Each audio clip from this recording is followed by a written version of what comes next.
Wall Street Journal has reported today that Americans' incomes have gone down 3 straight years.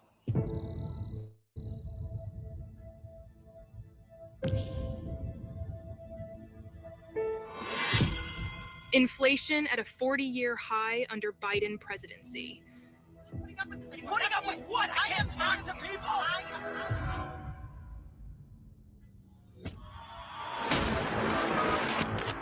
Fentanyl deaths fueled by Biden's open border quadruple.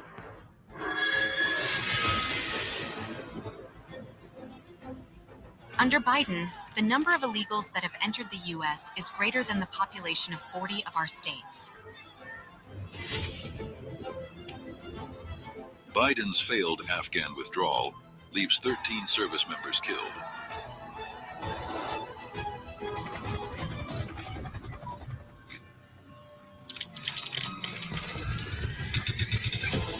Prevailing view among Americans is that U.S. influence in the world is weakening, and China's is growing.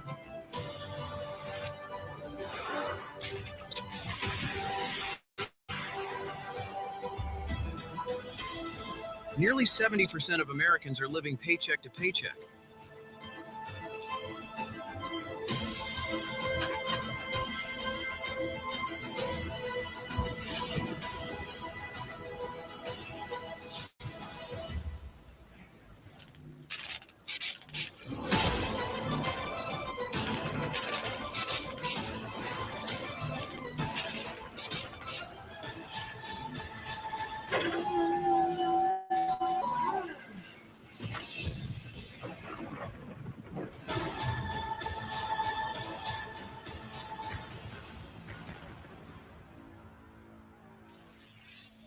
Ladies and gentlemen, please welcome the chairman of the Republican National Committee, Michael Whatley of North Carolina.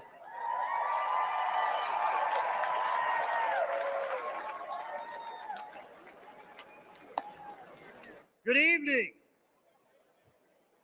As we prepare to open our final session for the 2024 Republican National Committee, I feel compelled to note this has been a pretty awesome convention.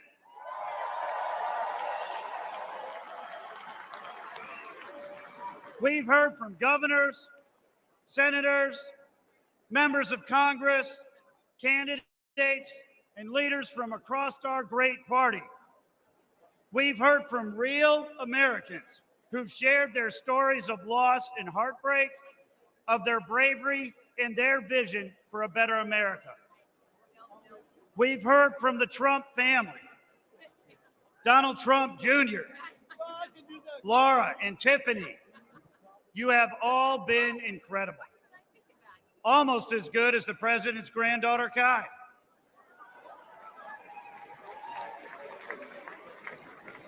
And we've heard from the next Vice President of the United States, Senator J.D. Vance.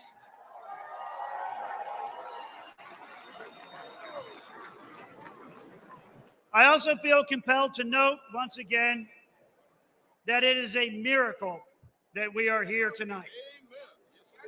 The fact that Donald Trump survived an assassination attempt in Butler, Pennsylvania just days ago and is here tonight to accept his nomination is proof that we are all protected by the hand of a mighty God.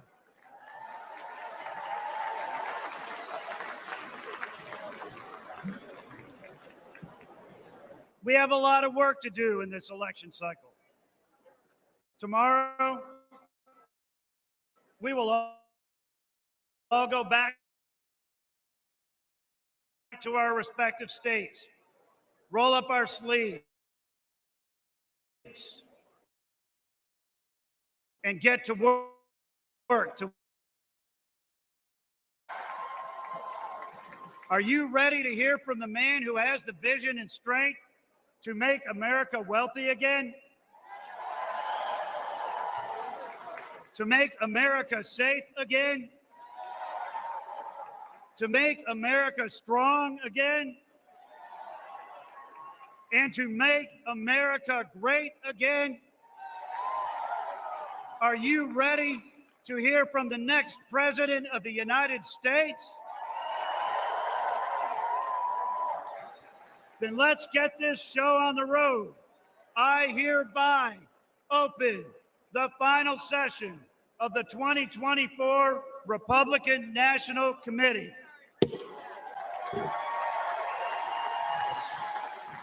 Offering today's invocation, please welcome B.J. James McLaughlin from Des Moines, Iowa, Delegate at Large for Iowa.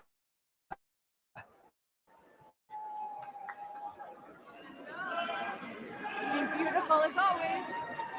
Good evening. If you bungle raising your children, nothing much matters. Jackie Kennedy's words speak louder today than when she said them over 60 years ago. And this is why we gather on this historic occasion, isn't it? We as parents and grandparents would move heaven and earth to protect our children and the opportunities that a strong, free America offers them. Raising our children is the single most important job we have, which is why we dedicate endless hours organizing, volunteering, and advocating on behalf of President Trump. We owe it to our children to give them the kind of America we all remember growing Trump wants for all of us. Thank you.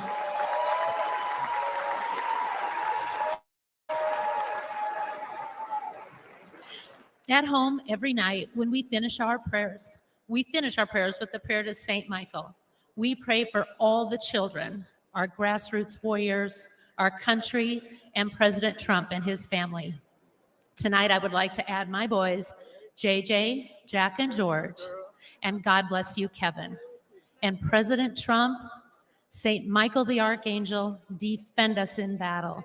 Be our protection against the wickedness and snares of the devil.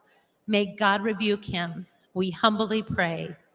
And do thou, O Prince of the heavenly host, by the power of God, cast into hell Satan and all the evil spirits who prowl about the world, seeking the ruins of souls. Amen, and God bless President Trump. Please rise for the presentation of colors. The colors are presented by Veterans for the Flag Honor Guard. Let's give them a warm welcome. Pride, pride, pride, pride, pride, all left, pride,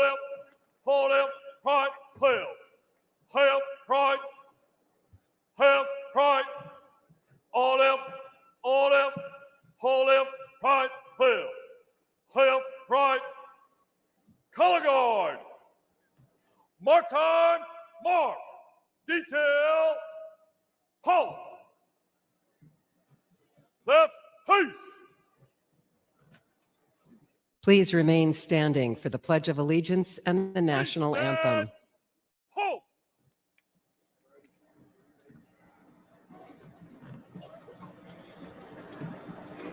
Please welcome Gabe Guidarini to lead us in the Pledge of Allegiance.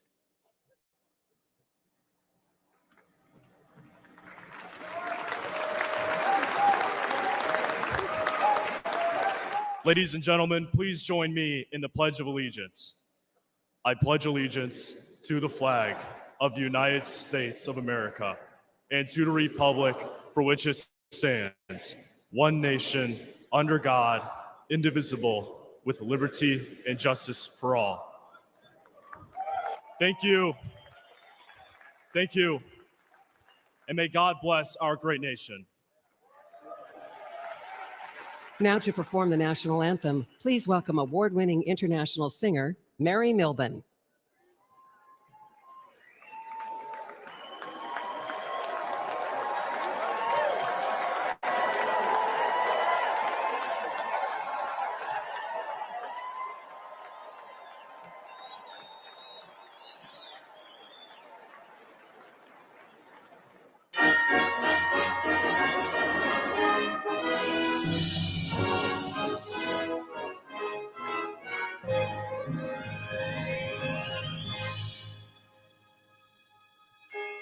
Oh, say, can you see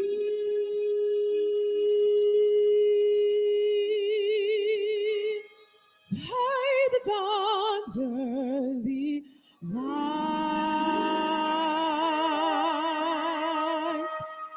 Yet so proudly we have the twilight's past gleaming.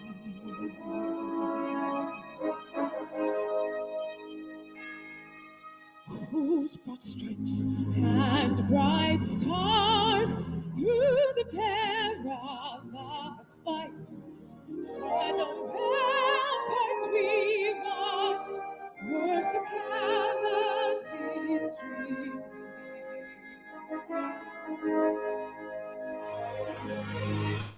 And the rockets in vain, the bombs bursting in, they proved to the night that our flag was still there.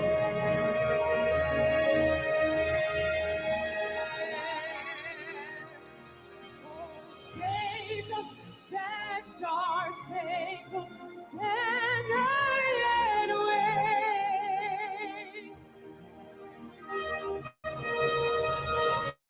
For the land of the free.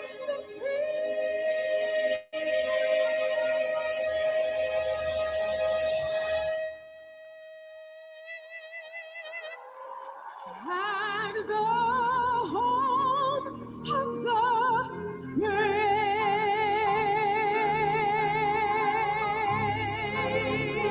Oh, America, it is the greatest country in the world. I said America, it is the greatest country in the world. Yes, it is.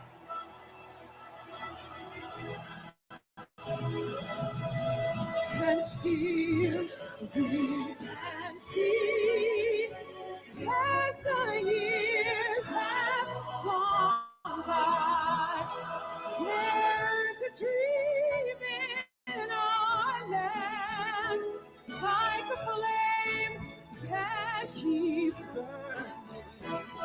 And a lantern of hope from the heart that still shines. Those who seek freedom's dream to its light are still turning. Now we look to the sky and we lift up our eyes for the star in the dawn. We shall see our flag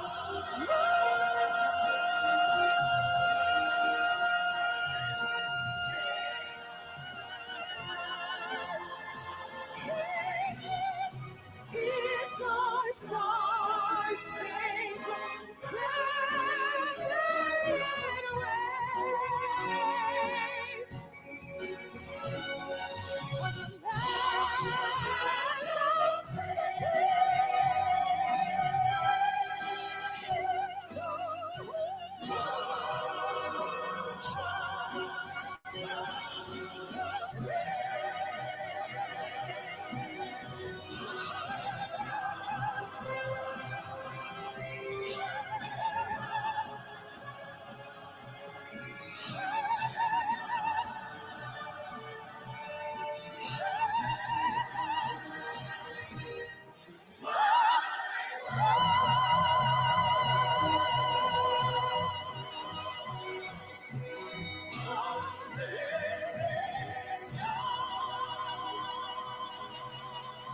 Oh, God bless America.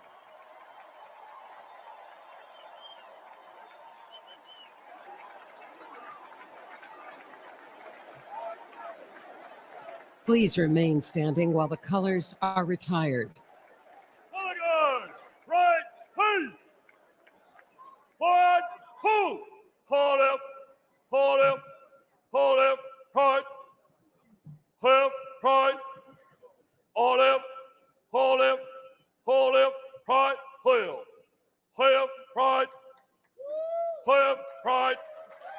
All left,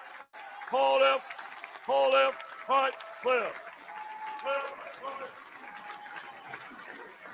Ladies and gentlemen, please welcome Chairman of the National Republican Senatorial Committee, United States Senator Steve Daines of Montana.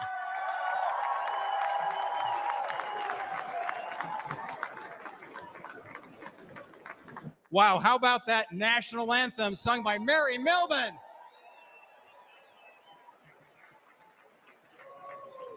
I'm U.S. Senator Steve Daines, and I represent the great state of Montana, right over there. You know, when I was a kid growing up in Montana, my grandma taught me an important lesson, and that is to have a thankful heart, to count your blessings. So this morning, as I was headed down to breakfast, I thanked God for my sweet wife, Cindy, of 37 years. I thanked God for our 4 children and their spouses. I thanked God for our 6 grandchildren. And then I thank God that in 6 months, Joe Biden will no longer be president of the United States.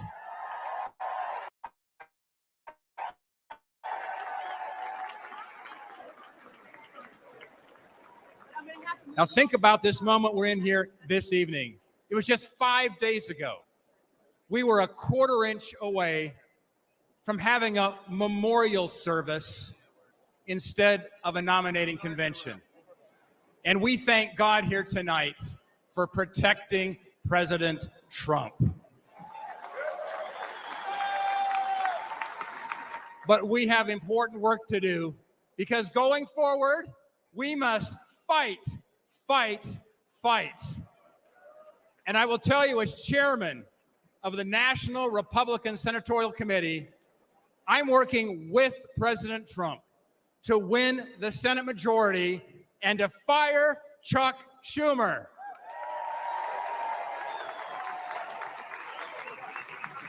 Back in early 2023, President Trump and I met at Mar-a-Lago. We agreed our highest priority is electing an America First Senate majority that has his back. Senators that will stand with President Trump. And tonight, I want to speak directly to the voters of West Virginia, of Montana, of Ohio, of Pennsylvania, of Nevada, of Michigan, Wisconsin, Arizona, Virginia, and New Mexico. And here's why. Because your Democrat senators are lying to you. Look, they talk like moderates, but they vote like radicals. You know, they say they're with you, but they vote with Joe Biden. Never forget, these liberal senators voted to impeach President Trump twice. And I will tell you, an America First majority will stand with President Trump. These liberal senators allowed millions of illegal immigrants into our country. An America First majority will secure the border, and we're going to build the wall.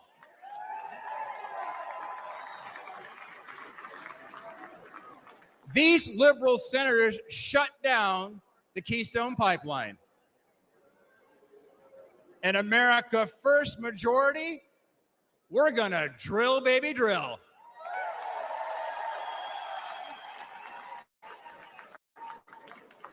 These liberal senators want to take away your Second Amendment rights.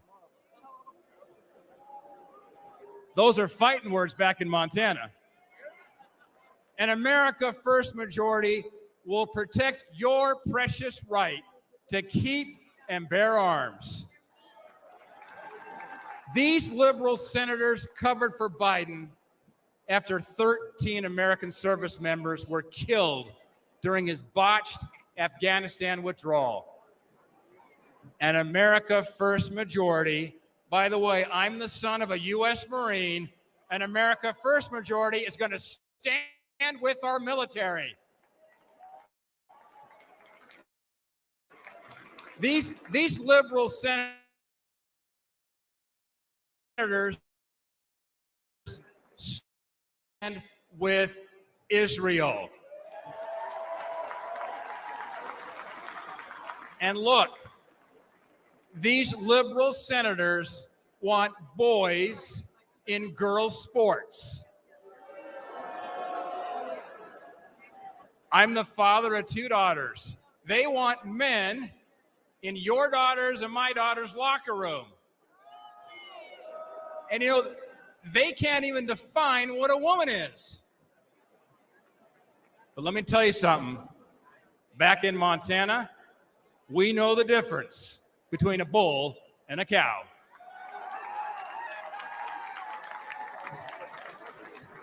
We must replace these liberal senators with great Republican leaders like Jim Justice and Baby Dog in West Virginia, like Tim Sheehy in Montana, like Bernie Moreno in Ohio, like Dave McCormick in Pennsylvania, like Sam Brown in Nevada, Mike Rogers in Michigan, Eric Hovde right here in Wisconsin, Hung Cao in Virginia, Nella Domenici in New Mexico, and of course, Carrie Lake in Arizona. We must elect an America First Senate majority that will stand with President Donald J. Trump. But look, right now, the left-wing billionaires are massively outspending us. That's what's keeping me up at night. And we need your help. You can go to Senate24.com, Senate24.com today. Help us fight back. Because together, we're going to win back the Senate. We're going to grab that gavel out of Schumer's hands. We're going to deliver a historic victory for President Trump. And we're going to make America great again. God bless you.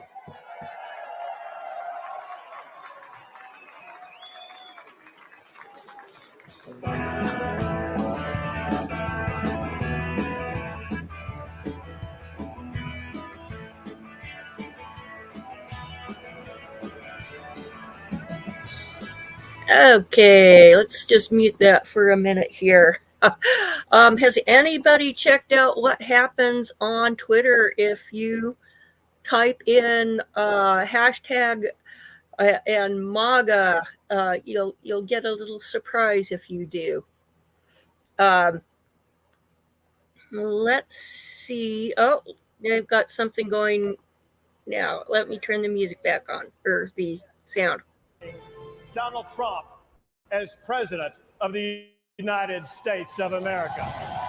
Yes, America was great, but our greatest days are yet to come.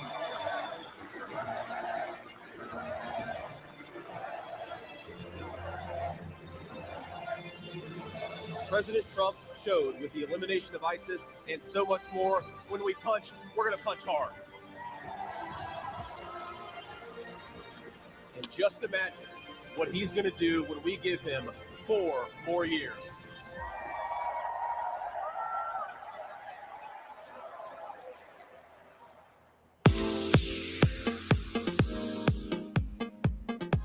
Okay.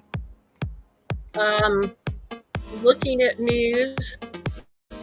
Headline says Dow dropping fast, 1.19% down from previous. Hey everybody, news. Laura Trump, your co-chair here, right behind me. Look at this. This is the Republican National Convention floor.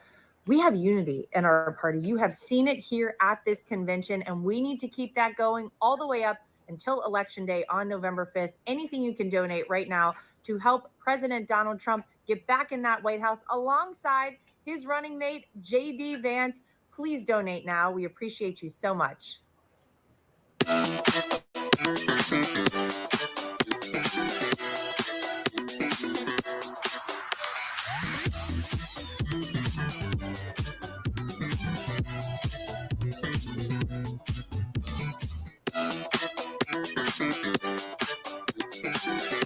Let's see, what else have I got?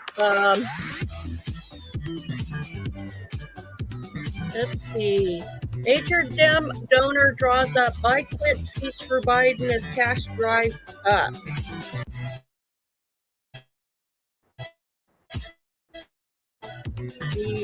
As I hear it, the small donors, not George Soros. Although they have put on hold, I think it was $90 million. I'm so honored to be here. I'm so honored to be a delegate. I am so honored to be speaking at this convention for a third time. We're going to send my father back to the White House. We are going to win on November 5th. But I ask one thing of each and every one of you. Text donate to 88022. Anything helps, even $1 helps tremendously. We're going to win in November. We're going to make America great again. We're going to make our country strong again. And I'm so proud to be here with each and every one of you. Thank you.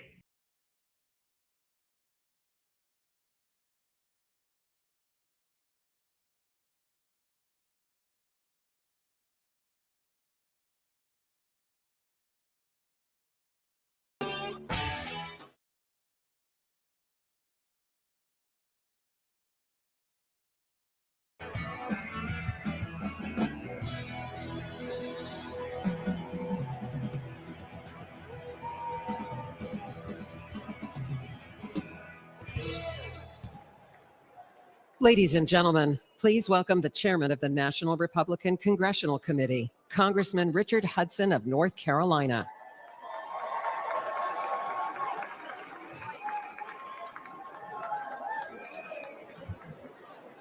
My name is Richard Hudson, and I'm a congressman from North Carolina. Great to see my North Carolina folks over here. Also want to acknowledge my brilliant, amazing, smoking hot wife, Renee, who worked 4 years in the Trump White House. She's here with us tonight. Love you. I love you too, AJ. I also want to acknowledge my son, Lane, who's at home watching us on TV. And finally, I want to acknowledge God above, who redeemed this center and on Saturday saved President Donald Trump's life.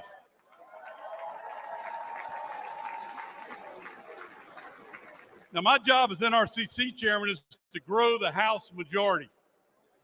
But in my district in North Carolina, we have the largest military base in the world, Fort Bragg, home of the Airborne and Special Forces. The men and women there, the men and women at Fort Bragg are willing to give their lives for the flag. And if they make that ultimate sacrifice, that same flag accompanies them home on that final journey. They deserve a commander-in-chief who respects them and who honors their service. Ladies and gentlemen, Donald Trump is that commander-in-chief.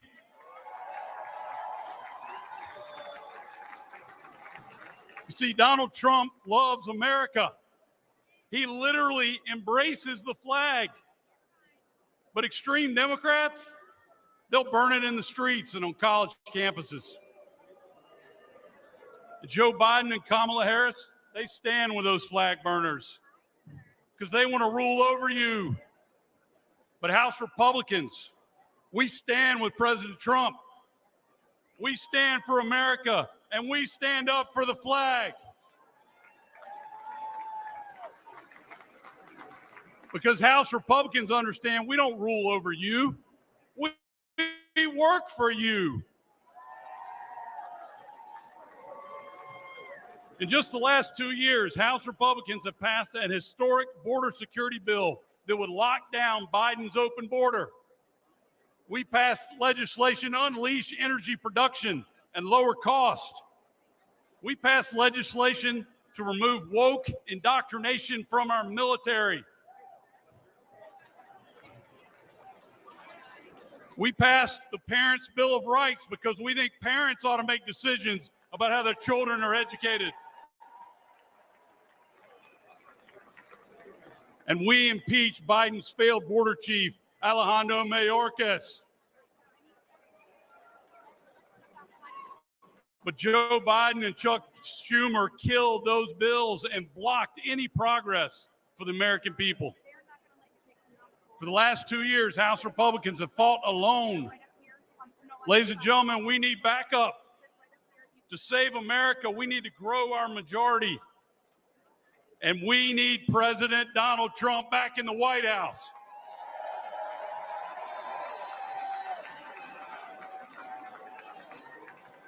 A Republican House is also essential to ensuring Donald Trump's success as our president.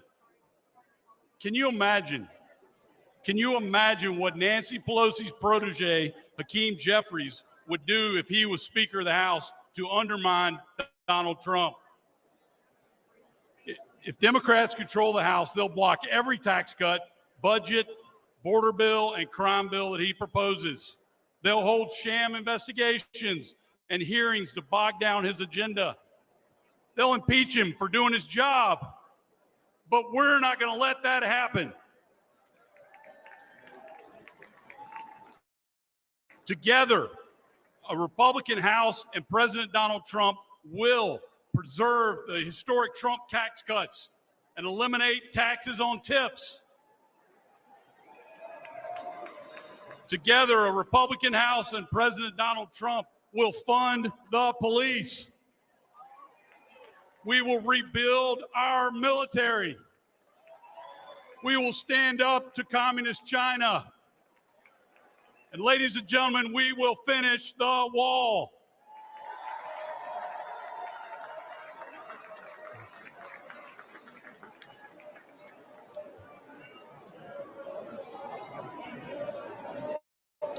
A House majority will make Donald Trump's second term even more successful than his first. So let me ask you, let me hear from you. Who can we count on? Who can we count on to return us to unprecedented American prosperity? Who can we count on to stand up to our enemies? Who can we count on for a secure border and safer neighborhoods? Absolutely right. We can count on President Donald Trump. So let's work together. Let's elect President Donald Trump. Let's grow our House Republican majority. Together, we can make it happen. Thank you. God bless you. God bless Donald Trump. And God bless America. Thank you. Ladies and gentlemen, please welcome American businesswoman Diane Hendricks.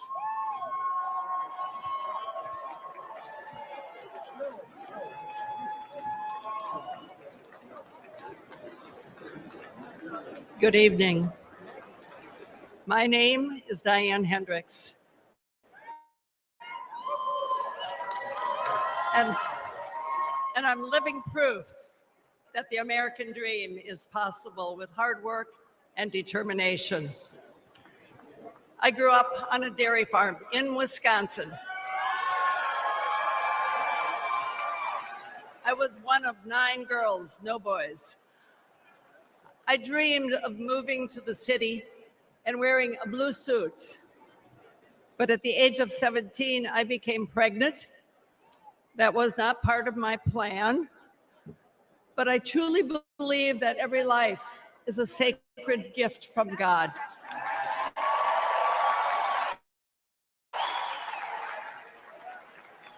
And I give thanks every day for my son. As a single mom, I worked 2 jobs to pay the bills. I found my passion in the field of real estate, which is still my passion. When I met my husband, Ken, he was a roofing contractor, and together we saw an opportunity and a need to develop a distribution chain. And we risked everything we had to start that company. Today, ABC Supply employs over 22,000 Americans.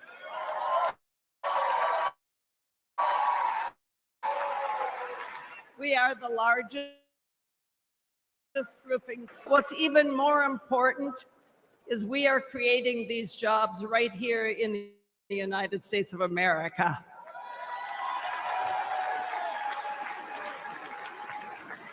I lost my husband 16 years ago. It was the toughest time in my life. Thank God I had our 7 children to be my support. But I had to fight or fold. And I chose to fight. Since then, I've quadrupled the size of our companies. And to my surprise, I was recently just recognized as the most successful self-made woman in American history.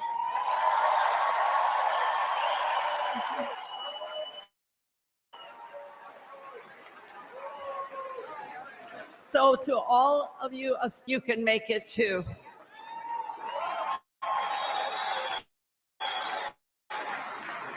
My success story as a teenage mom without a college degree was only possible because I was so blessed to be born in the United States of America.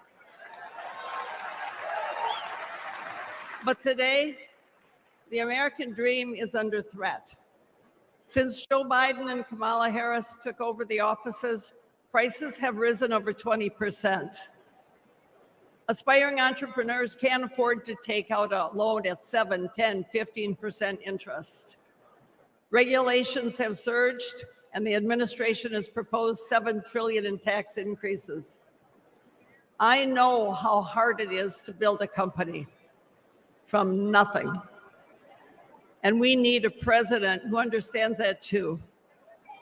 We need a builder back in the White House.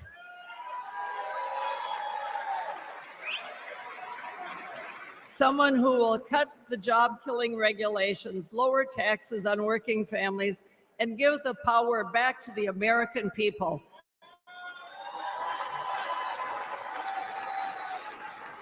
In life, it's easy to quit, and it's very hard to win. President Trump is not a quitter. He's a fighter, and I am confident that if we do all of our part, we can and we will win right here in Wisconsin. And he will win for America over the next 4 years. Thank you. God bless you. God bless America. Ladies and gentlemen, please welcome Miss Diane Evans, volunteer and Republican Executive Committee woman from Palm Beach, Florida.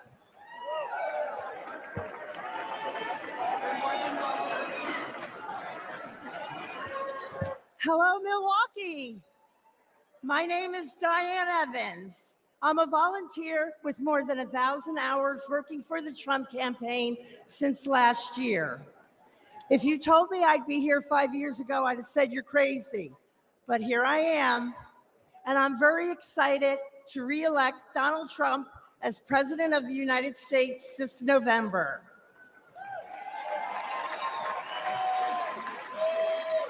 I've never spoken at a convention before.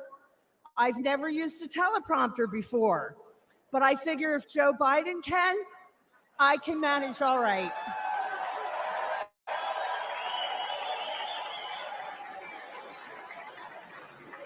I'm pretty new to politics.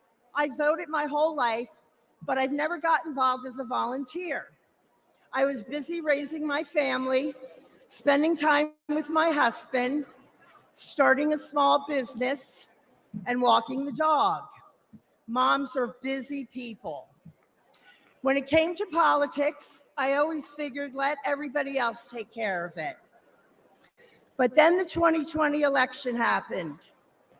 After that, you better believe I got involved. I joined my local Republican Executive Committee. And when Trump headquarters asked for a volunteer to help with office staff, I started showing up whenever they needed me. Or if they didn't need me, I showed up anyway. I showed up once a week and did little things like refilling coffee creamers, anything that they needed, even taking out the garbage. And now I'm helping to take out the garbage at 1600 Pennsylvania Avenue.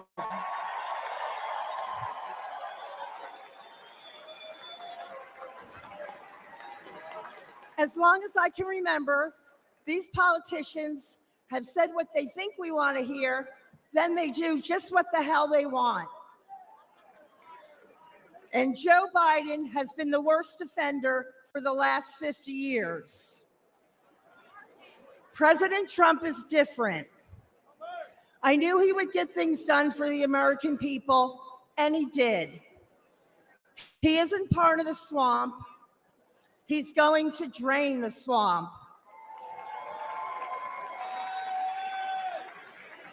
The Democrats are going to do everything in their power to stop him. We can't rest for a minute. If you're not sure how to get involved, reach out to your local Republican Party. And most important, get out and vote Republican on November 5th. Tell 20 people to tell 20 people to vote. That's how we can get our landslide. And they can't cheat or rig their way out of a landslide. I know that together we can win. We can all take out the garbage in Washington, D.C. And we can make America great again. God bless President Trump, and God bless Team Trump. And thank you so much. I'll see you all out there.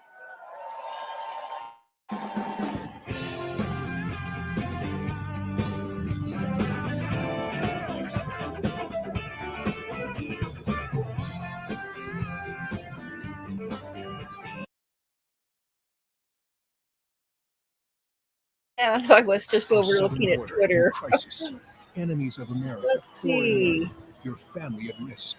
Working families struggling to pay the rent, buy groceries, pay for gas. Yet Washington is paralyzed. But this week at the convention in Milwaukee, Republicans are developing a plan to end inflation, secure the border, make groceries and life affordable again, to right the wrongs of the last 4 years. Tune in to watch the plan unfold.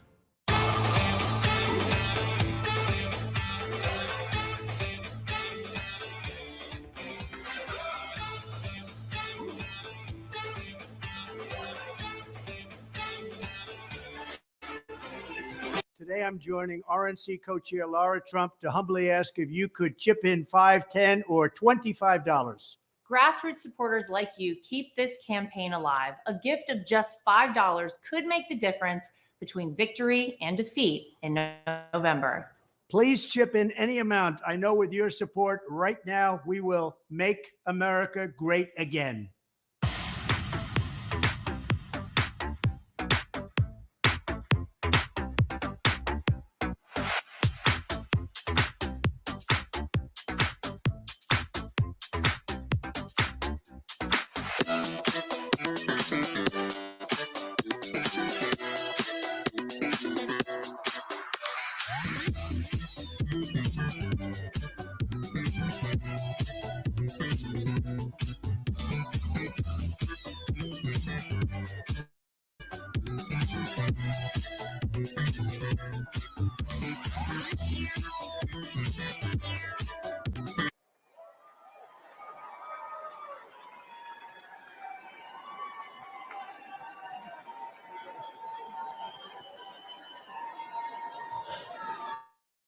Thank you. Well, hello, Milwaukee, and good evening, America. Let me take 1 second to say hello to my fellow delegates from Connecticut. My name is Linda McMahon, and I am the chair of the America First Policy Institute. I'm perhaps one of the few people who's been privileged to call Donald Trump a colleague and a boss, but he's also a friend. Let me share a little story that's probably not the typical Donald Trump story. I had a meeting scheduled with him at Mar-a-Lago, and as he welcomed me, his little 4-year-old granddaughter ran up to him. He scooped her up with delight and asked her, "Who's the most beautiful girl in the world?" And she said, "Me." Then he asked, and who do you love the most in the world? And she said, you, Grandpa. And he kissed her on both cheeks. Then she whisked off his hat and mussed his hair. And he smiled with the love that only a grandfather could have given. I first met Donald Trump when I was the CEO of World Wrestling Entertainment. For fun, he became part of some of the most compelling and highest rated storylines in the company's history. And when he became president, I was honored to serve in his cabinet, running the Small Business Administration. I traveled the country, talking to business owners and job creators. They knew they had a president who understood them and fought for them. He knew that small businesses are the engine of the American economy, and the Trump tax cuts proved to be like rocket fuel for them. Almost every business owner I spoke with was using their tax savings to grow their businesses. And ladies and gentlemen, the U.S. economy was flourishing. But at no moment during my time in the government was more poignant for me than one that happened in 2018. I traveled with the president to view the destruction which Hurricane Florence had levied on my hometown of New Bern, North Carolina.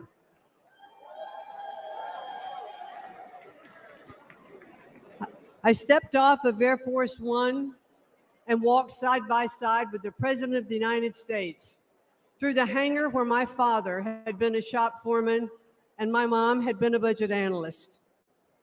I watched Donald Trump walk through neighborhoods of my childhood, comforting those who had suffered such great damages. Because he was a builder, he talked to them about what it would take to rebuild, what kind of materials they should use. And he didn't just show a personal interest, he was one of them. But now Joe Biden and the Democrats want to penalize small businesses again by hiking their taxes.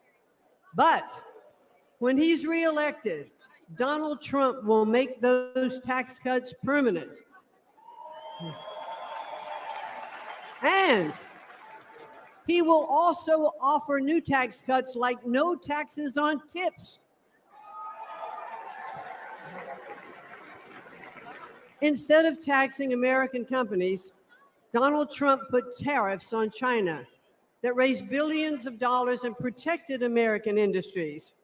And if reelected, he'll do it again.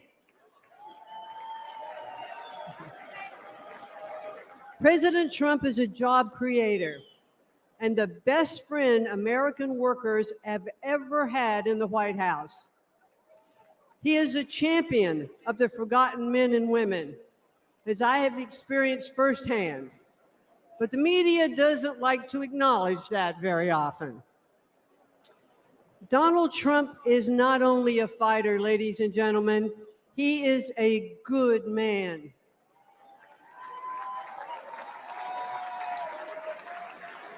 He has the heart of a lion and the soul of a warrior. And I believe that if necessary, he would stand at the gates of hell to defend our country. He loves this country, and he would do anything to defend it and to protect us from all harm. I am confident that he will make America great again. And why? Because he did it before. So I ask all of you here tonight, and those of you who are watching from home, to re-elect Donald J. Trump as the 47th President of the United States. Thank you, and good night. Everywhere you look, the Trump economy crushes the Biden economy. Gas prices, they were low under President Trump, then skyrocketed under Biden. And credit card fees have increased 50% under Biden. Grocery store prices, everything from meats and vegetables to apples, now astronomical under Biden. Take-home pay up $6,000 under President Trump. Under Biden, Americans' income has gone down 3 straight years. Mortgage rates? They were low under President Trump. Now they're punishing under Biden. And personal and retirement investments up 40% under Trump. Under Biden, your investments fell, along with other things.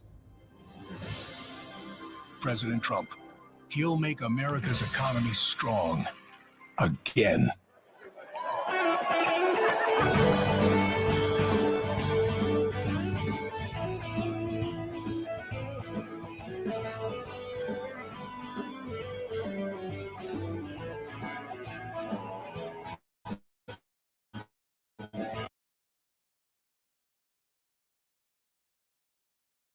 We know what it takes to be reaching the top. We're reaching the top. We're reaching the top. We know what it takes to be reaching the top. Lower the lights down. Hand over my crown. Hand over my heart. I do this for my town. I do this for my crowd. So turn me up real loud. My time, my time. None of you people can tell me to stop. Turning the track up. I'll never go back down. Hand over my heart, but it's my tempo. So turn me real loud. My time, my time. None of you people can tell me to stop.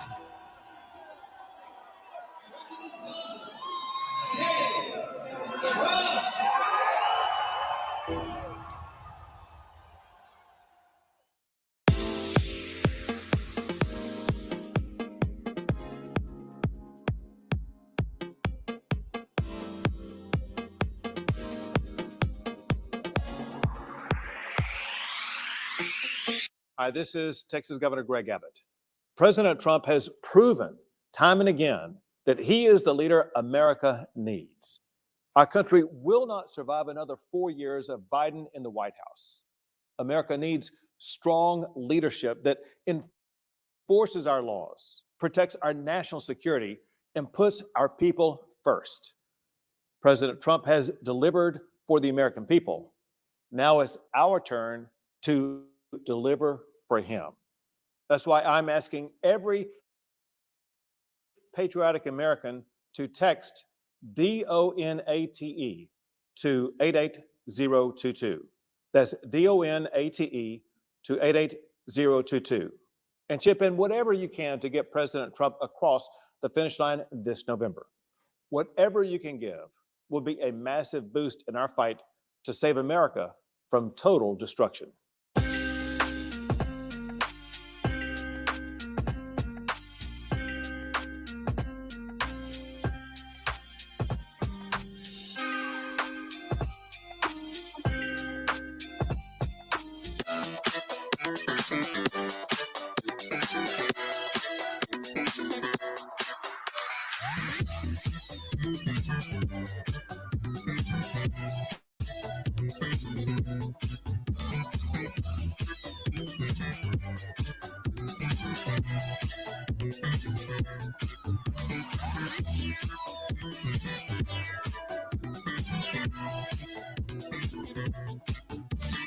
Hi, everyone. Eric Trump.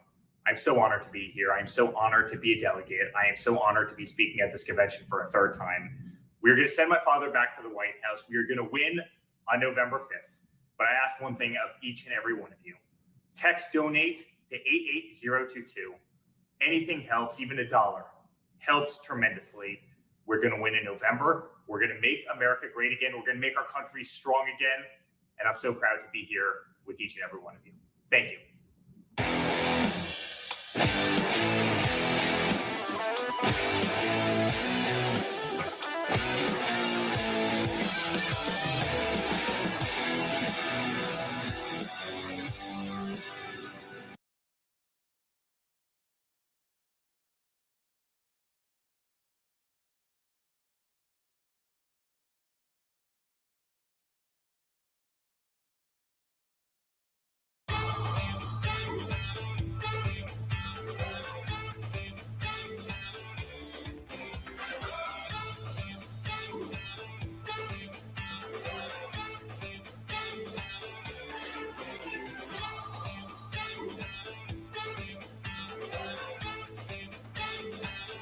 Okay, let me take a look at these news stories here.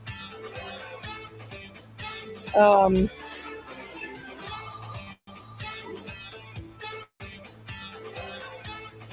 Biden campaign advisor delivers frank warning to president about dwindling donations. A well-connected advisor and fundraising coordinator for President Biden's campaign is reportedly warning that donations are at risk of drying up, according to reports. Film producer and Democratic insider Jeffrey Katzenberg reportedly spoke with Biden in a private meeting in Las Vegas, Nevada on Wednesday. During the meeting, Katzenberg allegedly told the president that major donors were likely to cut off funding due to concerns about the campaign's viability, according to a report from Semaphore. Following the report, Katzenberg released a statement saying the characterization was inaccurate and that the two had talked about everything from convention to new ads. Yeah, right. And by the way, we will raise money and run a winning campaign, he added.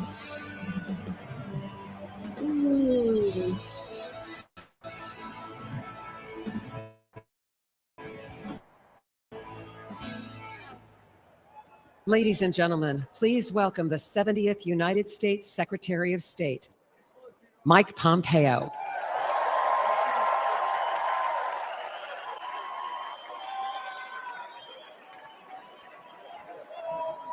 Good evening.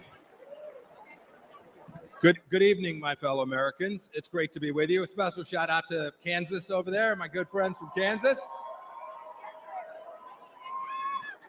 You know, I had the incredible privilege to serve as President Trump's CIA director and Secretary of State. It was my greatest honor to work with him every single day to serve you, the American people.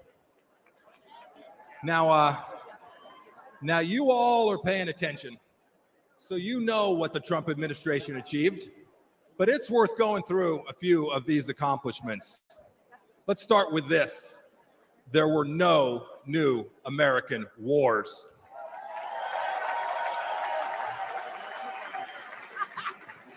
Our border, our southern border, closed.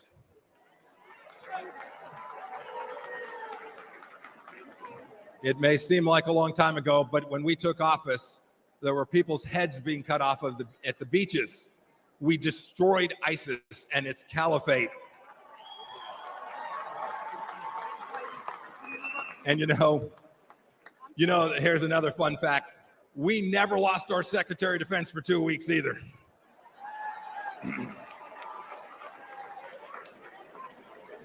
You'll remember, for those 4 years, the evil of Vladimir Putin was held at bay. When we walked out, January of 2021, the Iranian regime was afraid, and the people of Israel were strong and secure, and we treated them like the friend and ally that they need to be. Everywhere we went, religious freedom was protected. We held 3 summits in North Korea, and North Korea was quieted.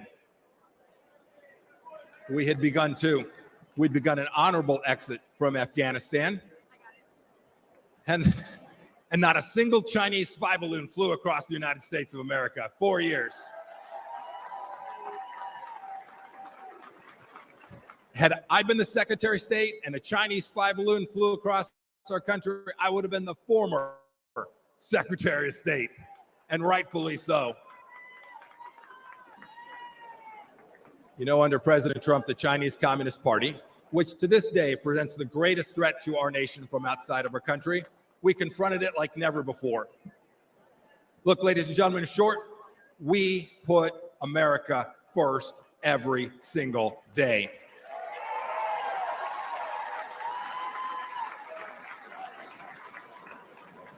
"42 months on, what has Joe Biden and Kamala Harris done?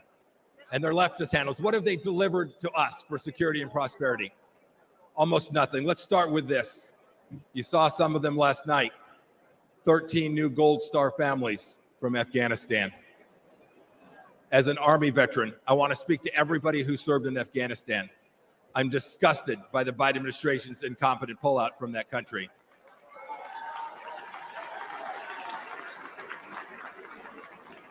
To those of you who served there, know this. Know that your service was honorable, that you saved American lives, and that the Pompeos love and admire you for what you did for America. Thank you, and God bless each and every one of you.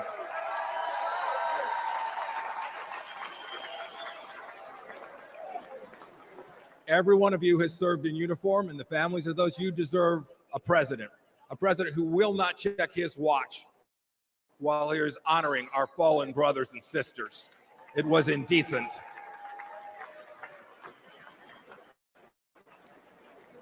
And of course, it was that very weakness we saw in Afghanistan that prompted Putin's butchery in Ukraine. Last week, we saw what it meant. A children's hospital bombed, innocents killed. It did not have to be. And now, of course, a second war in Gaza. President Biden won't even talk about the fact that Americans are still being held there by the Iranian regime. Contrast that with what we did when Americans were wrongfully held. President Trump sent me to North Korea to bring home 3 American pastors. We brought them home. Along with dozens of other hostages, and we did so without paying one single penny to the terrorists.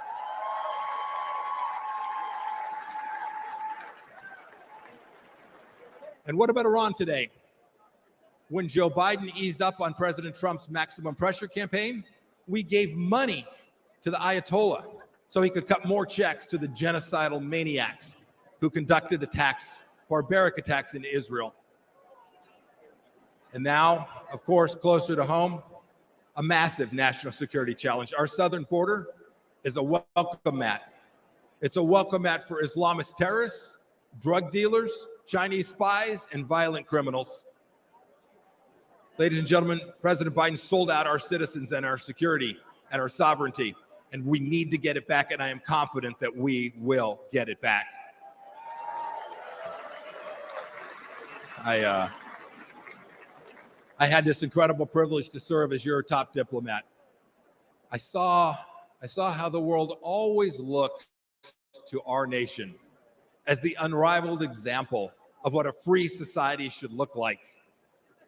But unfortunately, President Biden struts the global stage. Maybe I should say he shuffles the global stage. He talks a big game about American values. But what's he done at home? What's he shown the world? What have he and his leftist base actually shown other nations? He's censored free speech here at home. He's put woke into the military that I and you so desperately love. We must reclaim it. He's weaponized the justice system against our political opponents. And even to this day, as we sit here today, he and Vice President Harris are providing appeasement to the pro-Hamas radicals on our streets here inside the United States. And even worse, today this administration treats illegals better than our own citizens. That is indecent. And the entire administration has failed to tell us the truth that we all know and is so dangerous to our nation, the truth that Joe Biden can't handle that 3 a.m. phone call. Indeed, he won't take a phone call after about 4 p.m. My call to you tonight is really straightforward. It's really simple. We can't trust the Biden administration, and that means we have work to do to uphold American values. It is up to those of us in the room tonight and those of you watching tonight. Donald Trump will every day, I saw it firsthand. He will put. So let's do what's right and what's important. Let's elect a president who isn't ashamed of our nation and will never apologize for our country. When we do, we will put a strong America First leader back in the White House. We'll reelect Donald J. Trump, and we will make America special, exceptional, and of course, great again. Thank you. God bless you. God bless our veterans and the United States of America. Thank you all. Thank you so much. Ladies and gentlemen, please welcome Pastor Lorenzo Sewell from Michigan.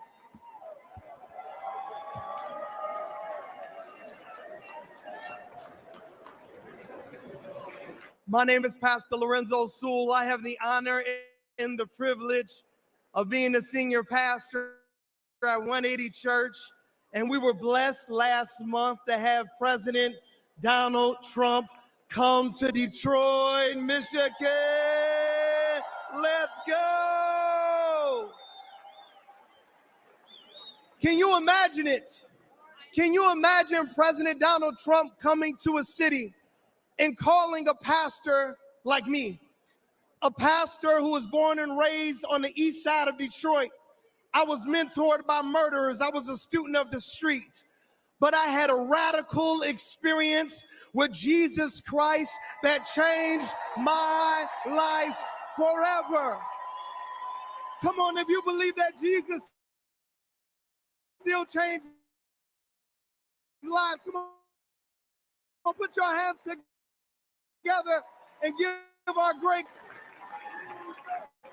President Trump came to a church that is in a Democratic stronghold. He came to a church to listen to average, everyday Americans like you and like me. He came to a church not to speak to us, but to listen to us. He came into a church and they were upset.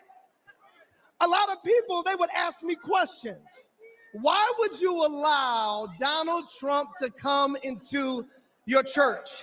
How many know that the Bible says we are all sinners and we all need the grace of God? How many know that the Bible says, he who has not sinned, let him cast the first stone?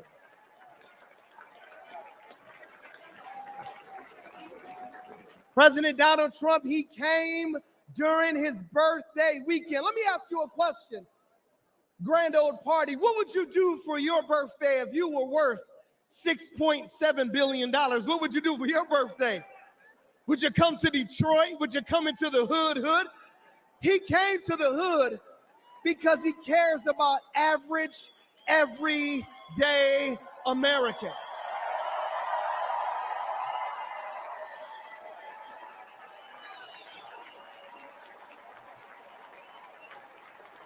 Grand old party, I need to ask you a question. What would you ask for your birthday? If you could go to Mar-a-Lago or if you could go to New York, what would you ask for your birthday? He asked for prayer.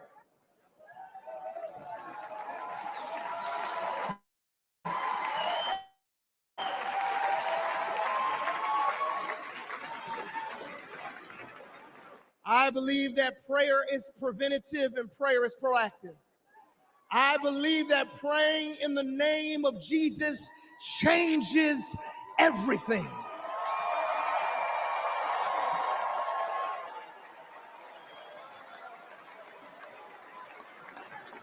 And when we prayed for President Trump, only God knew that 30 days later, there would be a miracle by a millimeter. Only God knew that if we prayed for him during his birthday, there would be a miracle by a millimeter.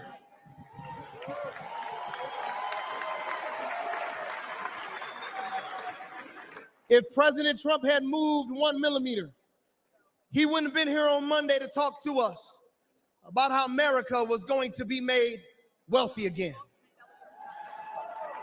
If President Donald Trump would have moved just a millimeter, he wouldn't have been here on Tuesday to talk about how he was going to make America secure again. If President Donald Trump would have moved just a millimeter, he wouldn't have been here on Wednesday to tell us how he was going to make America strong again.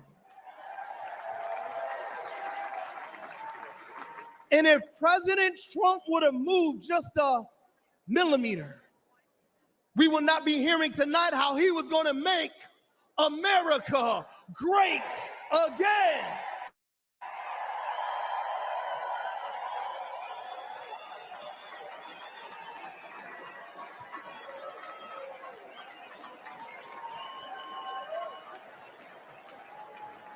Before I take my seat, I just got to talk to you about something called providence and something called sovereignty. God's sovereignty is his ability to be able to do what he wants when he wants because he's God. And God's providence, it's when he does what he wants, when he wants for all of you.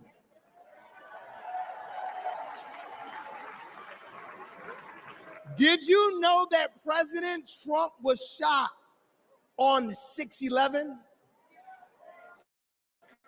And do you know that Ephesians chapter number 6, verse number 11 says, be strong in the Lord and in his mighty power.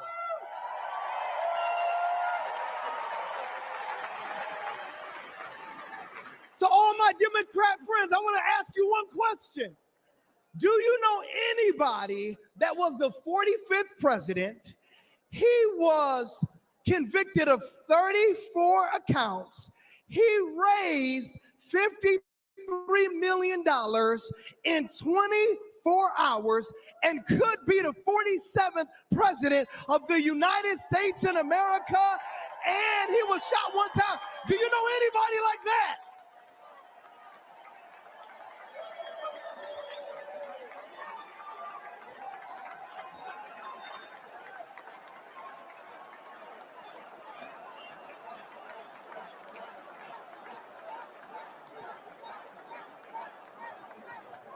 To all my friends back in Detroit who are Democrats, I want to ask you just one simple question. You can't deny the power of God on this man's life. You can't deny that God protected him. You cannot deny that it was a millimeter miracle that was able to save this man's life. Could it be that Jesus Christ preserved him for such a time as this? Could it be?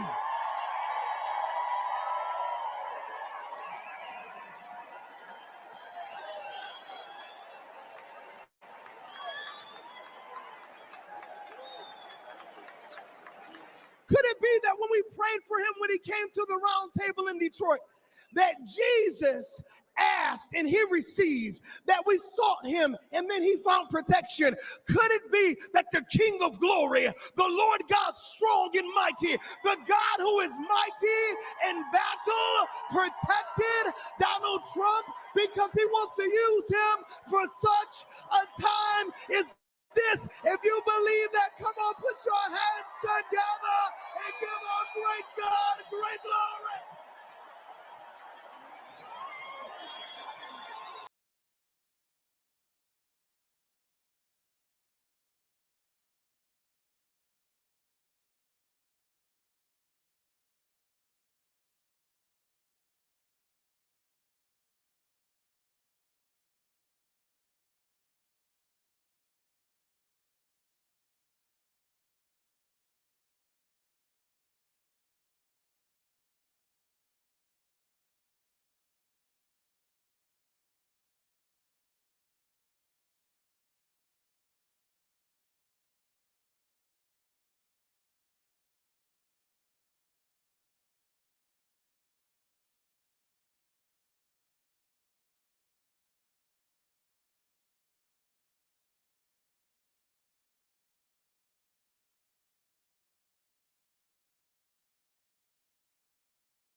And now, ladies and gentlemen, please welcome the next President of the United States, President Donald J. Trump.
Ladies and gentlemen, please welcome John Neaporte from Florida.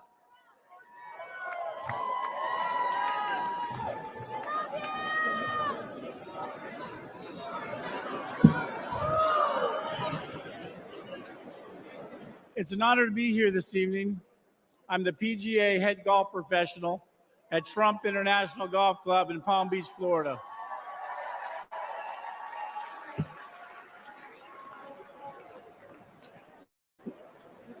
We all know that President Trump loves his family because we see that.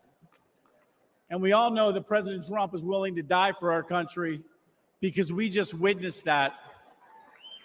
But what I'm here to tell you tonight is that Donald Trump is a great boss and one hell of a golfer. At our club championship in March, I watched President Trump hit a perfect 210-yard 4-iron to within 10 feet of the hole. Yep. He needed to sink that putt to win. Do you think he sank it? You better believe he sunk that putt.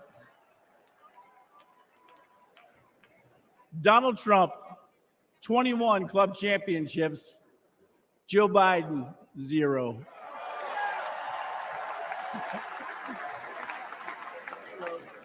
For non-golfers out there, that's a pretty good record. That's real good. That's not good. That's great.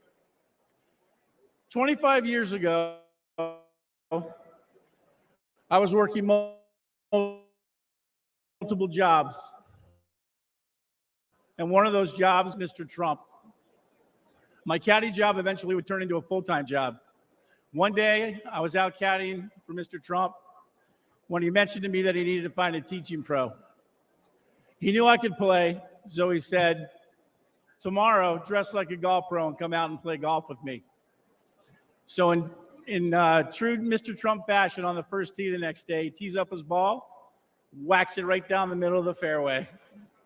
And I turned to him and I said, hey, I'm pretty nervous. And he said, John, you just relax and play your game. And it was great advice, because after 9 holes, he turned to me and he said, I've seen enough. You've got the job. Thank you. Later, I went on to become the head golf professional, and I'll never forget that moment with Mr. Trump. He truly changed my life. That's who Donald Trump is. For 25 years, I've seen his generosity and his remarkable character firsthand. His entire family reflects these values as well. With all the hate the president gets, I think to myself, how can someone go through all this? He could have chosen a quiet life. He could have played more golf. But he cares so deeply about America and our people. He just keeps working, and he does it for us.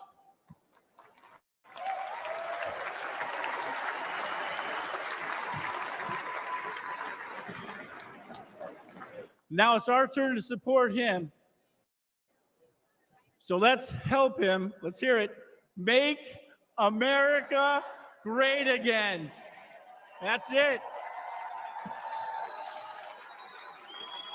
Thank you, President Trump, for believing in me and in our country. As much as I'll miss him in the White House or in the clubhouse, we need to vote him back in the White House. Thank you very much.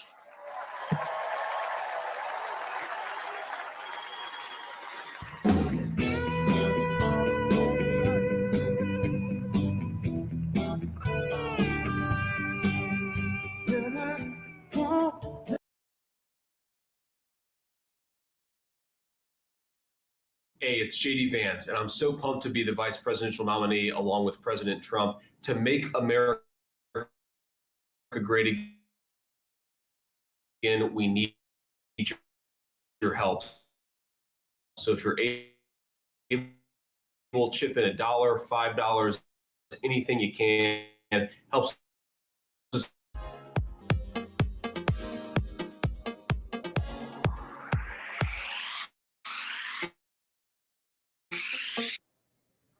Hey, everybody. Laura Trump, your co-chair here, right behind me. Look at this. This is the Republican National Convention floor.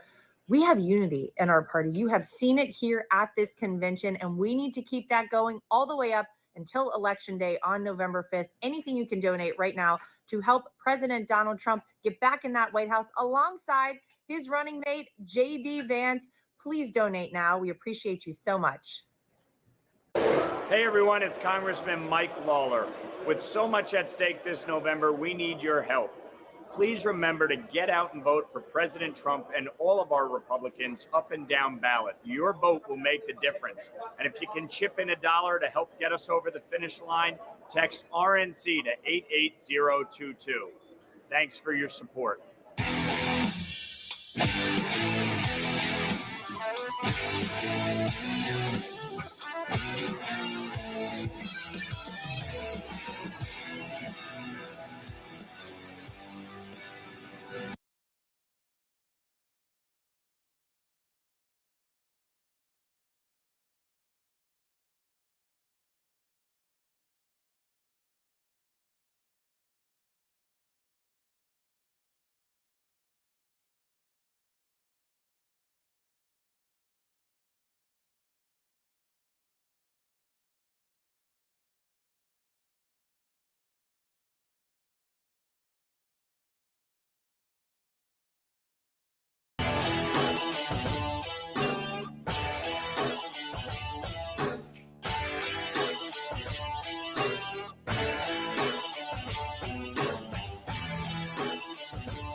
Ladies and gentlemen, please welcome Zach Witkoff from New York.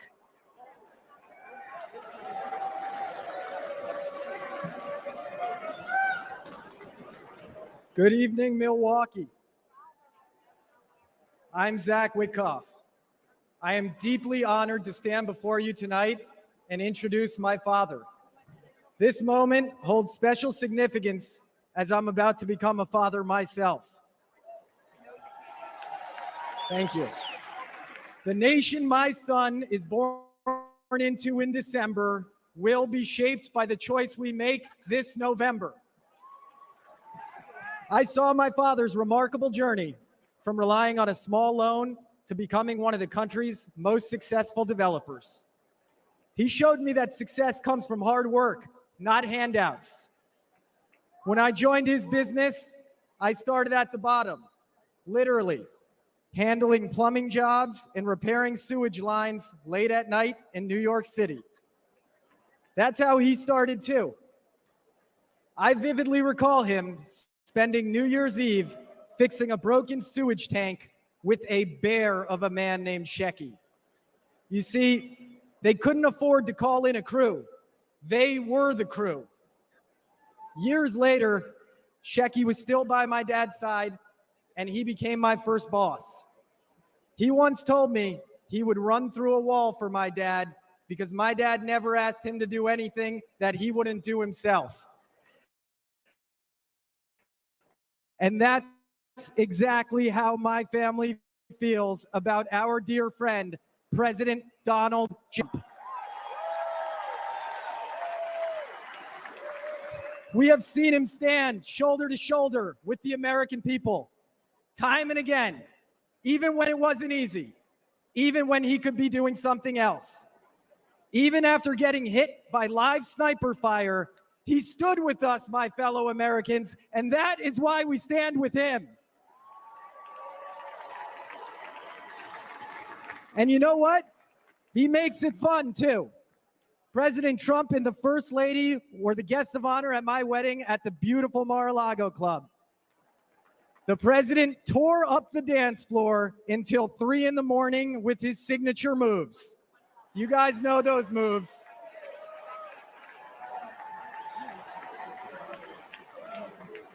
The essence of what my dad taught me: hard work, unwavering loyalty, and perseverance. That is the essence of Donald Trump.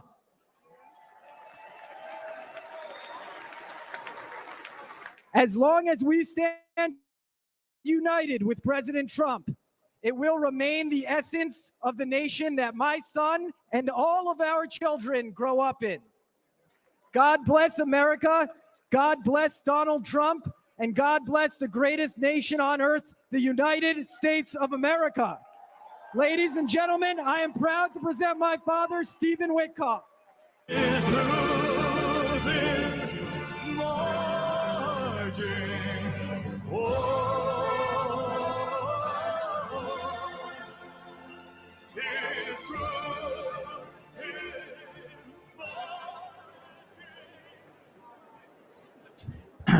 Good evening, everybody.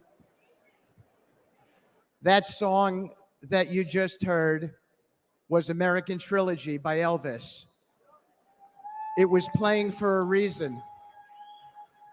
A lot of people don't know this about my dear friend, President Trump, but he's a big music guy. And he's got a playlist, and he's the DJ wherever he goes. See, I stand before you tonight not just as a speaker, not just as someone who came up as a builder with the president in the world of real estate, but as someone who has had the profound privilege of calling President Donald J. Trump a true and dear friend for many, many years in good times and bad times. And of all the songs he has shared with me over the years, that is the song that best captures him, especially those words, "His truth is marching on."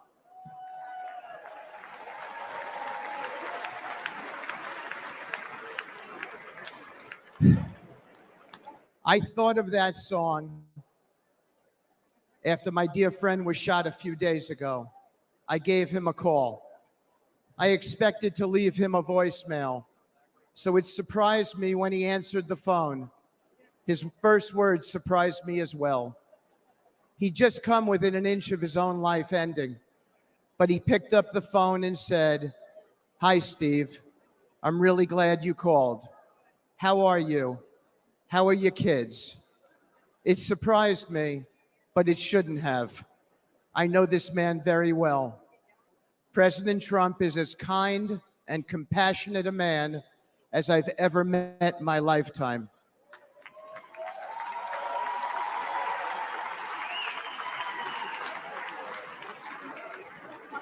I've seen the truth of President Trump, and it marches on with me tonight. I know that many here and watching at home have felt that kind of a connection with the president. It's real. I have never seen him refuse a question from somebody, decline a photo, or ignore someone's story or concerns. Everyone he meets gets a family member's embrace from him. I have felt that warmth so many times over the years. Just last week, I told the president about a moment I had with his 3 sons and how impressed I was with them. He looked at me with a wistful smile, blowing a kiss, and it was a special moment between us as fathers.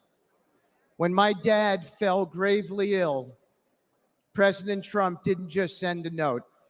He didn't just offer words of comfort. He showed up as he always does. He was there, treating my parents with kindness and respect.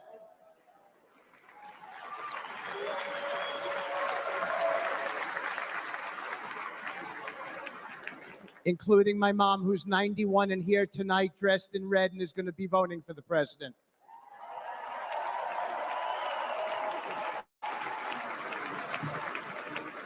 Many Americans have only witnessed his leadership on TV, but I have seen his humanity in the quiet moments, away from the spotlight, in hospital rooms he didn't have to be in, where his presence brought real solace in a dark hour for my family and many other families. That's who he is. When times are really tough, when he's got everything to lose and nothing to gain, Donald Trump shows up and he's there for you. Thank you.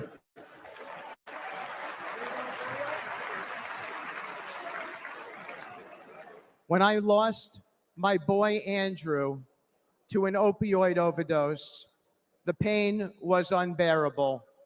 But as usual, Donald Trump showed up.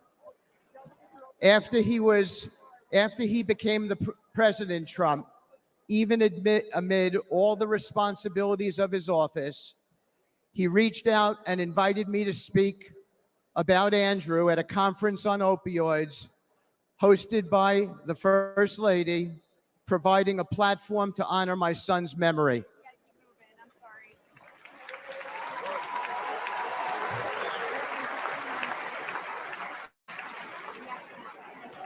And when the day of the conference came, he went out of his way that day to come and put his hand on my shoulder and say, "Steve," as he led me up to the lectern, "tell the world about your boy." My boy was the best of us. Where we lived in New York City, a Trump building, 502 Park Avenue, there were 12 homeless people who stayed outside by the church next to the property. My son got to know them all. He fed them every evening. He became their friend. When he passed away, all 12 came to his funeral. He and President Trump shared something in common. My boy stood up for people, no matter which side of the train tracks they came from, exactly as the president does for everybody.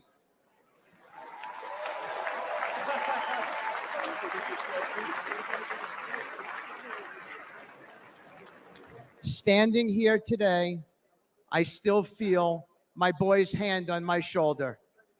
After Andrew passed away, I found myself clinging to my son's memory, even his things. His college ID is in my pocket right now. I wear his ring since he died. And I came today with his watch on. I kept his guitar. I kept his guitar too, and thought I would keep that guitar forever. But I gave it to my dear friend, Andrew's friend, and fellow music lover, Donald Trump.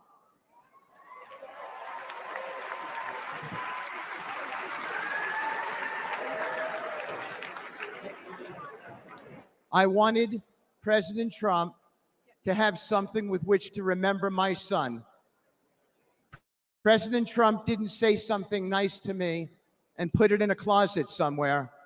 He put it right out front at his Trump International West Palm Beach property, where he and I both see it whenever we walk in and play, and where everyone who walks into that beautiful building sees it as well, as an acknowledgement to my boy. A sacred tribute to a true friend who's gone, and a cause that remains: opioid abuse.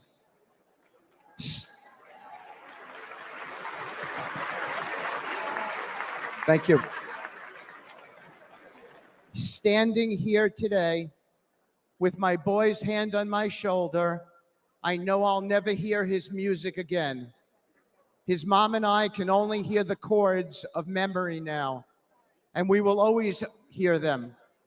But I know my dear friend, President Trump, hears them too. You don't see this man's reverence, his steady loyalty, his true empathy in the TV coverage. But this is the truth about President Trump, the man I have come to know and admire and love, a man whose truth is marching on. It is a dark hour for America, but there's nobody I trust more in this moment than this man. A man who in the darkest hours shows up, listens, cares, and always acts. The kind of man we need now to be the 47th President of the United States.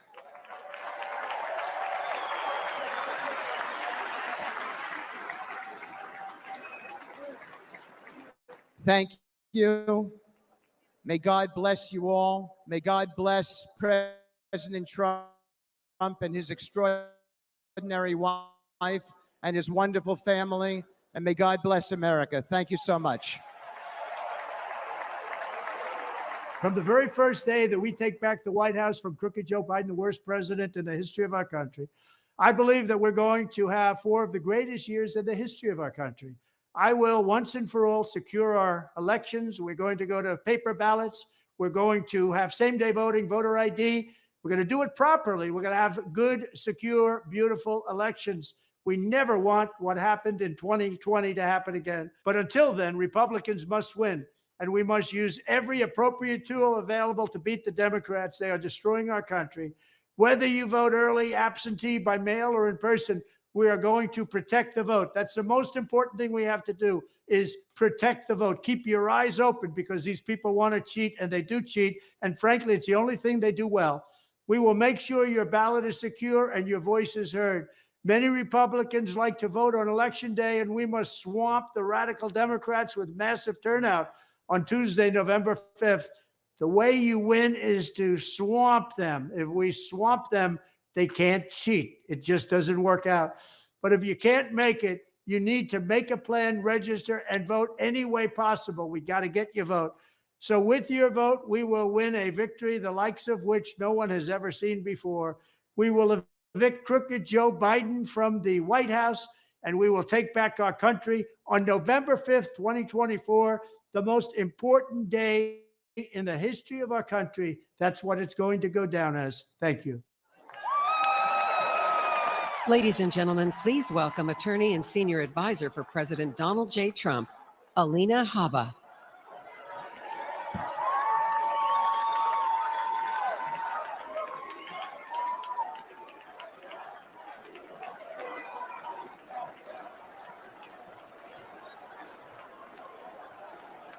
Good evening, America.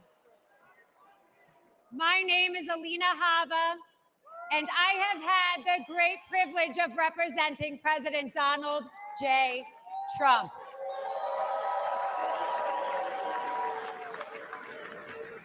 Now, I know you're all used to hearing me shouting outside a courthouse, but tonight, I want to take you behind the law and behind the headlines and share with you a side of President Trump that reveals his character, his kindness, and his commitment to saving this great country.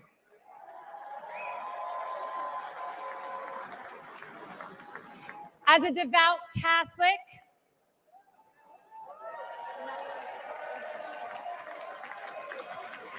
a proud first-generation Arab American woman, and a feisty Jersey girl who is fed up with far-left corruption in Washington.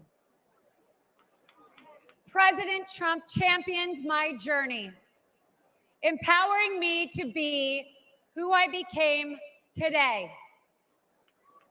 His unwavering support not only shaped my career, but has inspired other young women with big dreams.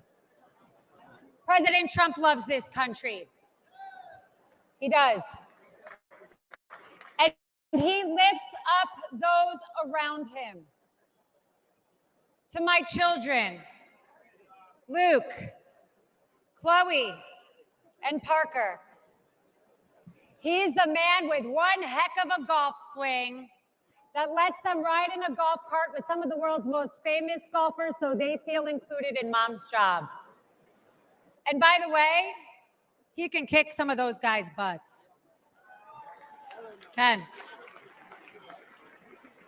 To my husband, whose family members have survived the Holocaust, he is a champion of the Jewish faith.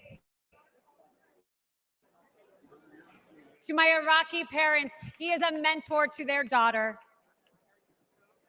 But to me, he is my friend.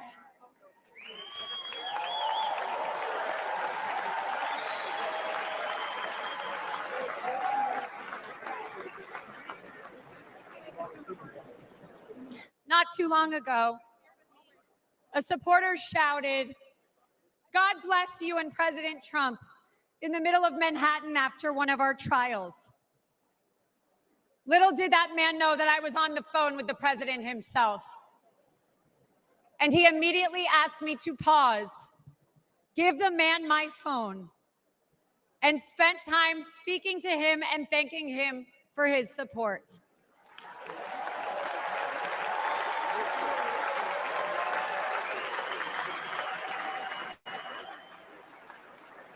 Despite the lawfare and the politics, President Trump loves the American people and he loves this country.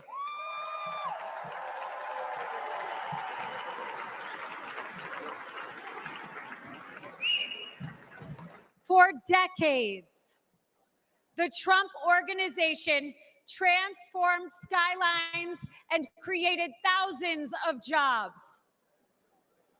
His buildings and businesses are a testament to his commitment to excellence and his drive to turn dreams into reality. But his greatest construction project was yet to come.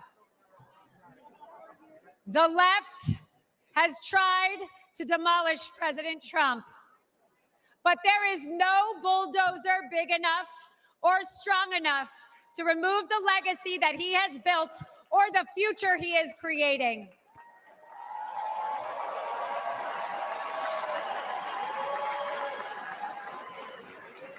As the 45th president of the United States, Donald Trump built a legacy of putting America first And as the 47th president, he will build America stronger than ever for we, the people.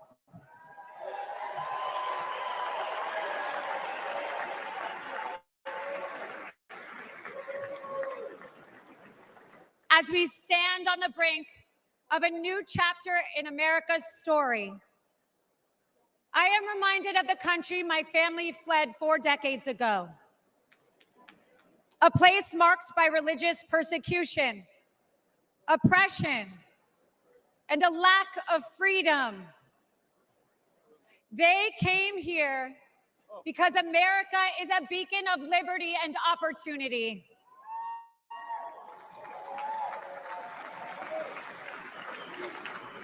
It is now our duty to protect the values that define us and keep this the greatest nation on earth. Amen.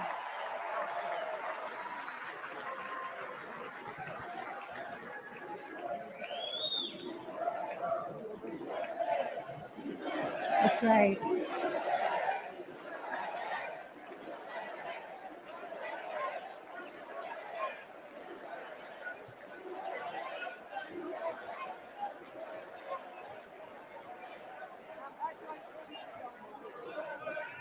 Every attack on President Trump only strengthens our movement.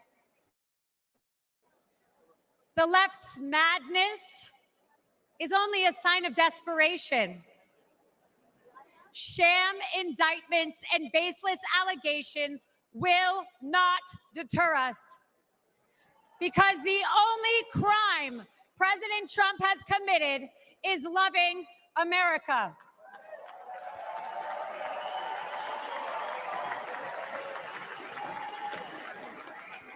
And America, we are winning.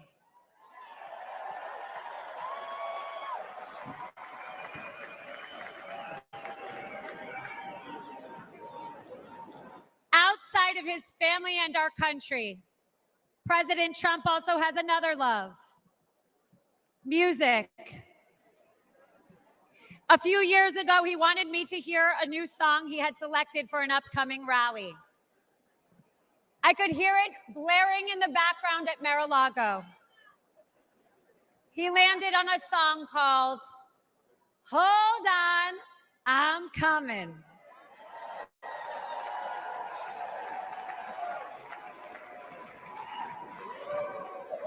America, we no longer have to hold on. We just have to show up.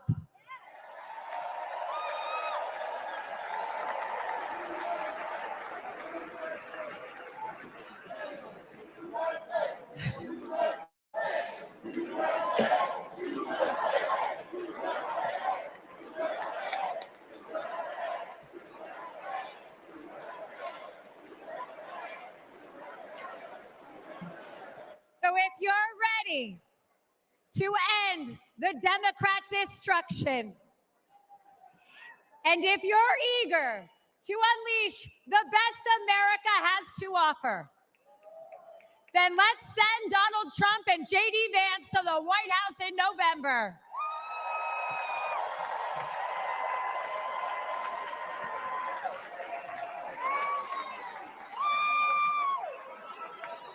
The future of America and the world is bright, and it begins with the unwavering spirit of each and every one of us.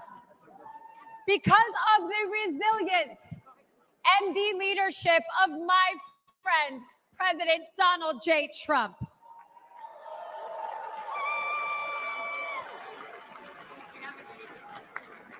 So let us not forget that President Trump did not just take a bullet in Butler, Pennsylvania. He has and will continue to take them for each and every one of us. God bless President Trump. God bless you all. And God bless the United States of America.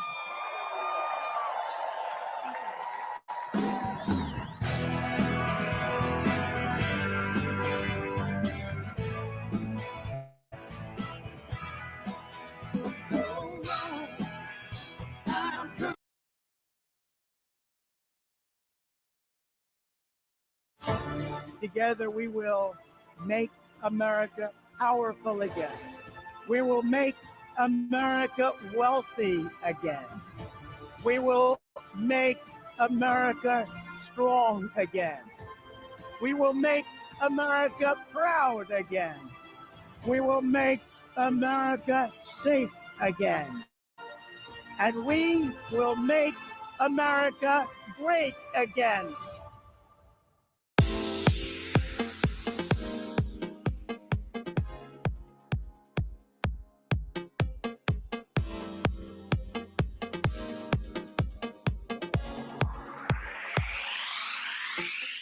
Hi, I'm Congressman Wesley Hunt, and I'm asking for President Trump's strongest supporters to chip in and help send Joe Biden packing. Even if it's just $5 or $47 for our 47th president, please, I'm asking you to support President Trump and his America First agenda so we can take our country back and send Kamala Harris and Joe Biden packing and put President Trump right back in the White House where he belongs. Thank you so much for your support.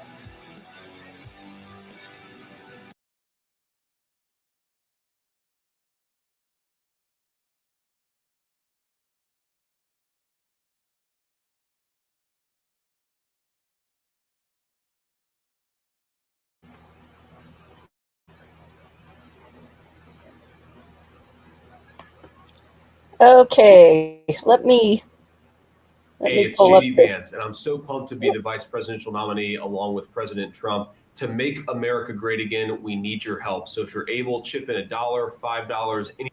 I'm going to mute JD for just a few seconds here so we can listen to Hulk Hogan. Here we go.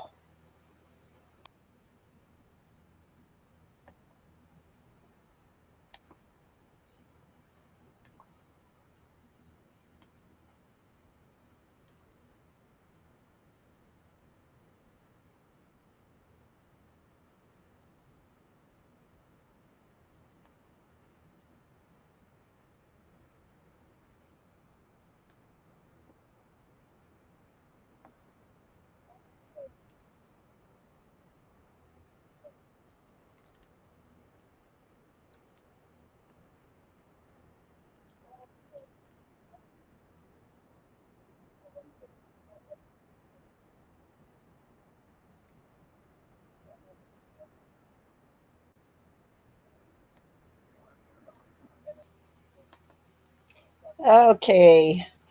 Let me try refreshing the tab here. Just a sec.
Can we hear now?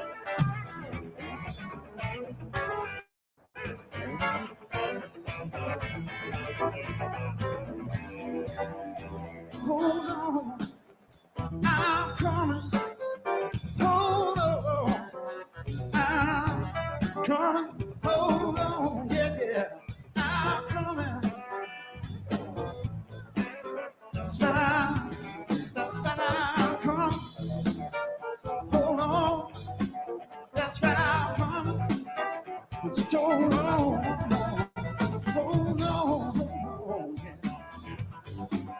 Just hold on. Hold on. Yeah. Hold on. I'm coming. Hold on. I'm coming. Hold on. I'm coming. Hold on. I'm coming. Hold on. I'm coming. Hold on. I'm coming. Hold on. I'm coming. Hold on.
Might be well if you would ask yourself, are you better off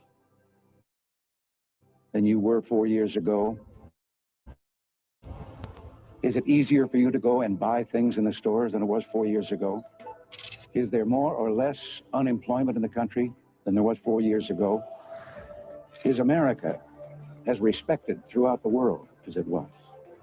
Do you feel that our security is as safe, that we're as strong as we were 4 years ago?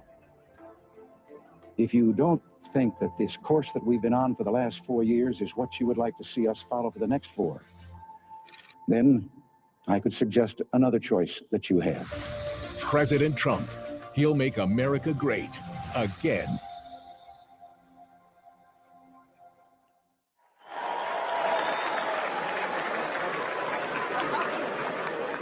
Ladies and gentlemen, please welcome journalist, author, and American citizen, Tucker Carlson. So fun! Thank you! Oh, this is wild. Thank you. I've been good to see you. Thank you. I feel like I know about half the people in the room. This is wild. What are you doing? Justin Wells. Thank you, guys. Okay. Can I just say, Peter Navarro is back. Welcome to Peter Navarro. Suffering the fate that has happened to so many who are friends with Donald Trump. Thank you for having me. I have been to many conventions. I have never been to a more fun convention or a convention with better vibes. They literally let Navarro out of prison. First of all, thank you. This feels a lot different from what I thought it was going to feel like. I can't hear you, but I know it's something good. So I watched the video of what happened in Butler, Pennsylvania about 50 times. I think I was one of about 8 billion people around the world who watched it. And the more I watched it, the more it struck me that everything was different after that moment. Everything. And this convention is different. The nation is different. The world is different. Donald Trump is different.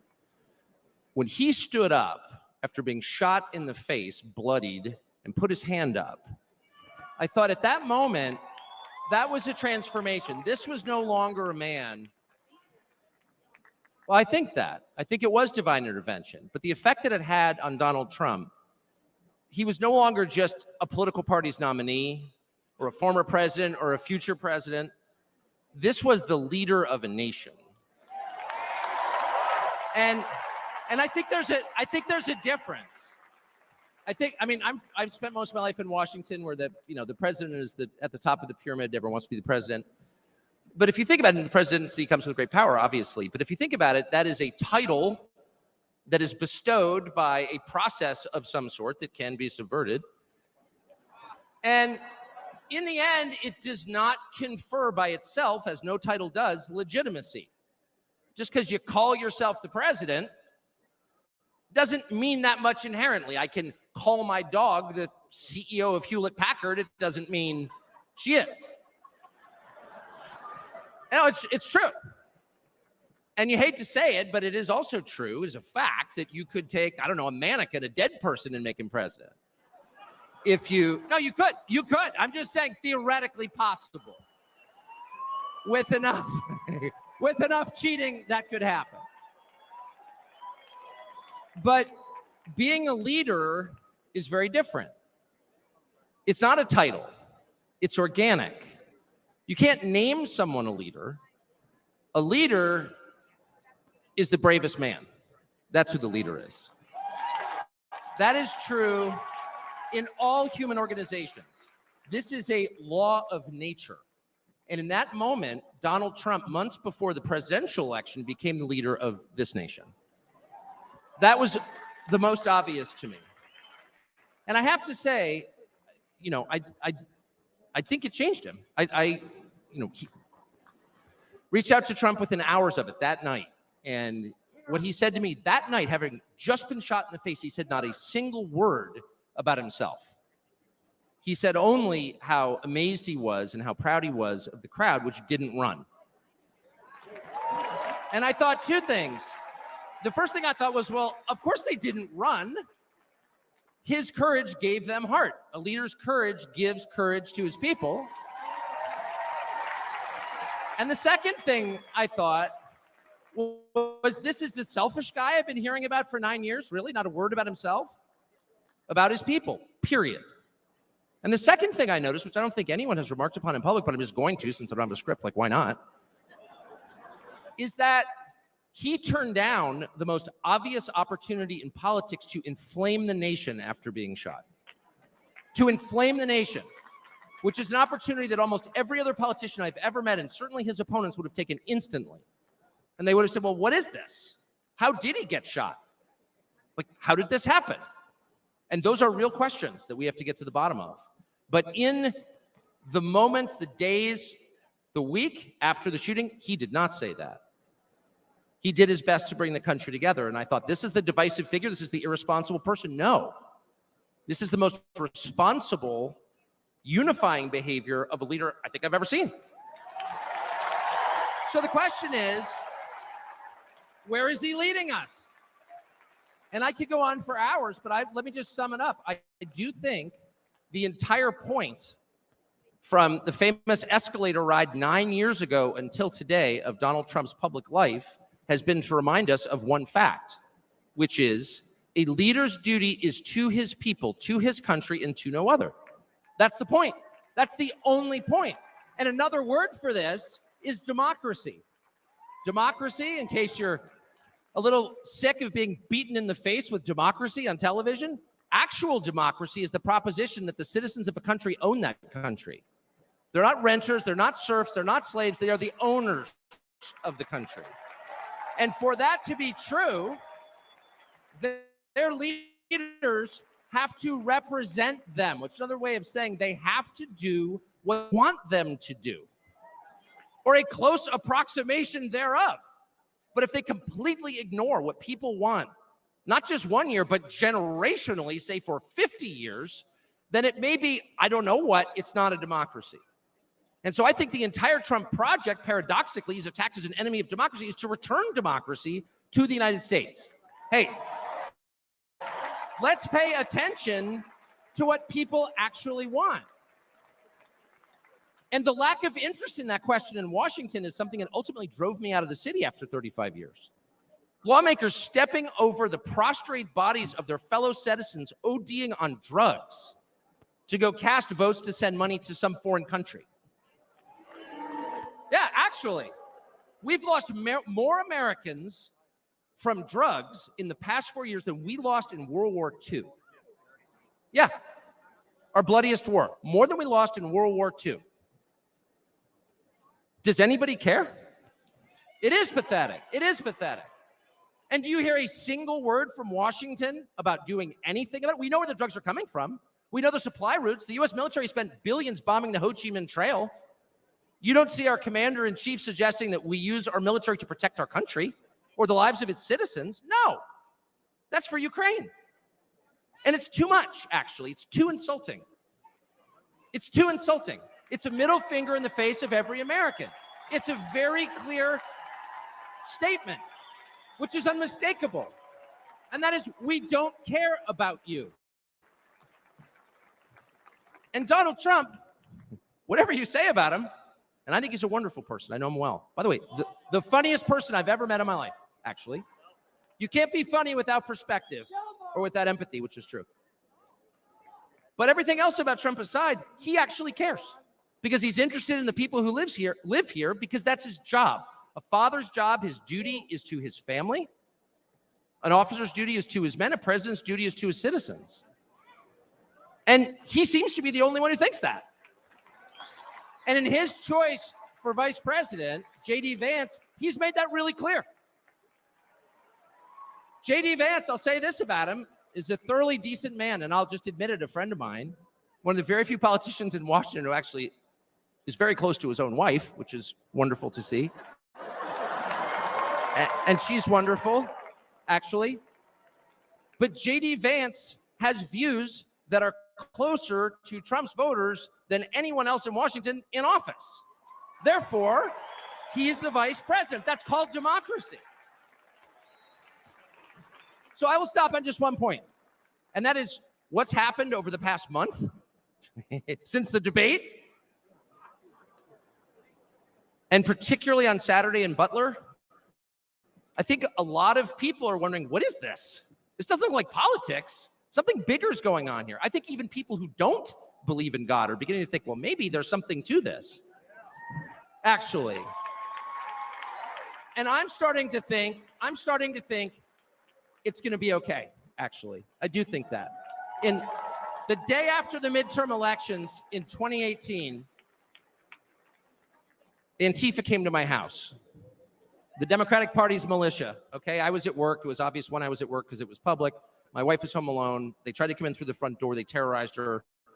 She hid in our pantry. It was on television. It was horrible, actually. It was, I'm not whining about it. It wasn't getting shot in the face, but it wrecked our day. And the next morning, we're lying in bed, and the phone rings for my wife, and it's Donald Trump, who's not like a regular text buddy of Donald Trump's. She picks it up. Hello? Susie, it's Donald Trump. And it's coming through. I could hear it. I'm lying in bed. Whoa. He says, I'm going to stand guard outside your house. I'll never forget this as long as I live. He says, there's a lot of hate out there. And she said, there is, Mr. President. And then he says, but there's a lot of love. There's a lot of love. And we are seeing that love. I don't think it's human love. And I'll just stop with this. I'm not always convinced that I'm on the right side. I've been on the wrong side many times. You'll never hear me say I'm on God's side or God's with me or even I'm with God. I want to be, not sure I am. But I will say this unequivocally and conclusively. God is among us right now. And I think that's enough. God bless you. Ladies and gentlemen, please welcome Golf General Manager, Trump National Doral, Carrie Tomasco Ruiz.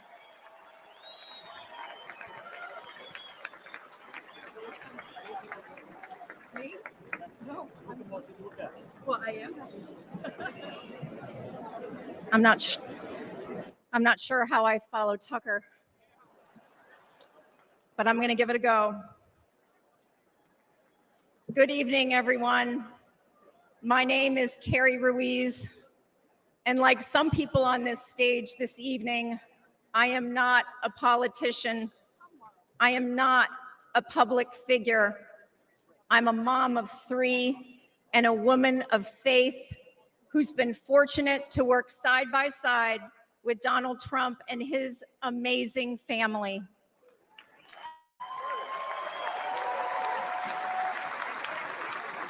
"12 years ago, the Trump Organization purchased the iconic Doral Golf Resort after so many companies tried and failed to create a world-class golf experience, all while turning a profit. With his keen eye for business and uncanny ability to make things better, Donald Trump got to work.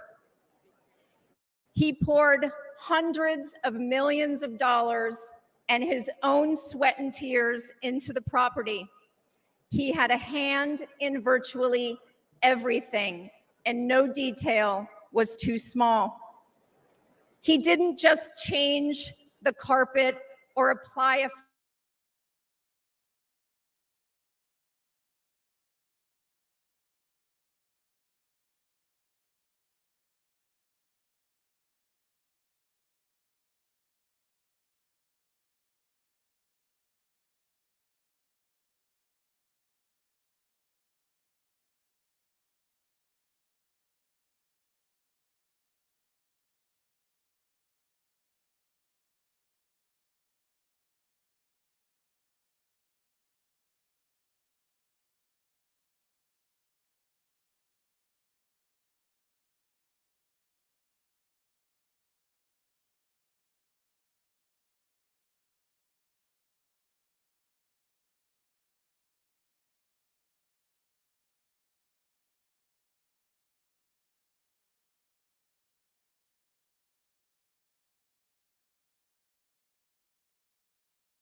media, and we will liberate America from these villains once and for all.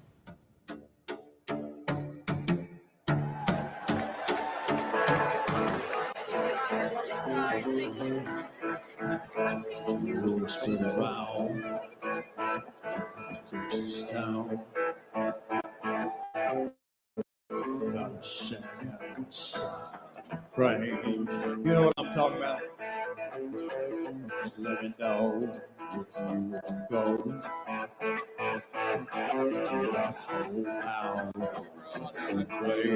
They got a lot of nice girls out there.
Ladies and gentlemen, please welcome Advocate for Safe Schools, Annette Albright from North Carolina.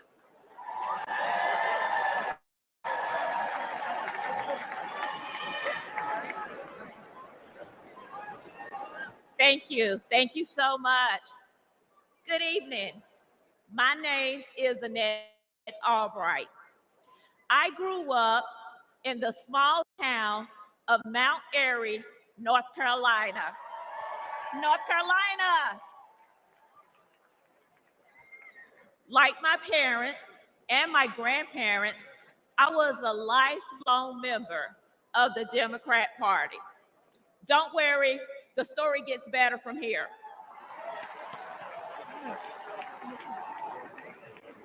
After completing a degree in criminal justice, I started a career working with the North Carolina Department of Corrections. I left my job in the criminal justice system to work for Charlotte-Mecklenburg School District to engage our youth before they got stuck in the system. It didn't take long for me to realize that public schools are a part of the problem.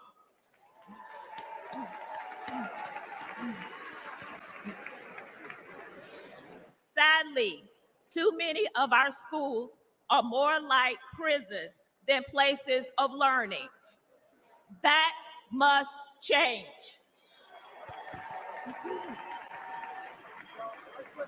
In one public high school, I witnessed a full-blown riot.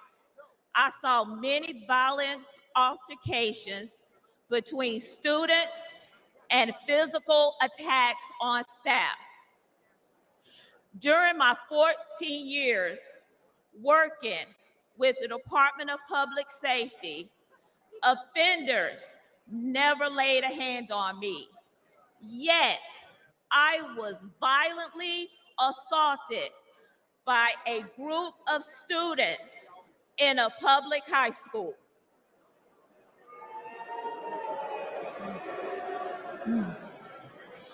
The uptick in school violence was related to an Obama-Biden policy that directed schools to reduce suspension rates and keep dangerous students in the classroom.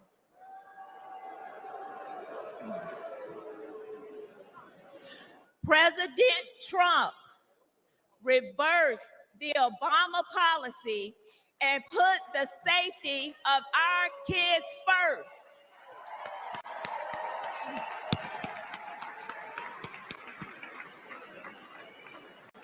Violence on public school campuses should not be a Democrat issue.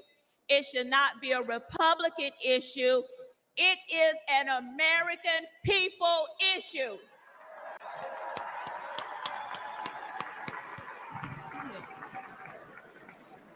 Sadly, I've repeatedly seen that the Democrat Party cares more about appeasing the teachers union than they do about prioritizing the needs of our kids.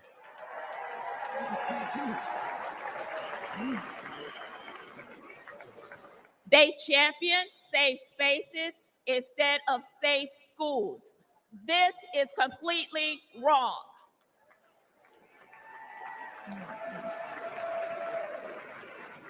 Little by little, I began to see the truth. While Democrats spend more money on a broken system, Republicans are empowering parents and fighting for school choice.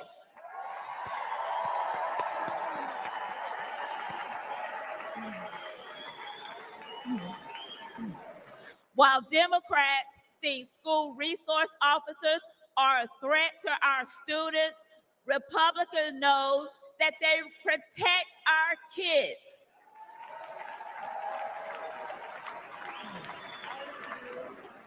While Democrats won't admit that our schools are failing, Republicans will fix the system and make our schools safe.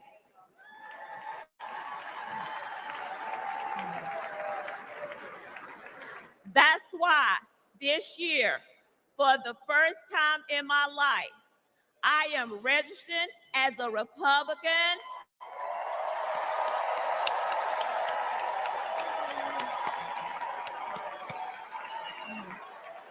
Thank you. Thank you. And in November, I will proudly cast my vote for Donald J. Trump.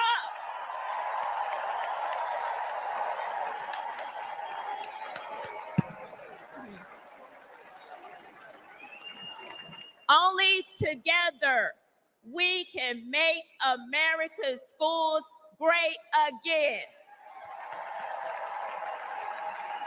Thank you, and God bless America.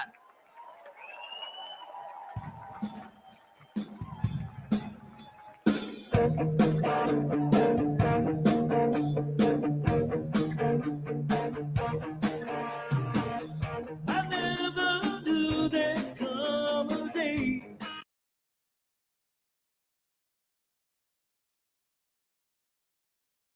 Is New York's Donald Trump running for president? He bought full-page ads in 3 East Coast newspapers today stating his views on foreign policy, and these ads will win him a following. In the ads, he says, there's nothing wrong with American foreign policy that little backbone won't cure. And he says, we have no business spending ourselves broke in the Middle East, protecting ships that are not ours, and oil that we don't need. Rumblings in the Trump camp point as far as the presidency. Somebody has to help this country, and if they don't, the country and the world are in big trouble. Because within a short period of time, as sure as we're sitting here, there's not going to be a country and there's not going to be a world. I have no intention of running for president. And if it got so bad, I would never want to rule it out totally. Together, we will determine the course of America and the world for many, many years to come. For too long, a small group in our nation's capital has reaped the rewards of government while the people have borne the cost. That all changes starting right here and right now, because this moment is your moment. It belongs to you. The forgotten men and women of our country will be forgotten no longer. The Republican primary is over. Donald Trump basically has this nomination locked up.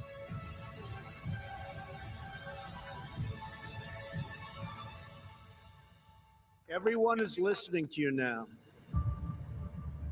I will fight for you with every breath in my body, and I will never, ever let you down. My fellow Americans, our movement is far from over. In fact, our fight has only just begun.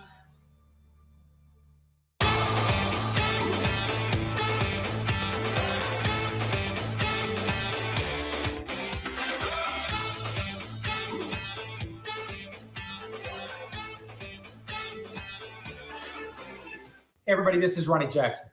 I was a White House physician for 3 presidents. I know better than anyone what it takes physically and mentally to be president. While Biden's cognitive abilities continue to decline, President Trump is doing everything he can to save America, but he needs your help. Patriots like you are the reason President Trump is still in this fight. So I have one ask. Can you chip in any amount right now to President Trump's campaign to make America great again? It's not about how much you donate. It can be $5, $10, or any amount you can give. What's important is that me, you, and the entire MAGA movement join together before he accepts his nomination. Please chip in now by texting donate to 88022. Thank you.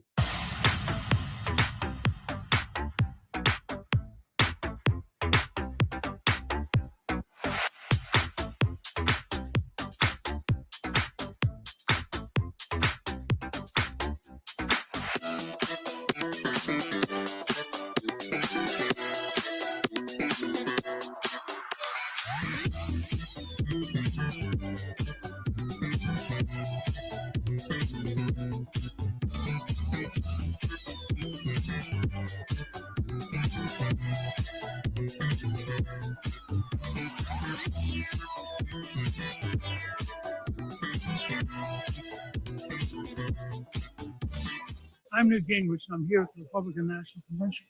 And I'm asking you to help President Donald Trump win the White House and kick Joe Biden out of there. If you'll send whatever you can afford to 88022, I believe you will be key in helping defeat Joe Biden.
about you.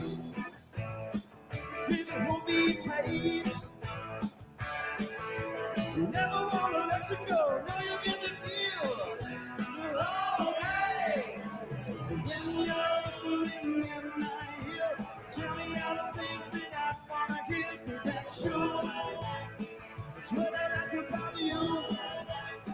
That's what I like about you. That's what I like about you.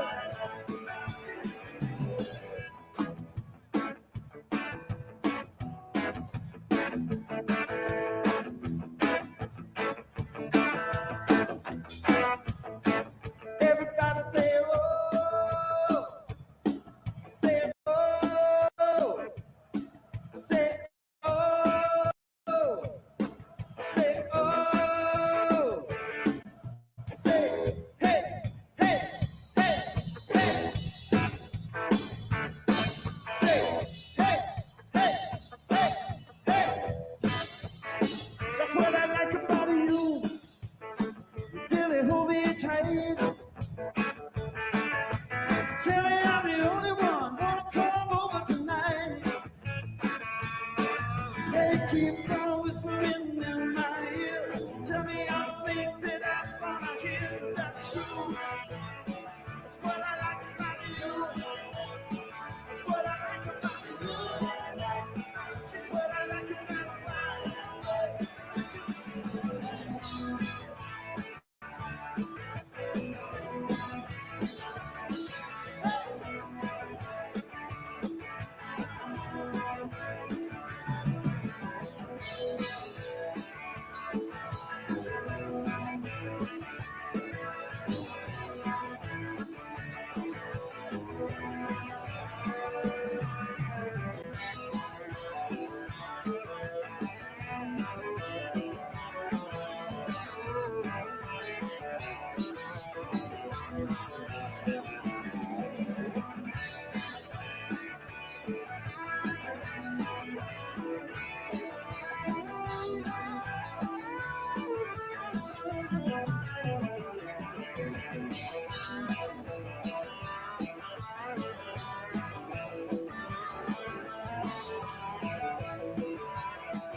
What I like about you, really hold me tight.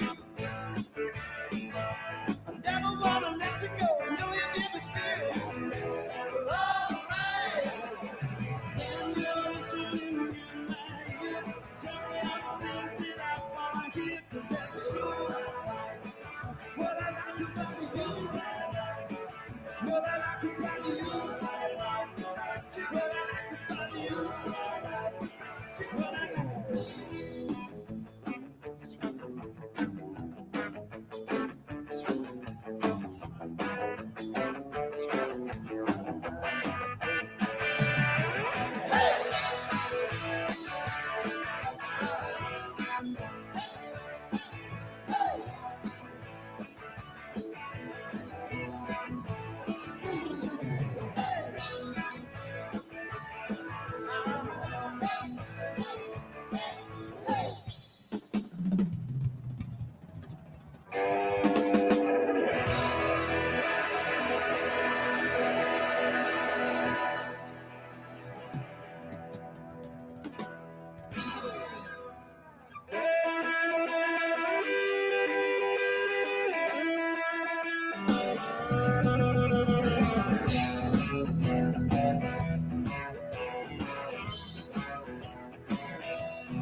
sweet little baby. I'm a boy. Love my baby, heart and soul. Love like ours will never grow. She's my sweet little thing. She's my pride and joy. She's my sweet little baby. I'm the little boy. Yeah, I love my baby. Long and lean. Mess with her, you see a man getting mean. She's my sweet little thing. She's my pride and joy. She's my sweet little baby. I'm her little boy.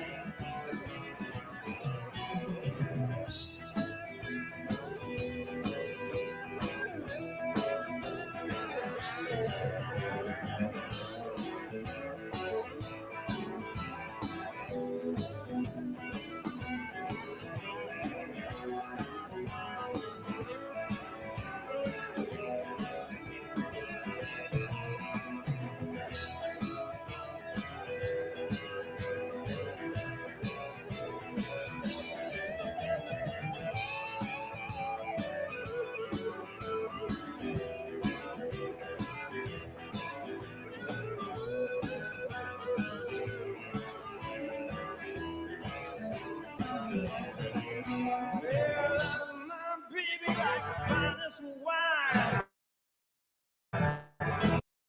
Stick with her till the end of time. She's my pride and joy. She's my sweet little baby. I'm there. Yeah, I love my baby, heart and soul. Let the clouds will never grow. And she's my sweet little thing. She's my pride and joy. She's my sweet little baby.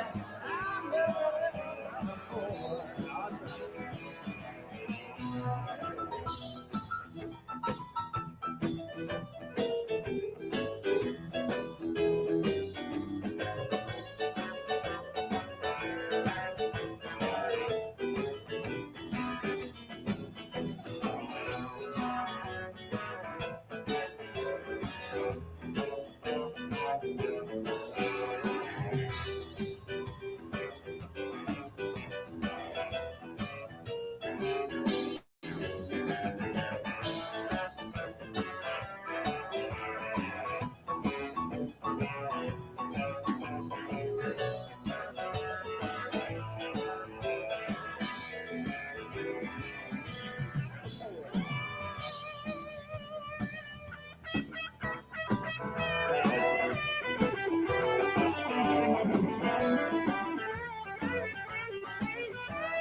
time. She's my sweetest thing.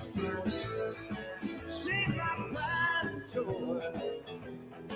She's my sweet little baby. I'm a boy. Yeah, that's my baby, heart and soul. Love like ours will never grow. She's my sweet little thing.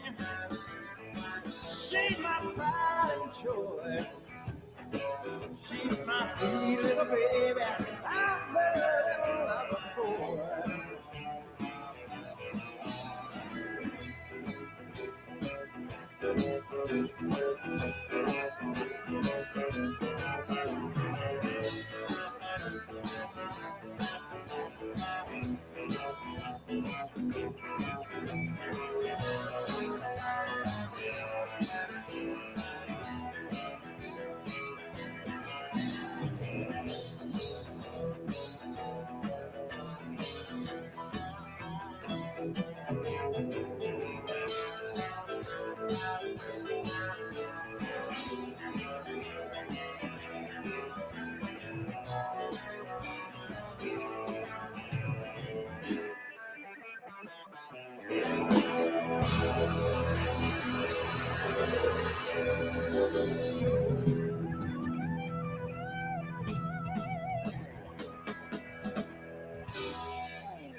Well, let me tell you something, brother. You know something? When I came here tonight, there was so much energy in this room. I felt maybe I was in Madison Square Garden getting ready to win another world title. Or maybe I thought the vibe was so intense, the energy was so crazy, it felt like maybe I was going to press that no-good, stinky giant over my head and slam him through the mat, brother. But what I found out was I was in a room full of real Americans, brother. And at the end of the day, with our leader up there, my hero, that gladiator, we're gonna bring America back together, one real American at a time, brother.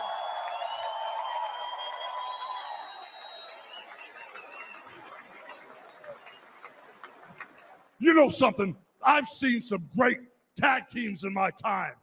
Hulk Hogan and, ooh, yeah, the Macho Man Randy Savage. But you know something? I see the greatest tag team of my life standing upon us, getting ready to straighten this country out for all the real Americans.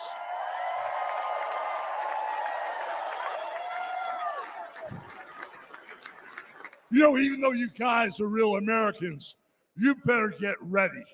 Because when Donald J. Trump becomes the president of the United States, all the real Americans are going to be nicknamed Trumpites.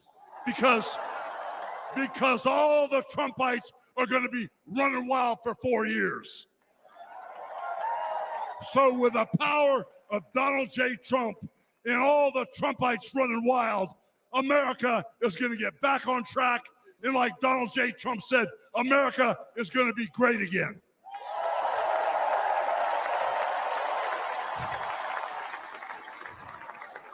You know, when I look out and I see all the real Americans, I think about how Donald Trump, his family was compromised.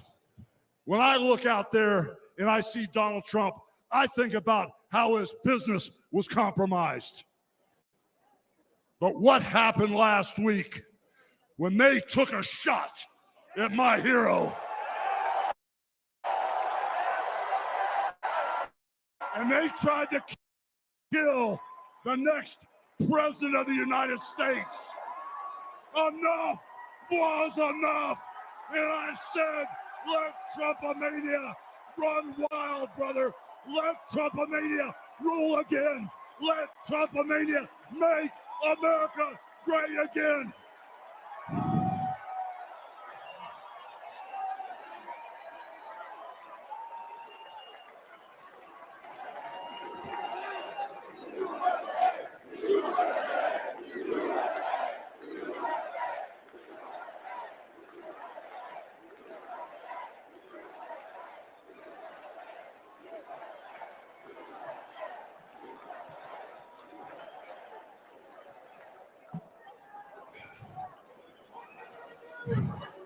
You know something, Trumpites? I didn't come here as Hulk Hogan, but I just had to give you a little taste. You know, my name is Terry Bollea. And as an entertainer, I love you too. And as an entertainer, I tried to stay out of politics.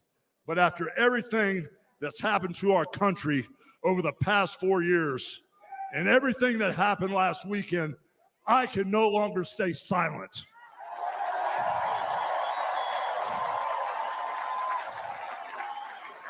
I'm here tonight because I want the world to know that Donald Trump is a real American hero. And I'm proud to support my hero as the next president of this United States.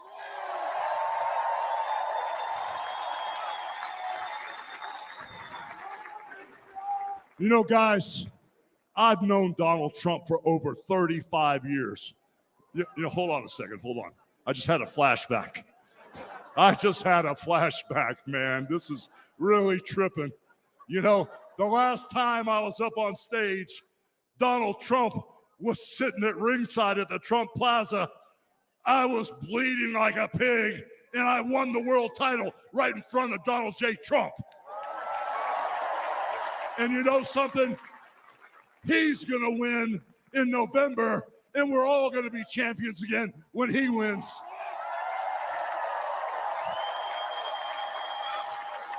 And like I said, I've known that man for over 35 years, and he's always been the biggest patriot, and he still is. He's always told you exactly what he thought, and he still does, brother.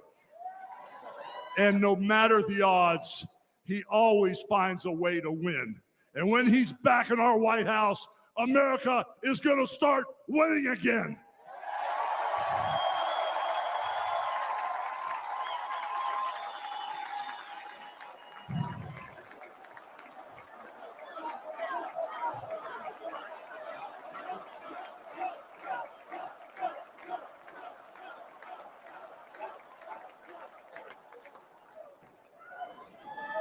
You know, guys, over my career, I've been in the ring with some of the biggest, some of the baddest dudes on the planet. And I've squared off against warriors, ooh yeah, savages. And I've even, like I said, body slammed giants in the middle of the ring. And I know tough guys. But let me tell you something, brother. Donald Trump is the toughest of them all.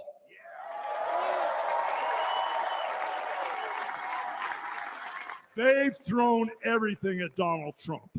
All the investigations, the impeachments, the court cases, and he's still standing and kicking their butts.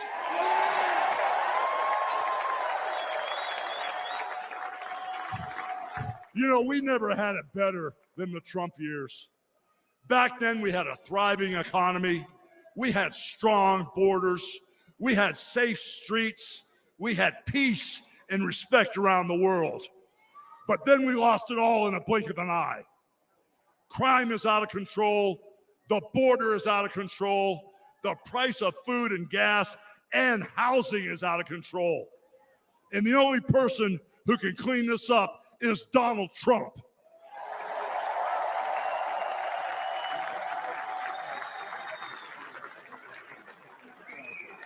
You know, guys, I really, really love this country. And I've lived the American dream. And I want my kids, your kids, and all those little teeny Hulkamaniacs out there to live the American dream too.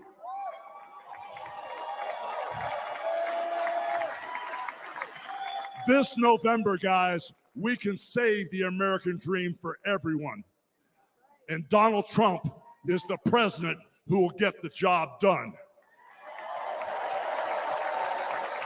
So all you criminals, all you lowlifes, all you scumbags, all you drug dealers, and all you crooked politicians need to answer one question, brother. What you gonna do when Donald Trump and all the Trumpomaniacs run wild on you, brother? God bless you, and thank you.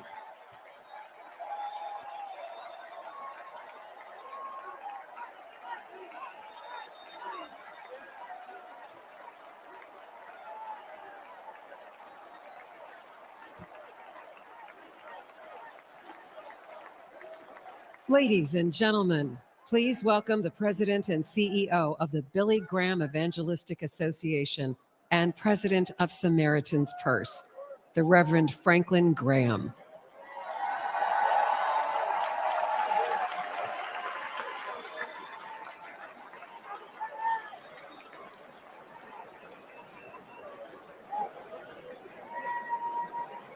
Good evening. I've got the hardest job tonight. I have to follow Hulk Hogan. But I stand here tonight as a private citizen who loves this country. I've been asked to say a few words and then to pray, and we're going to do that. Last Saturday, In Butler, Pennsylvania, President Trump had a near-death experience. No question. But God spared his life. And when we go through those experiences, it changes us. It can cause us to examine our lives and to reevaluate our priorities, as you should. When President Trump rose from that platform, he rose with his fist raised in strength, showing America his unshakable resolve to fight for them in this nation.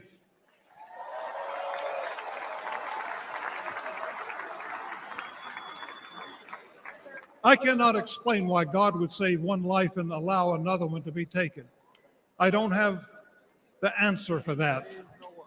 But one thing I do know is that God loves us, and he wants us to be with him in heaven one day. And that's through faith in his son, Jesus Christ.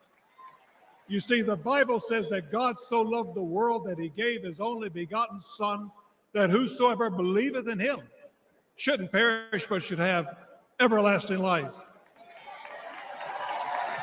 For as long as I've known the President Trump, I've found him to be a man of his word. Things that he said he'll do, he did.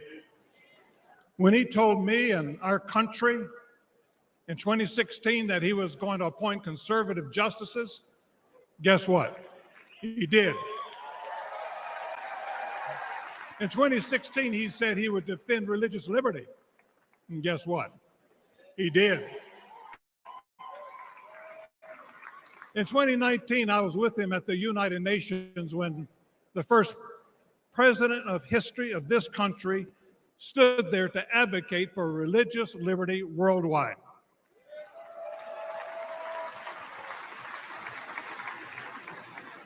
When American citizen and Pastor Andrew Brunson was being held in a Turkish jail on false accusations, President Trump demanded that he be released. And he applied economic pressure and sanctions until they did that. I'm grateful and thankful for what he did as a 45th president of the United States. And I know that as the 47th president, he will keep his word to the American people to make America great once again.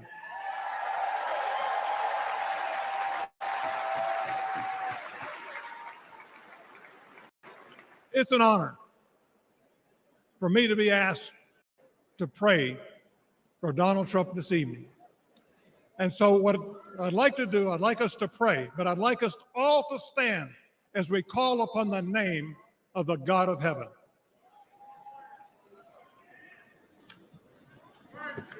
Our Heavenly Father, we come before you this evening with grateful hearts. Thank you for saving the life of President Donald J. Trump. In his own words, it was you and you alone who saved him. We pray for the others that were injured on Saturday, for the family who lost their loved one. Put your loving arms around them. Comfort them, and may they sense your presence. We stand before you tonight. We say thank you for the provisions you have given to the United States of America. You have blessed this country more than any country in the world. Sadly, as a nation, we have forgotten who is responsible for all the freedoms, the liberties, and the bounty that we enjoy. It has all come for you. Thank you. This evening, our nation is in trouble. We're divided politically, racially, economically, with millions of people seeking refuge and hope in our dry and thirsty land. You're the only one who can fix the complexity of the problems that we face today. We pray for President Trump, that you would give him wisdom, strength, and a clear vision for the future of this nation and the task that is at hand. Continue to protect him from his enemies. I pray that you would surround him with men and women who will give him sound counsel and guidance. We pray for Melania, for Barron, and for all the President Trump's children and grandchildren. We pray for Senator J.D. Vance, his wife Usa, along with their young family. We're thankful for his strong stand for defending life. As your word instructs, we also pray for the leaders of our nation, whether they're Republican, Democrat, or Independent. We know that all authority comes from you. You are a great God, and we ask that if it be thy will that you will make America great once again. And we ask that you'll unite our hearts, bring us together, one nation under God, indivisible, with liberty and justice for all. And we pray this in the mighty name of my Lord and Savior, Jesus Christ, the King of Kings and the Lord of Lords. Amen.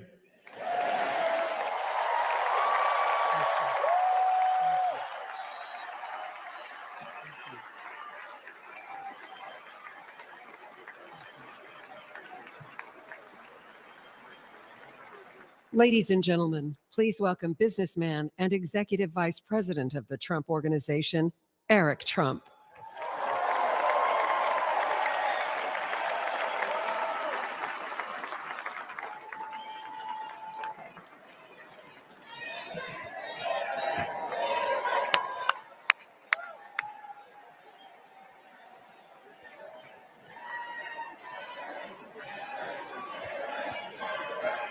Good evening, America.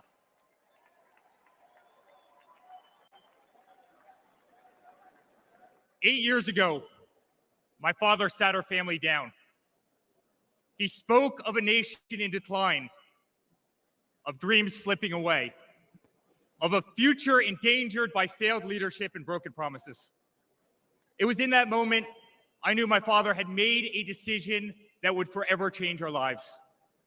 We realized he had chosen to step into the arena, to fight for the soul of America. He had decided to leave behind the comforts of an unbelievable business empire, to leave behind everything he had ever built, to answer the call to serve our nation. Unlike his predecessor, it was not a decision born out of necessity. Unlike the current president, it was not a decision that would enrich his family. Rather, it was a decision made out of love for this country and a deep concern for America's future.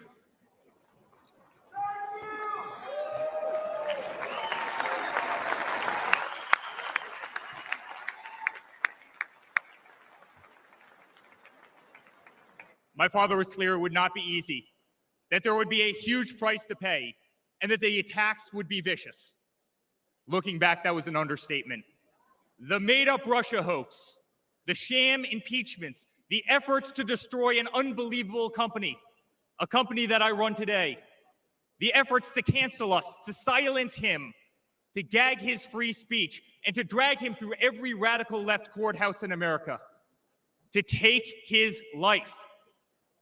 Yet through it all, he's shown unwavering courage and determination, not just in public, but in every private conversation with me and our family.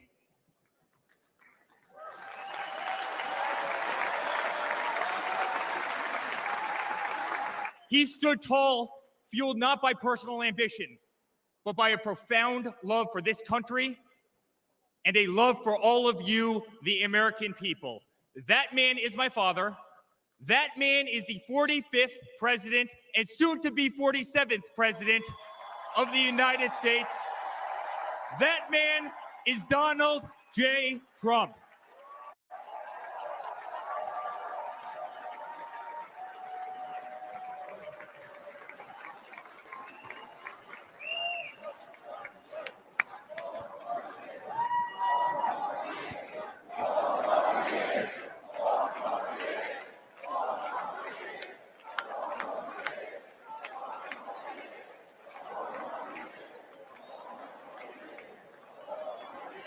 Each time I've stood on this stage, America has been at a dire crossroads.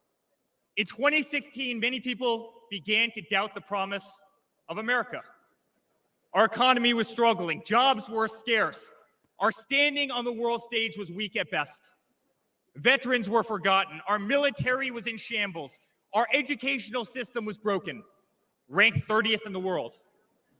He could no longer tolerate an inept administration that handed $150 billion to Iran, a country that chants death to America, or witness the continued attacks on our Constitution and our religious liberty, or see the disrespect shown to our unbelievable law enforcement officers who are being disarmed, defunded, and persecuted each and every day. He could no longer stand to see words like Christmas stripped from public use or the Pledge of Allegiance removed from our schools. But my father saw potential where others saw despair. Donald Trump built the New York City skyline. He did so during a time when businesses were turning away from the city he loved. Crime was rampant. The streets were dirty, but he had the Midas touch, and he turned those streets and neighborhoods into gold. He faced every challenge with tremendous vision and grit. As he did during the 2016 election, he rolled up his sleeves. He remained unapologetic. He did not care to be politically correct.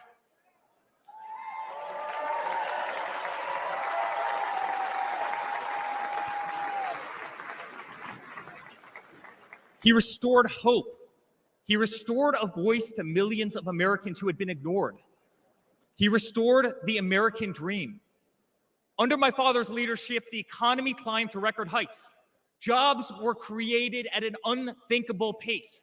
Unemployment reached historic lows across all demographics. Wage growth soared. He cut taxes for hardworking families and businesses. He slashed regulations.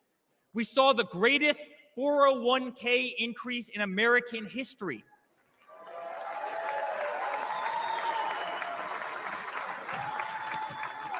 People bought their first homes in an environment that saw 2 to 3% interest rates.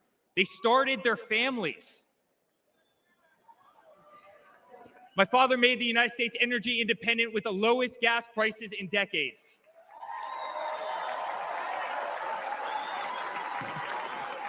My father made the United States safe. Our borders were closed. There was peace in the Middle East. Soleimani, al-Baghdadi, the terrorists were dead.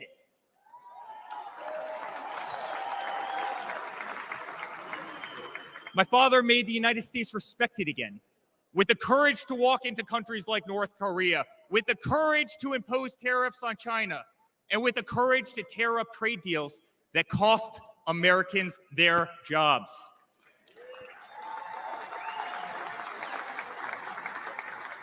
He brought manufacturing back to America. Small businesses flourished. He did what he promised. He put America first. We were winning. Donald Trump made America great again.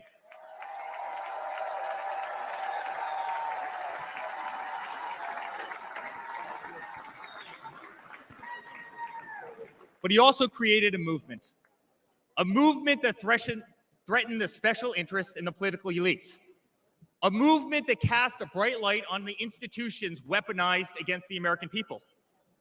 You see it in our schools. God bless the moms who fought back.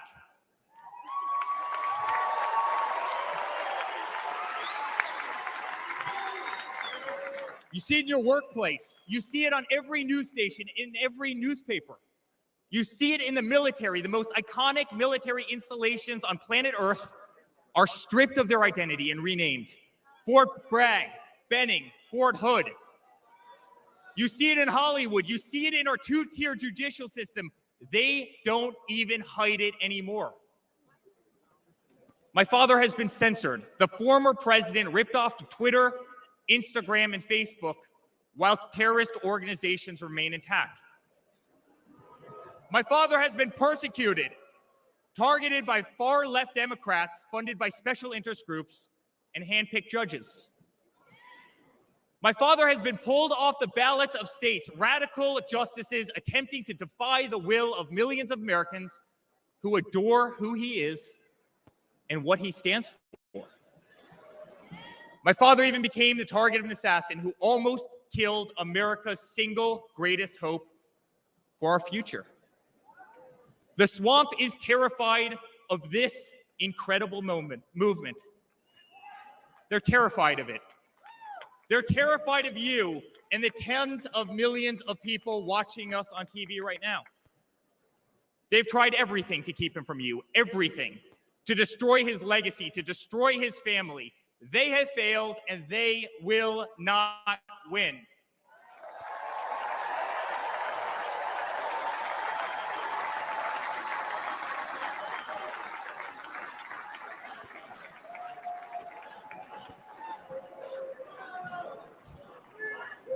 I love my Florida delegation right here.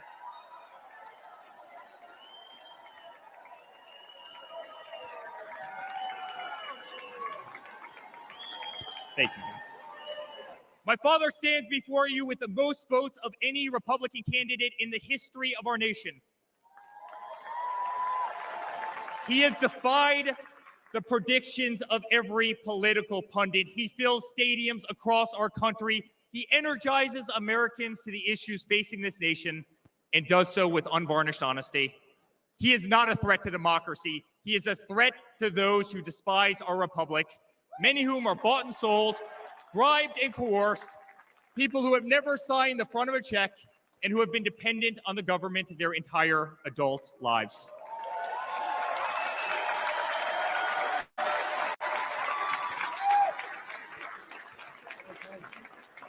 Today, as it was in 2016, America's at that crossroads again.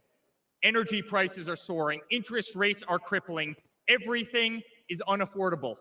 The US dollar has been diminished. Inflation has made it impossible for Americans to live, to save for their future. Our infrastructure is crumbling. Our border is out of control. Millions are dead and displaced in Russia and Ukraine, a war that has no end and a war that we are funding. The Middle East has become a hornet's nest. Our greatest ally, Israel, totally under siege. Fentanyl is killing our youth and destroying families, while the current administration stands idly by, hoping their inaction will import illegal votes. Crime terrorizes our cities and our suburbs as far-left policies handcuff police. Male athletes, guys my height, 6'5", are swimming in women's sports.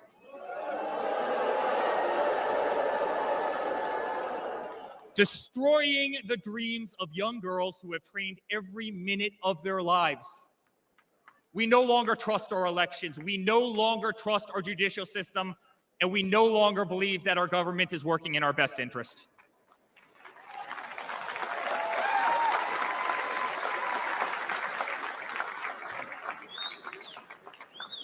In spite of where we are today as a nation, I'd like to speak to every American. To the homeless veteran sleeping under a bridge as illegal immigrants are housed in the most expensive hotels in New York. I'm sorry. We know it's wrong, and we will fix it.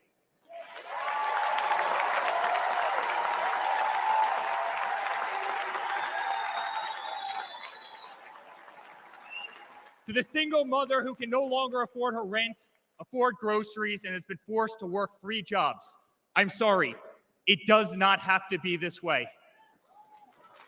To the parents who lost a son or daughter to fentanyl, including the incredible woman that spoke the other night, while an administration does absolutely nothing, I'm sorry. Your government can do so much better, and it will.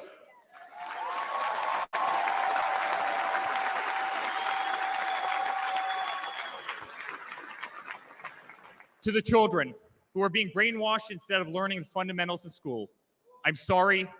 There are teachers who care, and my father will empower them.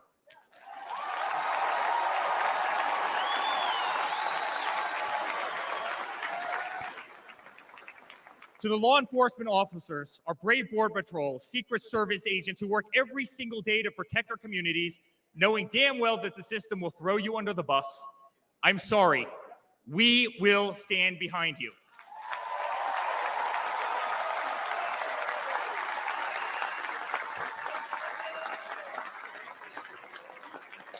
To commuters often petrified to take a bus, take a train, or walk the streets in cities across our nation, I'm sorry.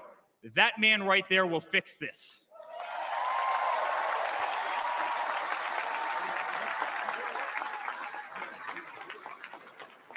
To the construction workers, to the middle-class families, to the families with children with disabilities, families who can no longer afford medical benefits or to take a vacation, I'm sorry. We will make America great again.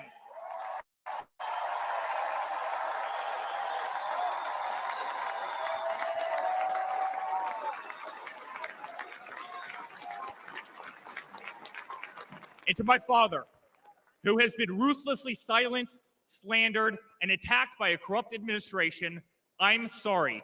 We know, and America knows, that they're not just after you, they're after all of us, and you just happen to be standing in their way.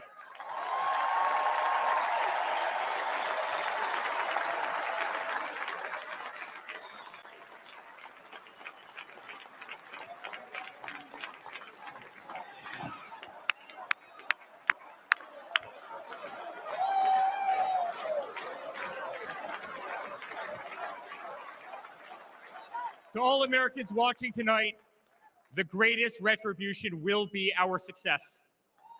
Success not just for ourselves, but for our grandchildren and our children.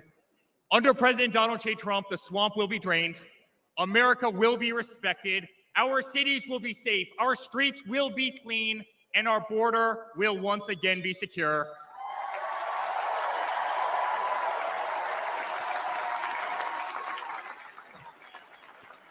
We will have peace. We will have prosperity. Your hard-earned tax dollars will enrich a better America, not be squandered in corrupt foreign nations. Education will be handed back to the states. We will no longer be 30th in the world. We will be first.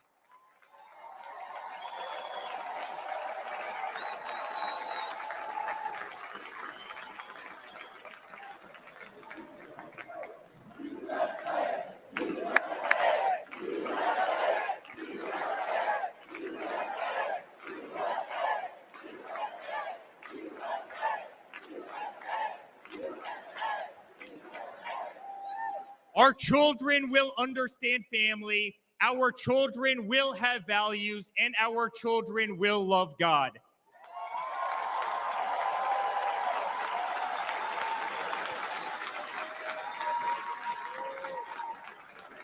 Our country will prioritize free speech, respect freedom of religion, and honor our Constitution.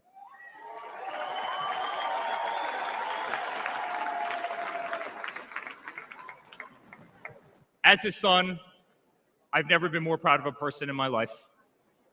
A man who has defied all odds more than once. A man who believed in the promise of America when others turned away. A man who saw a nation in need of a champion and answered that call with unwavering determination and courage. A man who survived a bullet that was intended to eliminate him permanently from our future and from our family. Never have I been more proud to be a Trump.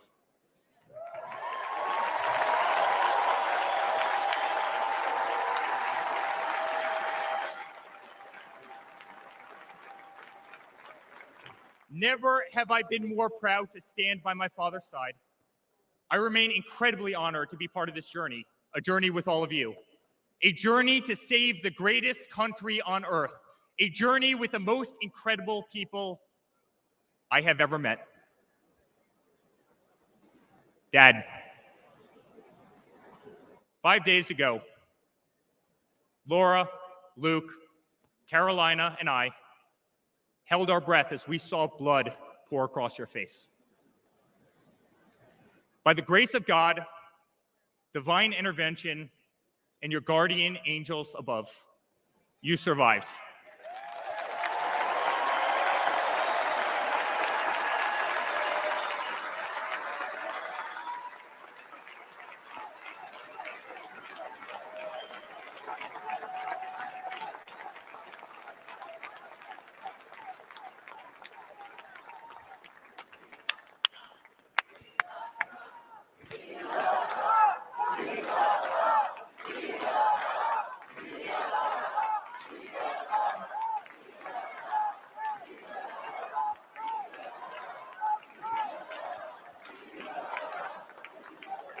You are the greatest fighter I have ever seen.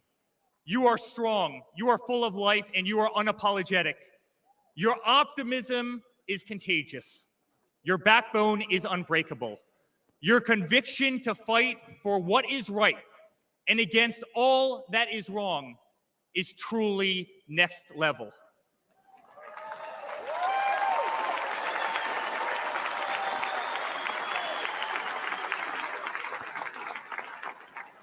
The whole world saw your strength as you stood up. You wiped the blood off your face, and you put your fist in the air in a moment that will be remembered as one of the most courageous acts in the history of American politics. You shouted, "Fight, fight, fight!"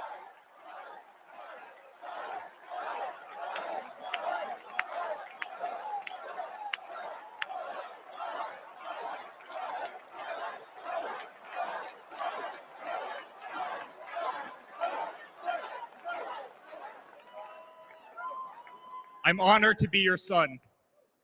I'm honored to speak to our great nation tonight. You are a true leader. You epitomize strength. Our country loves you. Our country appreciates you. Our country misses you. And on November 5th, our country will re-elect you as the 47th President of the United States of America. Good night, Milwaukee. God bless you all.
Ladies and gentlemen, the next First Lady of the United States, Mrs. Melania Trump.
This is a story as uniquely American as the ideals and freedoms we all cherish.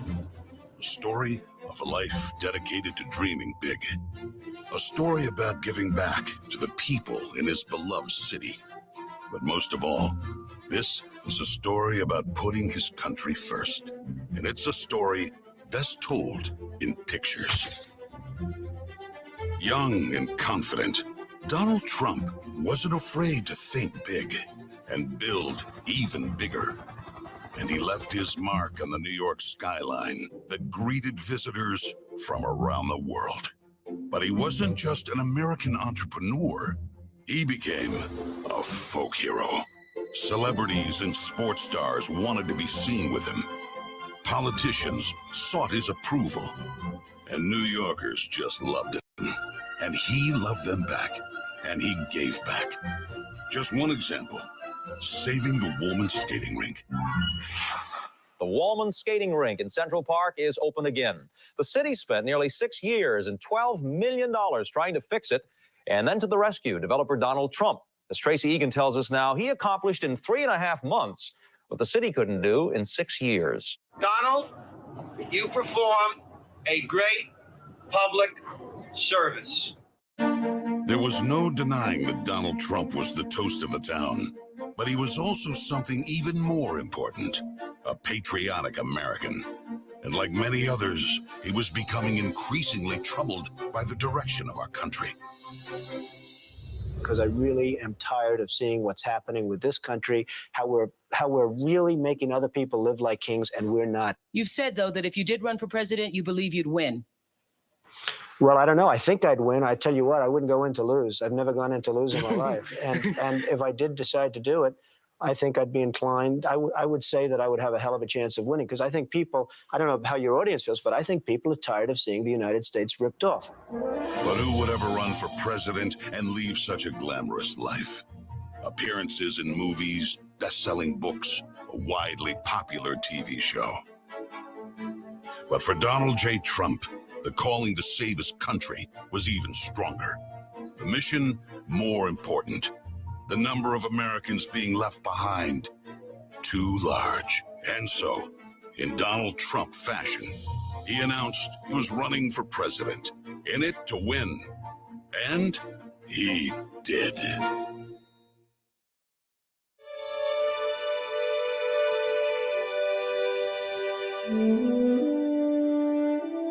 From his first day in office, the Washington politicians learned something about President Trump.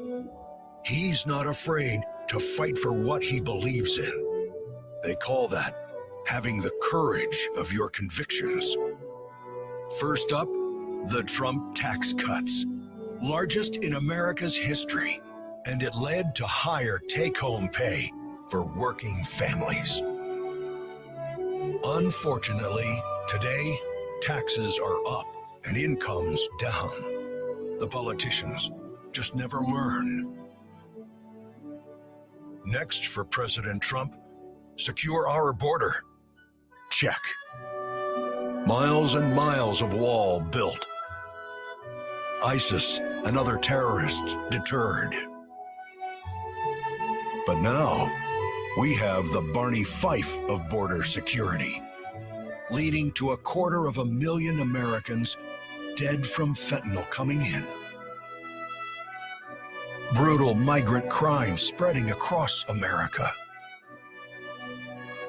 And ISIS now here. President Trump promised he'd keep America out of endless wars. Welcome words to the families of our young men and women who serve. And another promise kept. He started by strengthening our military, then traveled the world, meeting with our allies, and even with our main adversaries, just so they understood that America's strength and resolve was back. Because that's what a strong commander-in-chief does. And it led to a stable world at peace and our troops safe. Today, a different story. Our enemies smelled weakness, then set the world on fire. Putin saw it, then invaded Ukraine. Hamas saw it, then started a war in the Middle East.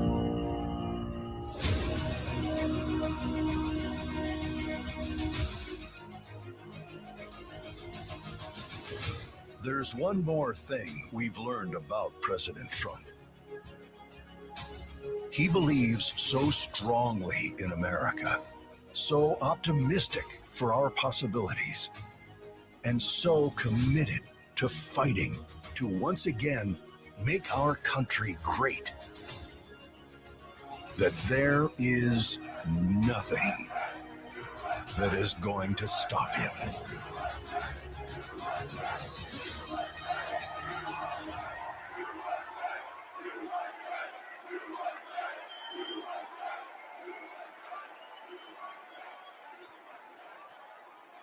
Ladies and gentlemen, please welcome Kid Rock.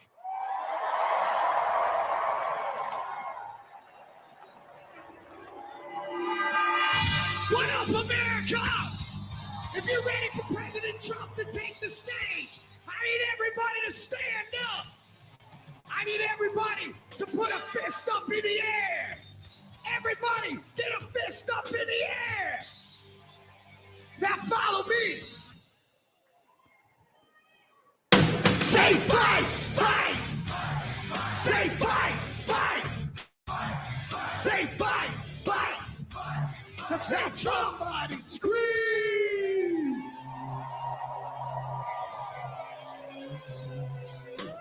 The devil without a cause. I back with the beaver hats and Ben Davis slacks. 30-pack of stroll, straight rock and roll. No Rogaine in the propane flow. The chosen one, I'm the living proof. With the gift to gab from the city of truth. You know I jab, stab, and knock critics back. And I did not stutter when I said that. I'm going platinum, selling rhymes. I went platinum 7 times. Still they ill and want to see us fry. I guess because only God knows why. Why? They call me cowboy, I'm the singer of black. Throw a fist in the air, let me see where you're at. Say fight. Say fight. Say fight. I say Trump.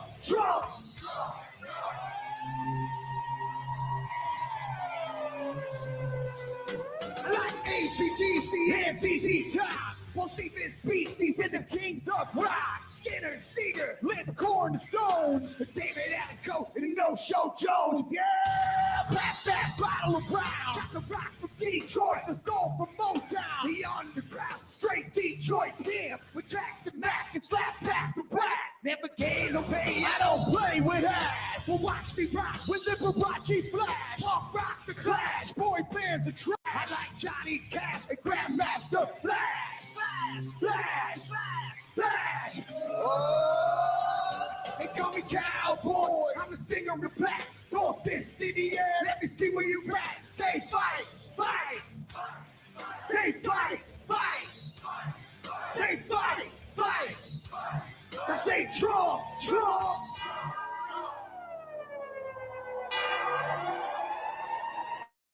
I'm an American badass. Watch me, kid. You can roll with rock, or you can.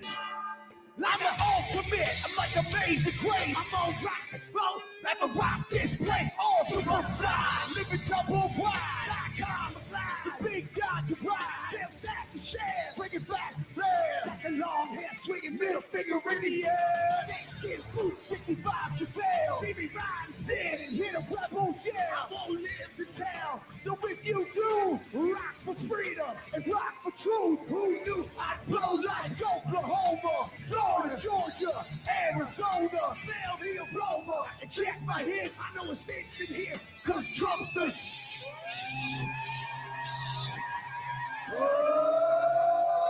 They call me cowboy, I'm the singer of black. Throw a fist in the air, let me see where you're at. Say Trump. Say Trump. Say Trump. Say Trump. I need to hear you louder than that. One more time. I'm a cowboy, badass and black. You sing Trump.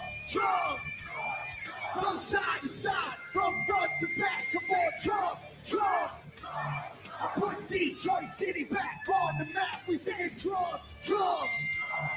Kid Rock's in the house. This is where I'm at. Ladies and gentlemen, get ready for the most patriotic American badass on earth, President Donald J. Trump. But first, another American badass, my brother, Dana White. God bless America.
you what to think. I'm telling you what I know. And I know President Trump. I know President Trump is a fighter. I've been saying this since 2015. Now look at what's happened over the last 10 years. We have all seen it with our own eyes. I'm in the tough guy business, and this man is the toughest, most resilient human being that I've ever met in my life. The higher the stakes, the harder he fights, and this guy never, ever gives up. So what's at stake here? The answer is in President Trump's text, and I quote, "A fight for our country." I know why he's running for president again. Why else would he put himself through everything he's dealt with just to get back here? We all know he doesn't need this. He has achieved everything that you could possibly achieve in life. I know President Trump is literally putting his life on the line for something bigger than himself. And he's willing to risk it all because he loves this country.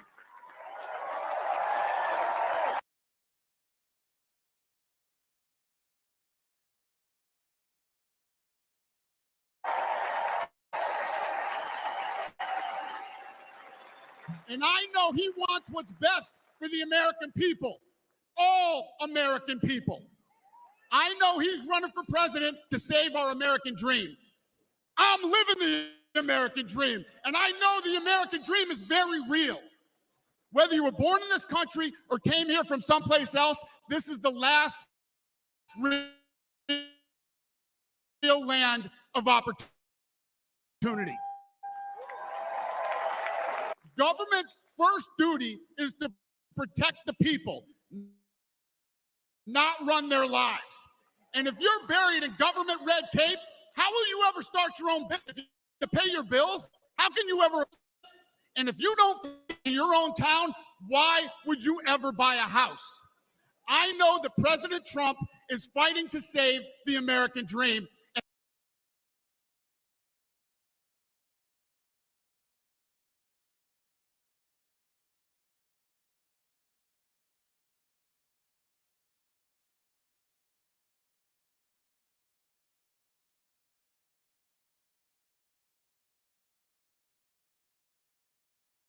And that's what's at stake in this election.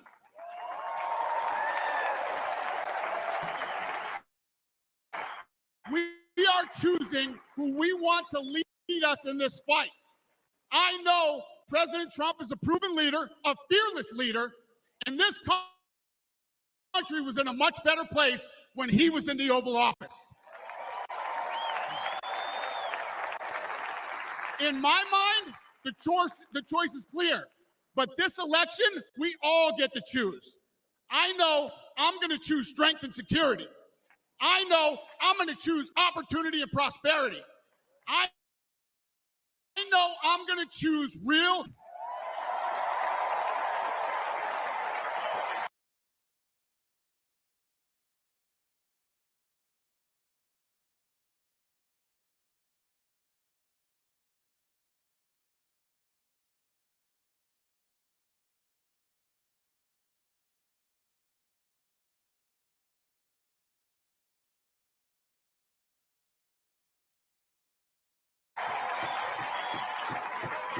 And I'm not telling you what choice to make, and I'm not telling you what to think. I'm telling you what I know. I know America needs a strong leader, and the world needs a strong America. I know Donald J. Trump is the best choice for President of the United States. My fellow Americans, it is my honor to introduce the 45th and soon to be 47th President of the United States, Donald J. Trump.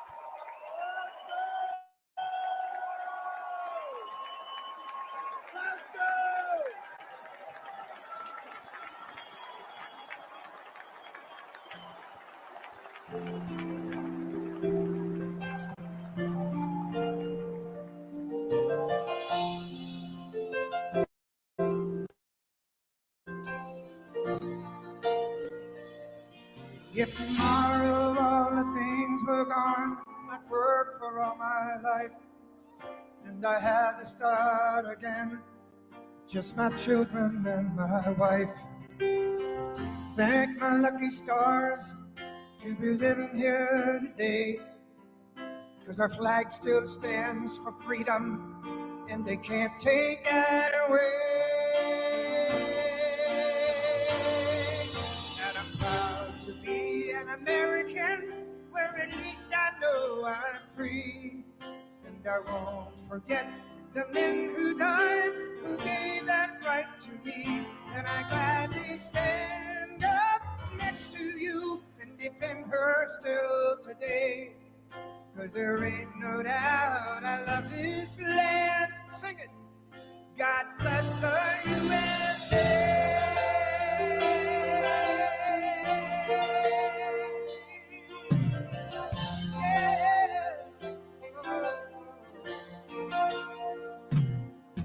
From the lakes of Minnesota to the hills of Tennessee, across the plains of Texas, from sea to shining sea, from Detroit to Houston and New York to LA. There's pride in every American heart, and it's time we stand and say that I'm proud to be an American, where at least I know I'm free. And I won't forget the men who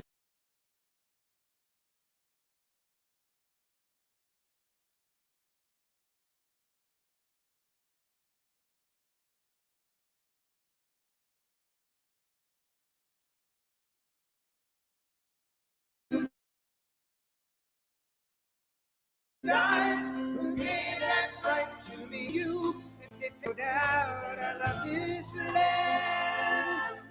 God bless the USA.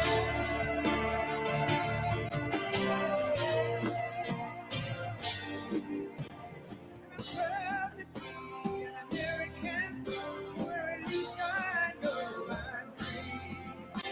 And I won't forget the men who died, who gave that right to me. And I'm gladly stand up next to you and defend her still today. But there ain't no doubt I love this land. God bless the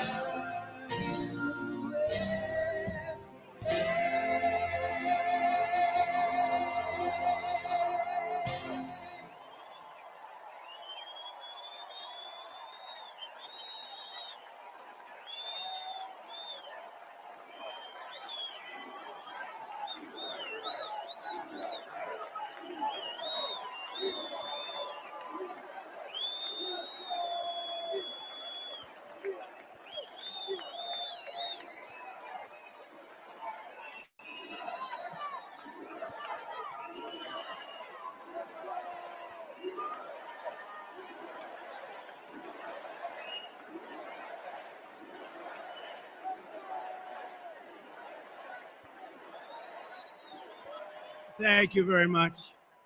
Thank you very, very much. Wow. And thank you, Dana. Thank you, Kid Rock, sometimes referred to as Bob. And thank you, Lee, right from the beginning. Thank you very much. What a talent. What a beautiful, beautiful song. Thank you. Friends, delegates, and fellow citizens, I stand before you this evening with a message of confidence, strength, and hope. 4 months from now, we will have an incredible victory, and we will begin the 4 greatest years in the history of our country. Together, we will launch a new era of safety, prosperity, and freedom for citizens of every race, religion, color, and creed. The discord and division in our society must be healed. We must heal it quickly. As Americans, we are bound together by a single fate and a shared destiny. We rise together or we fall apart. I am running to be president for all of America, not half of America, because there is no victory in winning for half of America. So tonight, with faith and devotion, I proudly accept your nomination for President of the United States. Thank you.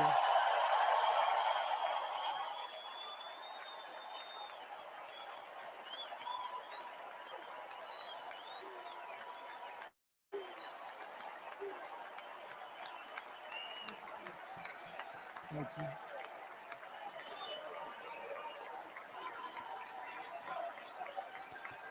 Thank you very much.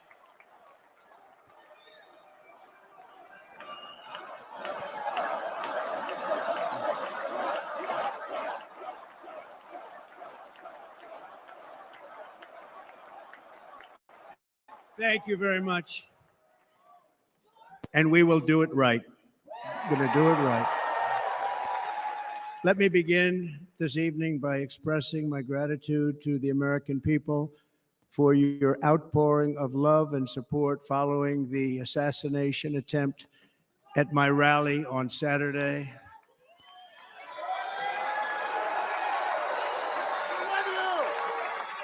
As you already know, the assassin's bullet came within a quarter of an inch of taking my life. So many people have asked me, what happened? Tell us what happened, please. And therefore, I will tell you exactly what happened. And you'll never hear it from me a second time because it's actually too painful to tell. It was a warm, beautiful day in the early evening in Butler Township in the great Commonwealth of Pennsylvania. Music was loudly playing, and the campaign was doing really well. I went to the stage, and the crowd was cheering wildly. Everybody was happy. I began speaking very strongly, powerfully, and happily, because I was discussing the great job my administration did on immigration at the southern border. We were very proud of it.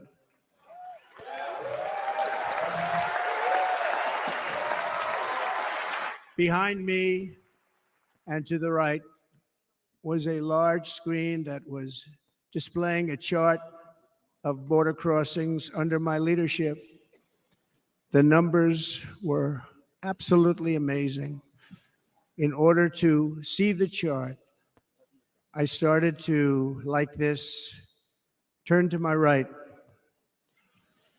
and was ready to begin a little bit further turn, which I'm very lucky I didn't do, when I heard a loud whizzing sound and felt something hit me really, really hard on my right ear.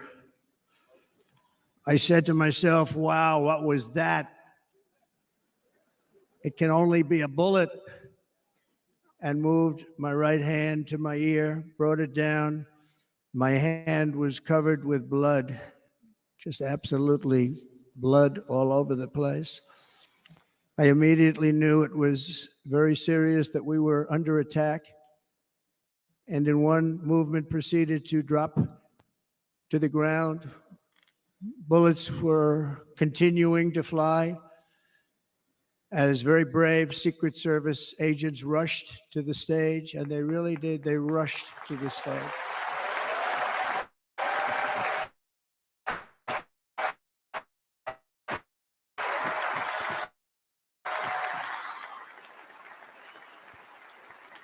These are great people at great risk, I will tell you, and pounced on top of me so that I would be protected. There was blood pouring everywhere, and yet in a certain way I felt very safe because I had God on my side. I felt that.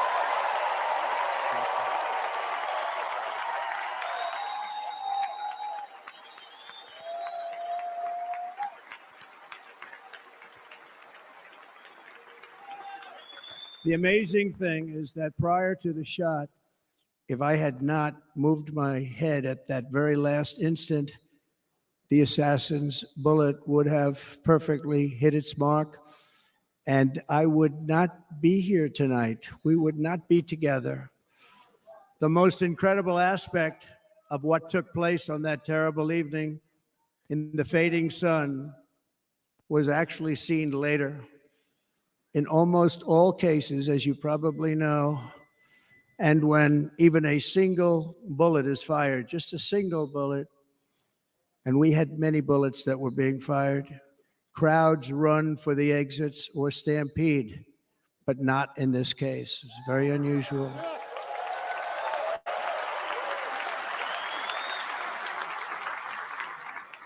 This massive crowd of tens of thousands of people stood by and didn't move an inch.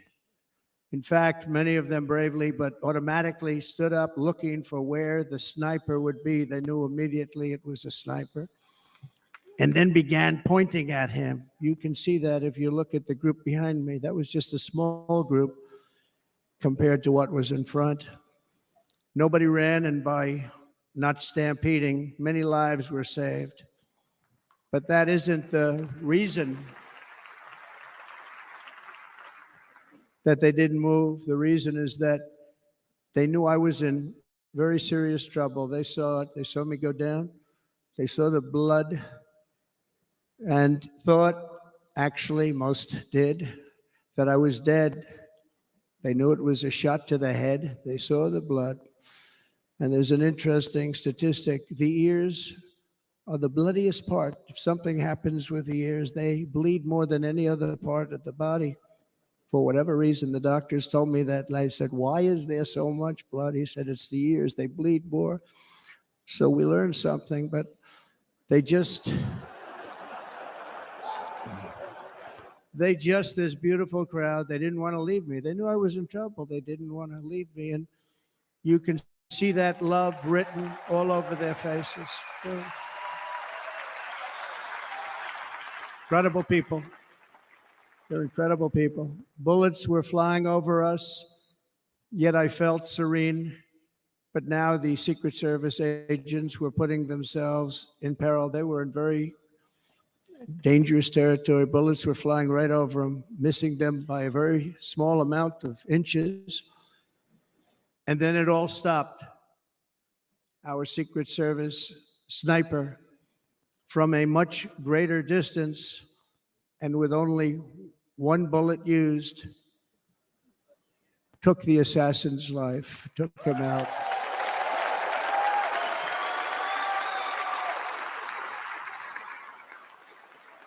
I'm not supposed to be here tonight. Not supposed to be here. Yeah.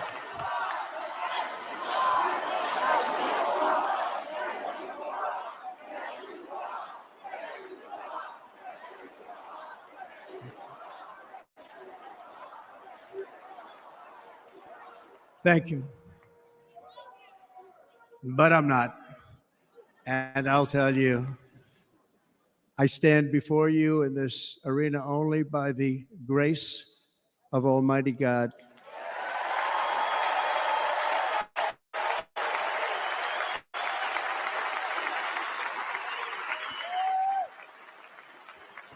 In watching the reports over the last few moment, probably was, when I rose surrounded by Secret Service, the crowd was confused because they thought I was dead, and there was great, great sorrow. I could see that on their faces as I looked out. They didn't know I was looking out. They thought it was over, but I could see it, and I wanted to do something to let them know I was okay. I raised my right arm, looked at the thousands and thousands of people that were breathlessly waiting, and started shouting, "Fight, fight, fight."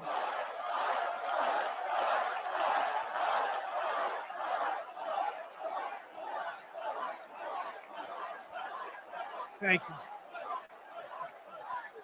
Once my clenched fist went up, and it was high into the air. You've all seen that.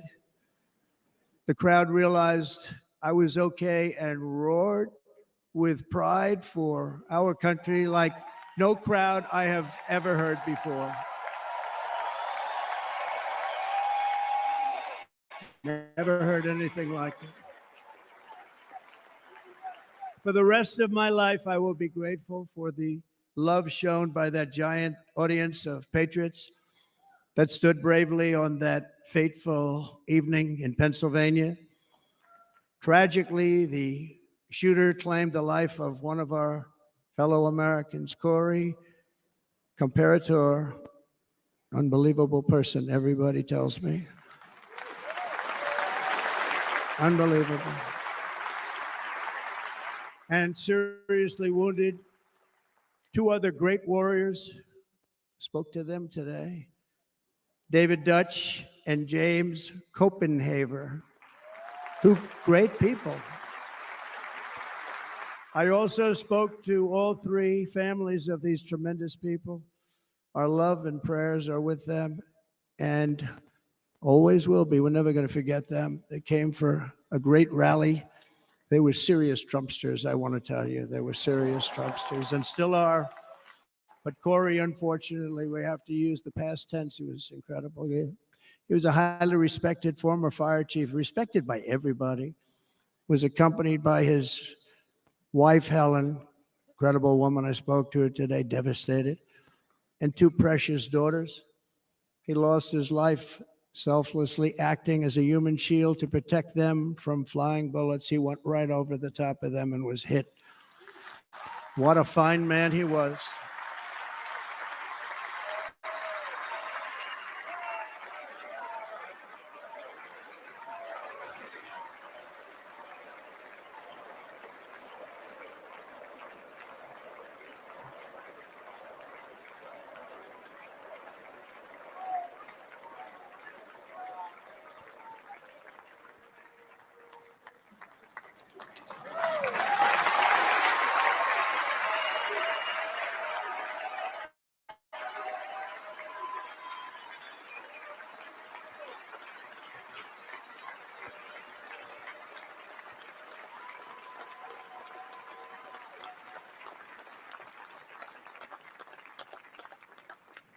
I want to thank the fire department and the family for sending his helmet, his outfit, and it was just something, and they're going to do something very special when they get it. But we did something which cannot match what happened, not even close. But I am very proud to say that over the past few days, we've raised $6.3 million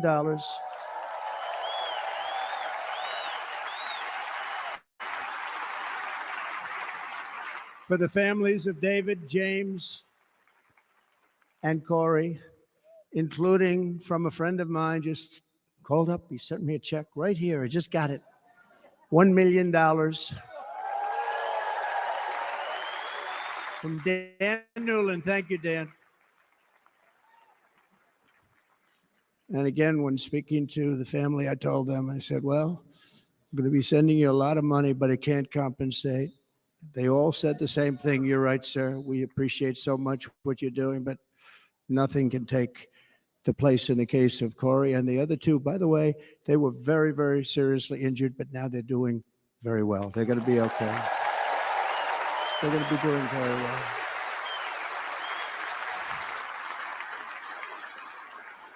They're warriors. So now I ask that we observe a moment of silence in honor of our friend Corey.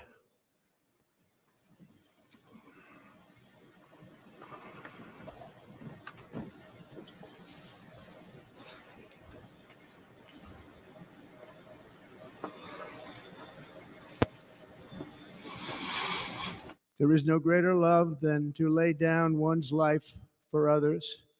This is the spirit that forged America in her darkest hours, and this is the love that will lead America back to the summit of human achievement and greatness. This is what we need.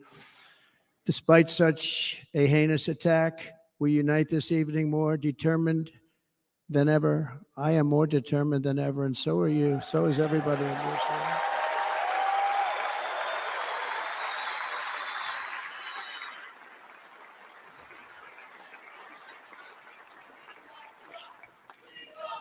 Thank you. Thank you very much.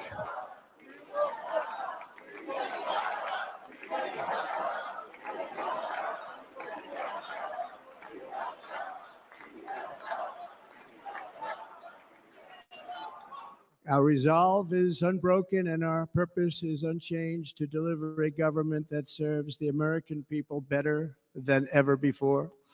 Nothing will stop me in this mission because our vision is righteous and our cause is pure.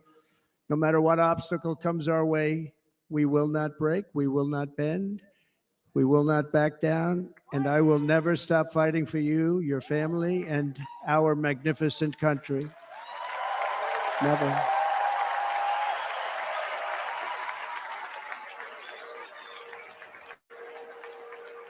And everything I have to give with all of the energy and fight in my heart and soul, I pledge to our nation tonight. Thank you very much. I pledge that to our nation. I'm going to turn our nation around, and we're going to do it very, very quickly. Thank you.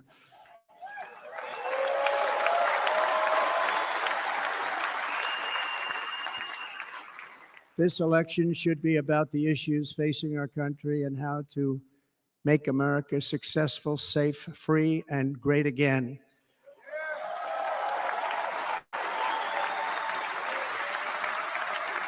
In an age when our politics too often divide us, now is the time to remember that we are all fellow citizens. We are one nation under God, indivisible, with liberty and justice for all.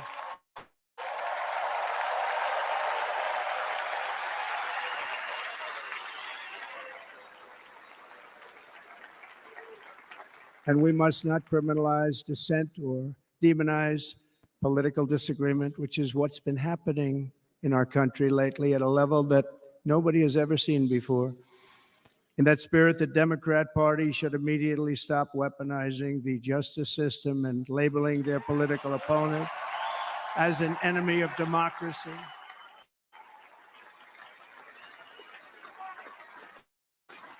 Especially since that is not true. In fact, I am the one saving democracy for the people of our country.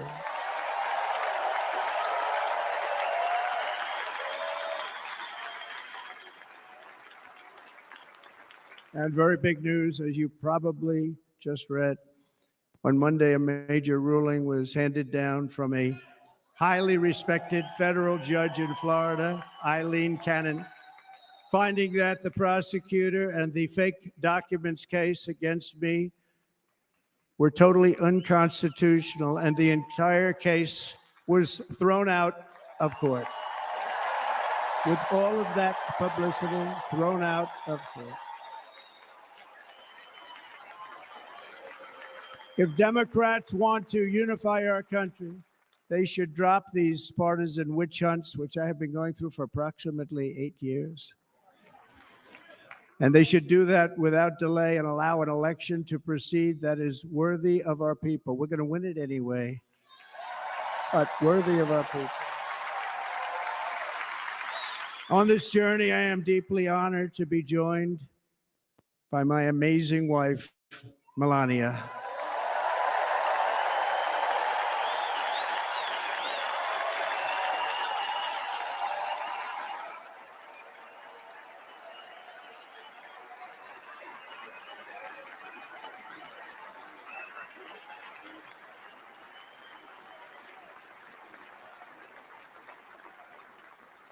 And Melania, thank you very much. You also did something really beautiful, a letter to America calling for national unity, and it really took the Republican Party by surprise. I will tell you, it was beautiful.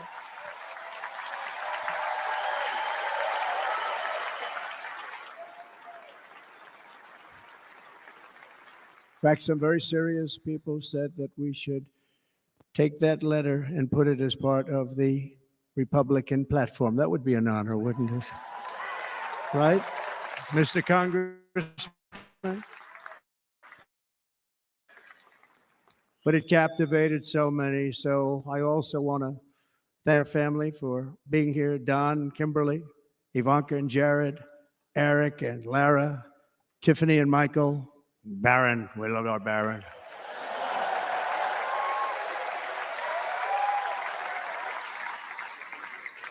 And of course, my 10 wonderful grandchildren. You saw a few of them up there on my lap before.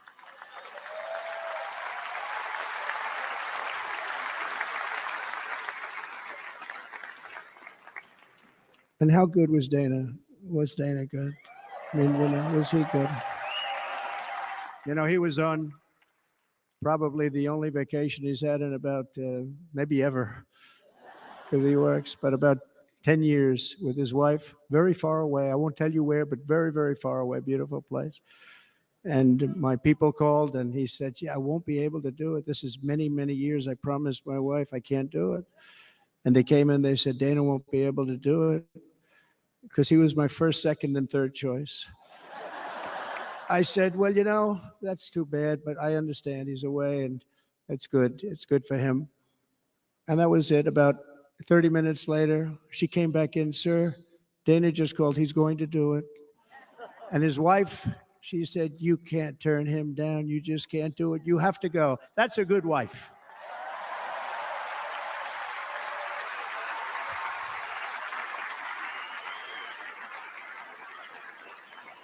So he got on a plane. He got here a little while ago. Now he's going to get on the plane in a little while and he's going to go back home to his wife. But they're great. And I just want to thank her and him and their whole family because that's not easy.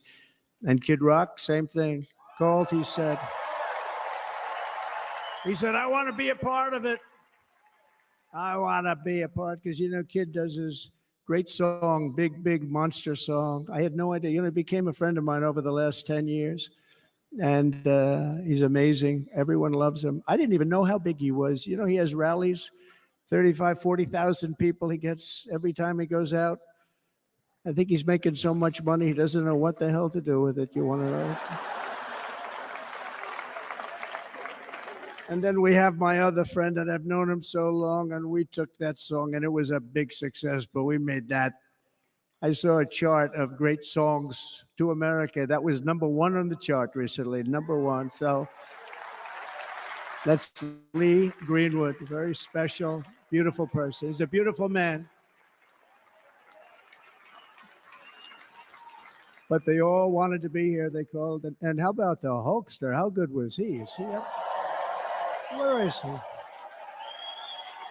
Boy, oh boy.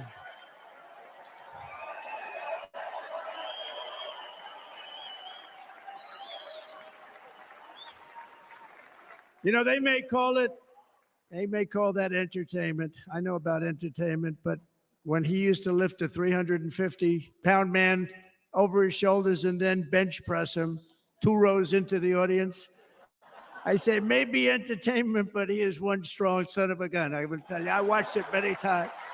There aren't a lot of entertainers that can do that, right? You were fantastic. Thank you very much.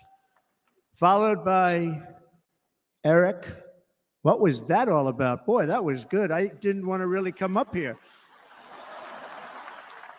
But he was so great, and he's such a good young man. He went through a lot of trouble, and Don last night was incredible. They went through so much trouble. They got subpoenaed more than any people probably in the history of the United States. Every week they get another subpoena from the Democrats, crazy Nancy Pelosi, the whole thing, just boom, boom, boom. They've got to stop that because they're destroying our country.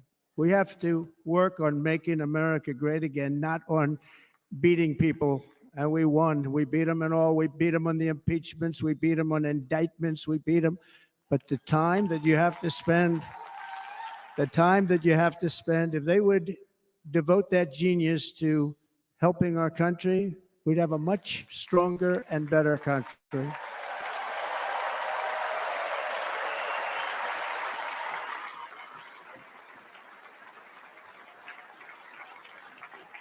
And Jason, the biggest star in country music. Jason, thank you for being here.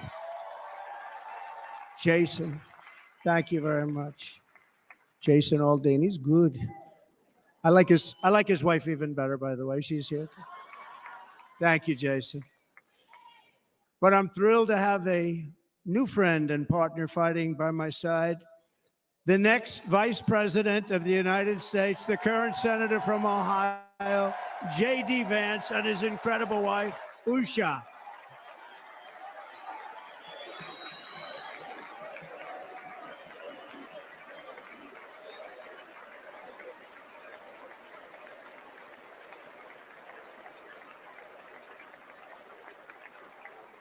He's going to be a great Vice President. He's going to be great. He'll be with this country and with this movement, greatest movement in the history of our country, Make America Great Again. When they criticize it, they say, we're going to try and stop MAGA. I said, MAGA is Make America Great Again. What are you going to stop? There's nothing to stop. Then they say, oh, that's right. It's very tough to fight it. And all of the people that did try and fight it have failed. But he's going to be with us for a long time, and it was an honor to select him. Great, great student at Yale. His wife was a great student at Yale. They met at Yale. These are two smart people. So, JD, you're going to be doing this for a long time. Enjoy the ride.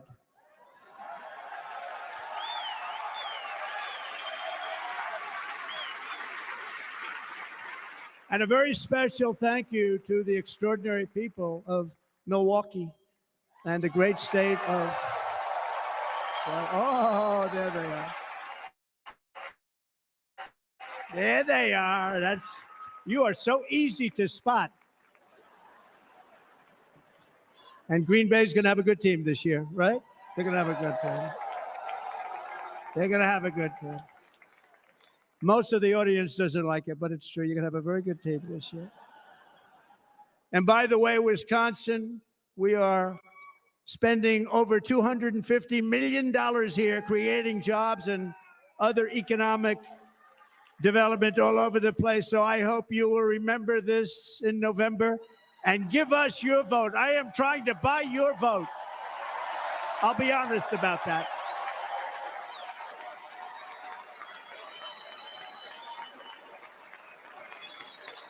And I promise we will make Wisconsin great again. We're going to make it. Thank you, Mr. Governor. Thank you very much. Thank you. I'm here tonight to lay out a vision for the whole nation, to every citizen, whether you're a young or old man or woman, Democrat, Republican, or independent, black or white, Asian or Hispanic. I extend to you a hand of loyalty and of friendship. Together, we will lead America to new heights of greatness like the world has never seen before. We were right there in the first term. We got hit with COVID. We did a great job. Nobody knew what it was, but nobody's ever seen an economy pre-COVID. And then we handed over a stock market that was substantially higher than just prior to COVID.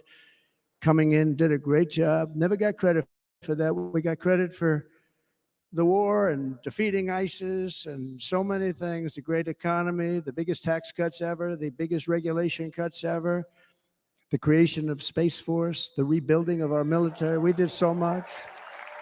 We did so much. Right to try. Right to try is a big deal.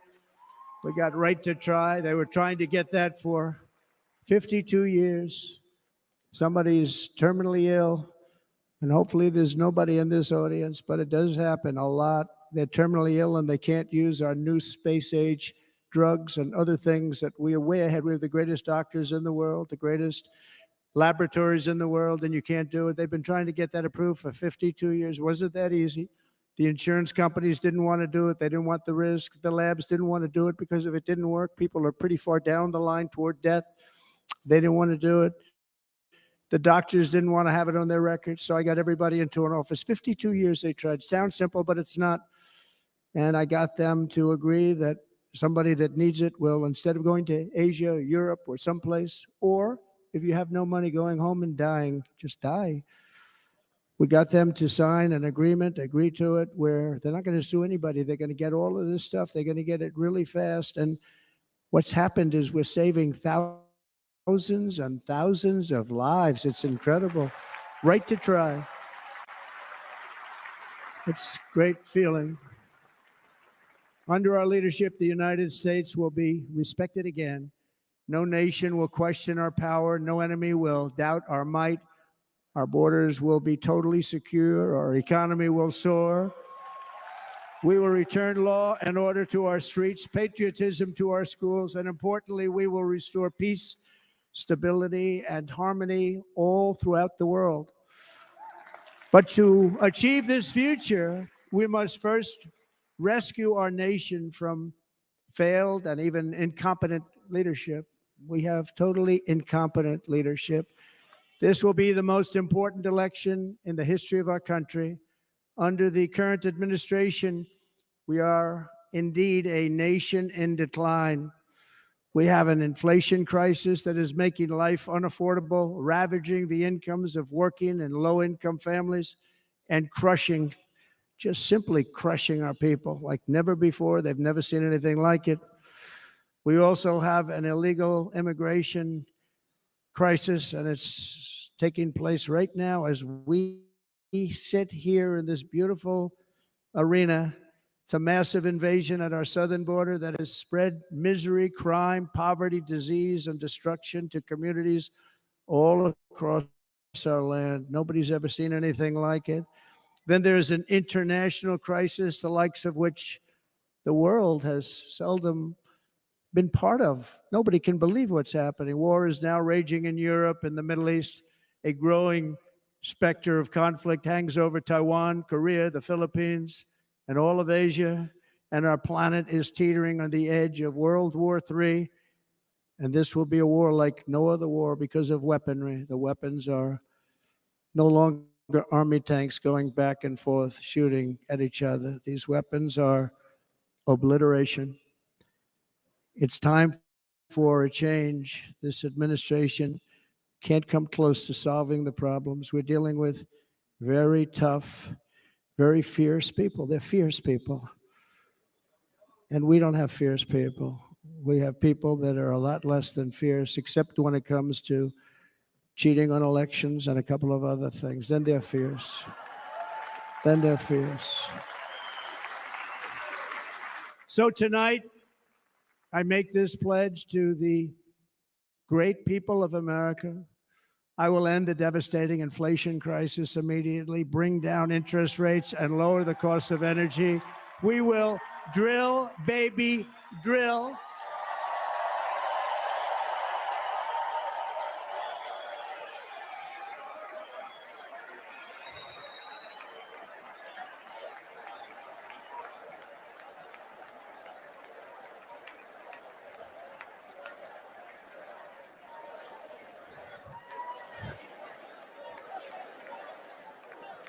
Can you believe what they're doing? But by doing that, we will lead a large-scale decline in prices. Prices will start to come down. Energy raised it. They took our energy policies and destroyed them. Then they immediately went back to them, but by that time, so much was lost. But we will do it at levels that nobody's ever seen before, and we'll end lots of different things. We'll start paying off debt and start lowering taxes even further. We gave you the largest tax cut. We'll do it more. You know, people don't realize I brought taxes way down, way, way down, and yet we took in more revenues the following year than we did when the tax rate was much higher. Most people said, how did you do that? Because it was incentive. Everybody was coming to the country. They were bringing back billions and billions of dollars into our country. The companies made it impossible to bring it back. The tax rate was too high, and the legal complications were far too great. I changed both of them, and hundreds of billions of dollars by Apple and so many other companies were brought back into our nation, and we had an economy the likes of which no nation had ever seen. China, we were beating them at levels that were incredible. And they know it. They know it. We'll do it again, but we'll do it even better. I will end the illegal immigration crisis by closing our border and finishing the wall, most of which I've already built.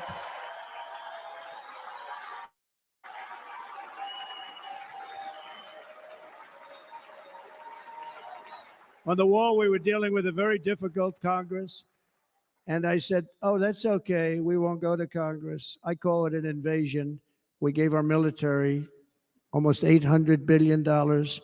I said, I'm going to take a little of that money because this is an invasion. And we built, most of the wall is already built. And we built it through using the funds because what's better than that? We have to stop the invasion into our country that's killing hundreds of thousands of people a year. We're not going to let that happen. I will end every single international crisis that the current administration has created, including the horrible war with Russia and Ukraine, which would have never happened if I was president, and the war caused by the attack on Israel, which would have never happened if I was president. Iran was broke. Iran had no money. Now Iran has $250 billion. They made it all over the last 2.5 years. They were broke. I watched the other day on a show called Deface the Nation. Has anyone seen it? And they had a congressman who was a Democrat say, well, whether you like him or not, Iran was broke dealing with Trump. I told China and other countries, if you buy from Iran, we will not let you do any business in this country, and we will put tariffs on every product you do send in of 100% or more. And they said to me, well, I think that's about it. They weren't going to buy any oil. And they were ready to make a deal. Iran was going to make a deal with us. And then we had that horrible, horrible result that we'll never let happen again. The election result, we're never going to let that happen again. They used COVID to cheat. We're never going to let it happen again. And they took off all the sanctions and they did everything possible for Iran. And now Iran is very close to having a nuclear weapon, which would have never happened. This is a shame what this administration, the damage that this administration has done. And I say it often, if you took the 10 worst presidents in the history of the United States, think of it, the 10 worst, added them up, they will not have done the damage that Biden has done. Only going to use the term once. Biden, I'm not going to use the name anymore, just one time. The damage that he's done to this country is unthinkable. It's unthinkable. Together we will restore vision, strength, competence, and we're going to have a thing called common sense making most of our decisions, actually. It's all common sense. Just a few short years ago, under my presidency, we had the most secure border and best economy in the history of our country, in the history of the world. We had the greatest economy in the history of the world. We had never done anything like it. We were beating every country, including China, by leaps and bounds. Nobody had seen anything like it. We had no inflation, soaring incomes were going. Nobody can believe it. You can't believe what happened 4 years ago is happening now in reverse. And the world was at peace. Inflation has been a killer for our country. No matter what you make it, it doesn't matter because inflation is eating you alive. People that were putting away money, they were making great wages, the highest they've ever made, but they were putting away a lot of money. Now they are just being destroyed. They're not putting away anything. They're barely living. They're going into savings accounts. They're taking out their money to live because of inflation. Inflation, remember, it's called a country buster. You can go back to Germany from 100 years ago. You can go back to any country that suffered great inflation. And we've suffered the worst inflation we've ever had. But go back and see what's happened to those countries. We've had the worst inflation we've ever had under this person. But in less than 4 years, our opponents have turned incredible success into unparalleled tragedy and failure. It's been a tremendous failure. Today, our cities are flooded with illegal aliens. Americans are being squeezed out of the labor force and their jobs are taken. By the way, you know who's taking the jobs that are created? 107% of those jobs are taken by illegal aliens. And you know who's being hurt the most by millions of people pouring into our country? The Black population and the Hispanic population, because they're taking the jobs from our Black population, our Hispanic population, and they're also taking them from unions. The unions are suffering because of it. Thank you. Thank you. I like you too. Thank you very much. Inflation has wiped out the life savings of our citizens and forced the middle class into a state of depression and despair. That's what it is. It's despair and depression. We cannot and will not let this continue. Less than 4 years ago, we were a great nation, and we will soon be a great nation again. We're going to be a great nation again.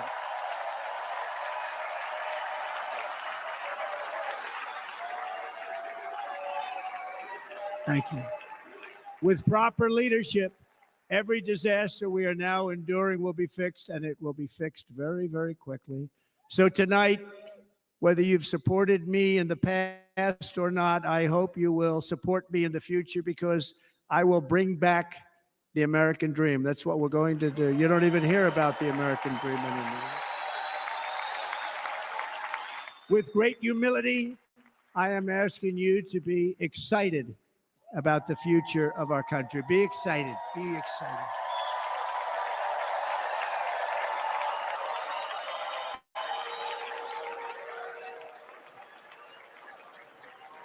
And by the way, the news reports, oh, look at all of those big networks. Look at them. They're all here. But every one of them has said this could be the most organized, best run, and most enthusiastic convention of either party that they've ever seen. Every single one.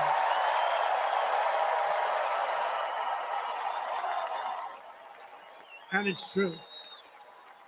It's true. And there's love in the room. There's great love in the room.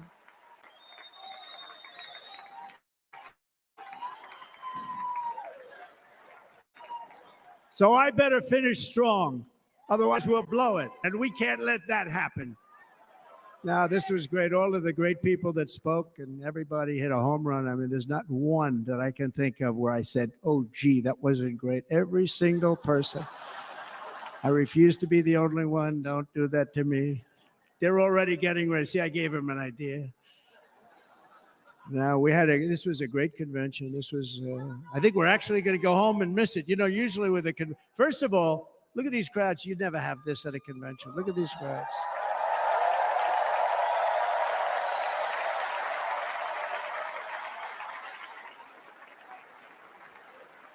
Love. It's about love. This week, the entire Republican Party has formally adopted an agenda for America's renewal, and you saw that agenda. And it's very short compared to the long, boring, meaningless agendas of the past, including the Democrats. They write these things that are hundreds of pages long, and they never read them after they're done. In their case, fortunately, they don't read them because they're pretty bad. It's a series of bold promises that we will swiftly implement when you give us a Republican House. And Mr. Speaker, thank you very much. We have our great Speaker of the House with us tonight. Mr. Speaker, thank you very much.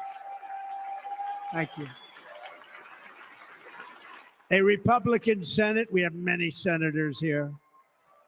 And send me back to our beautiful White House just a few short months from now. We're talking about just months.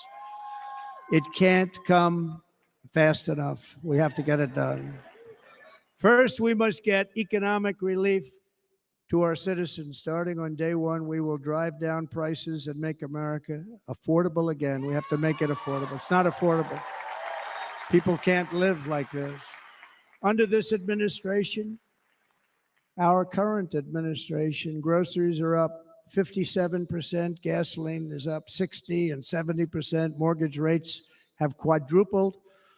And the fact is, it doesn't matter what they are because you can't get the money anyway. You can't buy houses. Young people can't get any financing to buy a house. The total household costs have increased an average of $28,000 per family under this administration. Republicans have a plan to bring down prices and bring them down very, very rapidly. By slashing energy costs, we will in turn reduce the cost of transportation, manufacturing, and all household goods. So much starts with energy. And remember, we have more liquid gold under our feet than any other country by far. We are a nation that has the opportunity to make an absolute fortune with its energy. We have it, and China doesn't. Under the Trump administration, just 3.5 years ago, we were energy independent, but soon we will actually be better than that. We will be energy dominant and supply not only ourselves, but we will supply the rest of the world with numbers that nobody has ever seen, and we will reduce our debt, $36 trillion. We will start reducing that, and we will also reduce your taxes still further. Next, and by the way, they want to raise your taxes 4 times. Think of it. And all my life, I grew up watching politicians. I always loved politics. I guess I was on the other side. I'd watch and they were always talking about, we will give you a tax cut. We will give you a tax cut. My whole life, I was watching, I will give you a tax cut, right, Mr. Congressman? That's all they talked about. This is the only administration that said, we're going to raise your taxes by 4 times what you're paying now, and people are supposed to vote for them? I've never heard it. You're paying too much. We're going to reduce your taxes still further. We gave you the biggest one, as I said. We're going to give you more, and it's going to lead to tremendous growth. We want growth in our country. That's what's going to pay off our debt.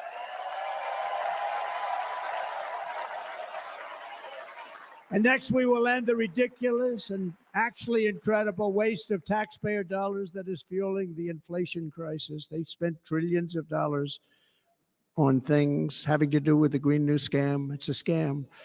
And that's caused tremendous inflationary pressures in addition to the cost of energy. And all of the trillions of dollars that are sitting there not yet spent, we will redirect that money for important projects like roads, bridges, dams, and we will not allow it to be spent on meaningless Green New Scam ideas.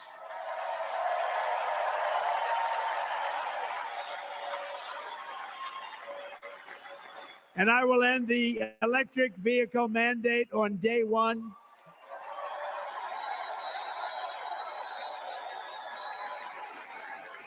Thereby saving the U.S. auto industry from complete obliteration, which is happening right now, and saving U.S. customers thousands and thousands of dollars per car.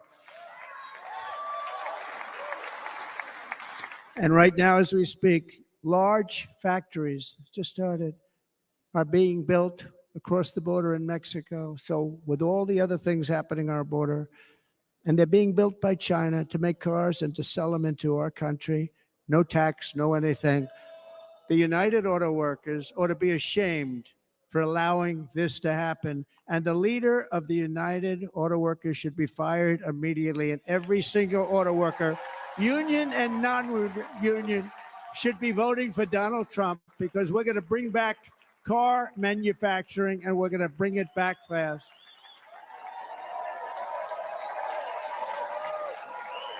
They're building some of the largest auto plants anywhere in the world. Think of it, in the world. We're going to bring it back. We're going to make them. We don't mind that happening, but those plants are going to be built in the United States, and our people are going to man those plants.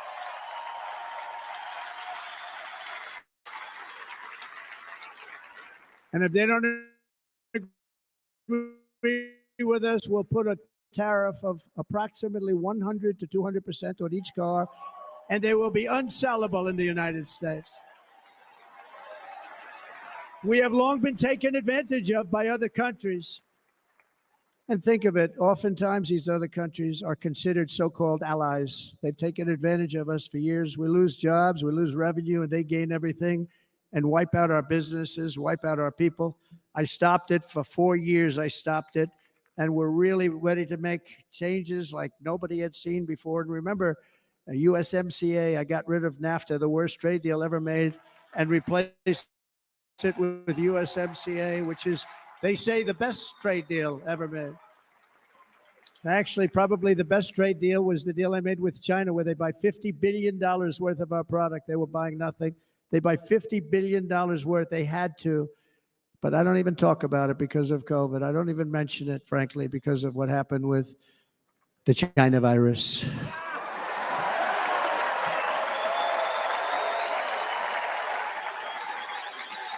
We will not let countries come in, take our jobs, and plunder our nation. They come and do that.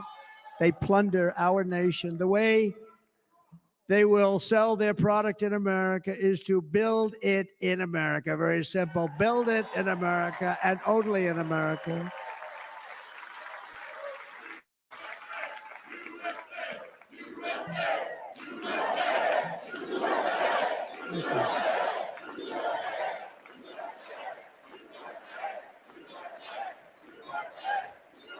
And this very simple formula, and Congress has to go along with us, and they will.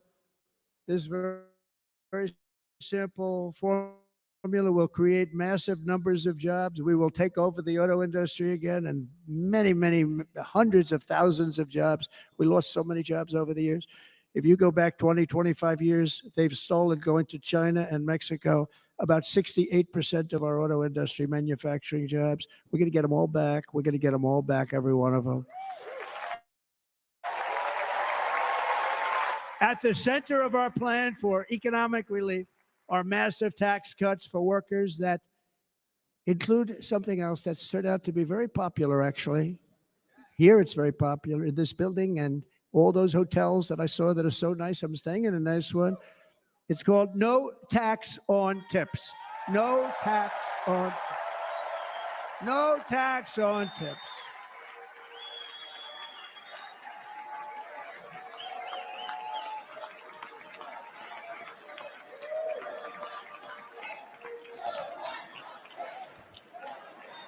I got that by having dinner recently in Nevada, where we're leading by about 14 points. Hello. I'll see you there very soon, everybody. And we're having dinner at a beautiful restaurant in the Trump building on the Strip. And it's a great building. And the waitress comes over. How's everything going? Really nice person. How's everything? Oh, sir, it's so tough. The government's after me all the time on tips, tips, tips. I said, well, they give you cash. Would they be able to find him? She said, actually, and I didn't know this. She said, very little cash is given. It's all put right on the check. And they come in and they take so much of our money. It's just ridiculous. And they don't believe anything we say. And they've just hired, as you know, 88,000 agents to go after them even more. And I said, this shows the level of my, most people go out, they hire consultants, they pay millions of dollars. But I said to her, let me just ask you a question. Would you be happy if you had no tax on tips? She said, what a great idea. I got my information from a very smart waitress. That's better than spending millions of dollars. And everybody loves it. Waitresses and caddies and drivers and everybody's a large group of people that are being really hurt badly. They make money, let them keep their money. I'm going to protect Social Security and Medicare. Democrats are going to destroy Social Security and Medicare because all of these people, by the millions they're coming in, they're going to be on Social Security and Medicare and other things, and you're not able to afford it. They are destroying your Social Security and your Medicare. Under my plan, incomes will skyrocket, inflation will vanish completely, jobs will come roaring back, and the middle class will prosper like never, ever before, and we're going to do it very rapidly.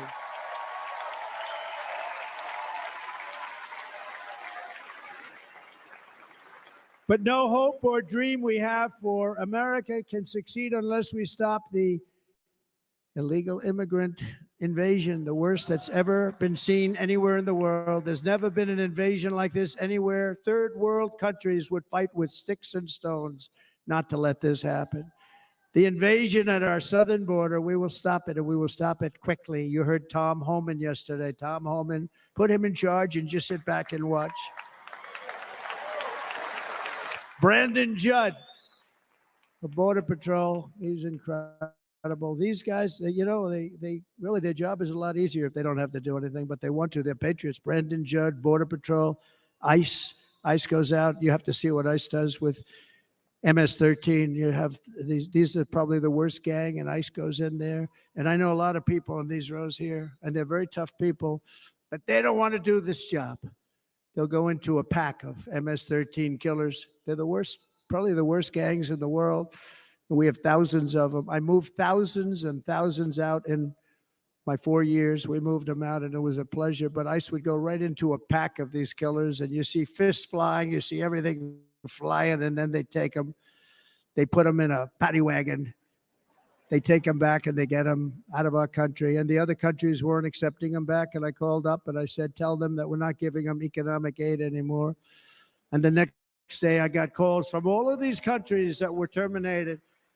Billions of dollars we spend on economic aid to countries that does us, frankly, no good. And the next day I was called by everybody. I couldn't take all the calls. Sir, what's the problem? I said, you won't take your killers back that you sent in caravans into America. You won't take them back. Well, sir, if you'd like us to, we would give very serious consideration to doing that. And within 24 hours, they were being taken back. For years and years, when I first came in, they said President Obama tried to get him to go back, and they wouldn't accept him. They'd put planes on the runway so you couldn't leave the plane. They'd close the road so you couldn't take the buses. They'd all have to turn back. As soon as I said no more economic aid of any kind to any country that does that, they called back and they said, sir, it would be our great honor to take MS-13. We love them very much.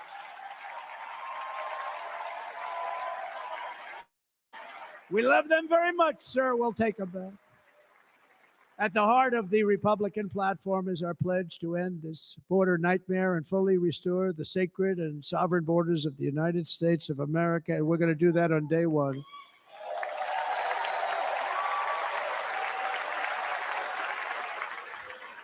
That means two things on day one, right? Drill, baby, drill, and close our borders.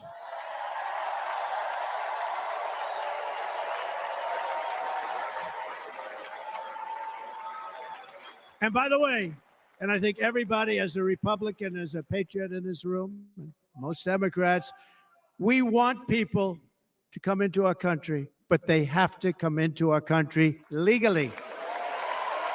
Legally. Less than 4 years ago, I handed this administration the strongest border in American history. But you can see on the chart that saved my life, that was the chart that saved my life. I said, look it, I'm so proud of it. I think it's one of the greatest. It was done by the Border Patrol, one of the greatest charts I've ever seen. It showed everything just like that. You know the chart. Oh, there it is. That's pretty good. Wow. Last time I put up that chart, I never really got to look at it. But without that chart, I would not be here today.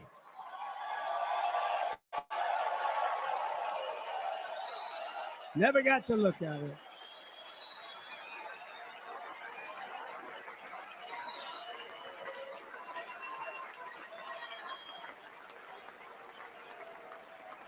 I said, you got to see this chart. I was so proud of it. And by the time I got to there, I never got to see it that day. But I'm seeing it now, and I was very proud. And if you look at the arrow on the bottom, that's the lowest level, the one on the bottom, heavy red arrow. That's the lowest level of illegal immigrants ever to come into our country in recorded history, right there. Right there. And that was my last week in office. And then you see what happened after I left. Look at the rest. And if you go out a little bit further, it's getting to be a little bit old, but I love it anyway, right? But you can go much higher with those numbers. Look what happened right after that.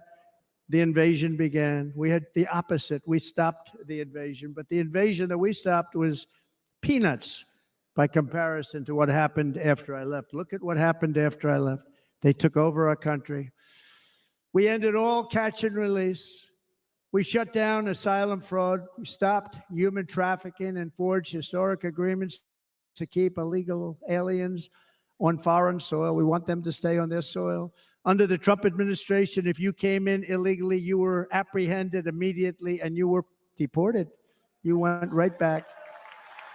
The current administration terminated every single one of those great Trump policies that I put in place to seal the border. I wanted a seal border. Again, come in, but come in legally. You know how unfair it is? So many people Hundreds of thousands of people have been working for years to come into our country. And now they see these people pour into our country at levels that are unprecedented. It's so unfair.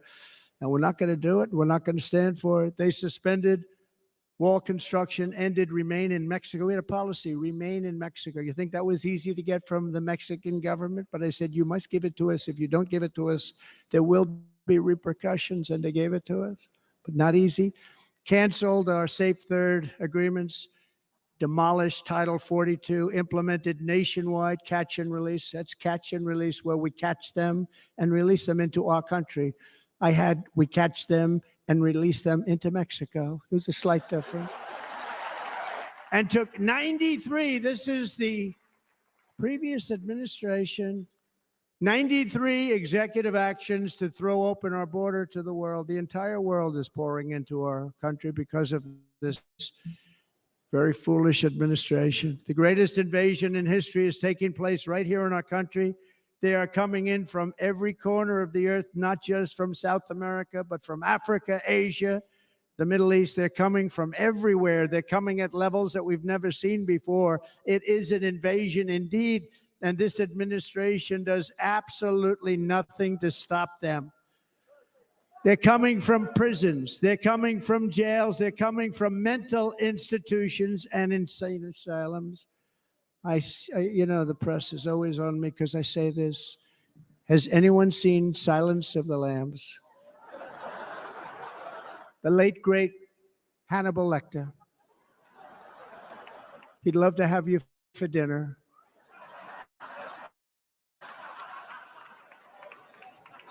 That's insane asylums. They're emptying out their insane asylums. And terrorists are coming in at numbers that we've never seen before. Bad things are going to happen. Meanwhile, our crime rate is going up while crime statistics all over the world are going down because they're taking their criminals and they're putting them into our country. A certain country, and I happen to like the president of that country very much, but he's been getting great publicity because he's a wonderful shepherd of the country. He says how well the country's doing because their crime rate is down. And he said he's training all of these rough people. They're rough. He's training them. And I've been reading about this for 2 years. I think, oh, that's wonderful. Let's take a look at it. But then I realized he's not training them. He's sending all of his criminals, his drug dealers, his people that are in jails. He's sending them all to the United States. And he's different in that he doesn't say that. He's trying to convince everybody what a wonderful job he does in running the country. Well, he doesn't do a wonderful job. And by the way, if I ran one of the countries, many countries from all over, I would be worse than any of them. I would have had the place totally emptied out already.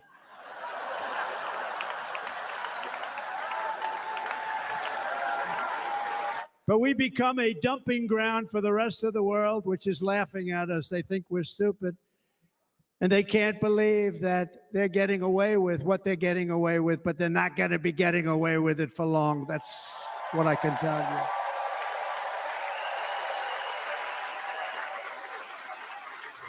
you. In Venezuela, Caracas, high crime. Caracas, Venezuela. Really a dangerous place, but not anymore. Because in Venezuela, crime is down 72%. In fact, if they would ever win this election, I hate to even say that, we will have our next Republican convention in Venezuela because it will be safe. Our cities will be so unsafe, we won't be able. We will not be able to have it there. In El Salvador, murders are down by 70%. Why are they down? Now, he would have you convinced that because he's trained murderers to be wonderful people. No, they're down because they're sending their murderers to the United States of America. This is going to be very bad. And bad things are going to happen, and you're seeing it happen all the time. That's why, to keep our families safe, the Republican platform promises to launch the largest deportation operation in the history of our country. Even larger than that of President Dwight D. Eisenhower from many years ago. You know, he was a moderate, but he believed very strongly in borders. He had the largest deportation operation we've ever had.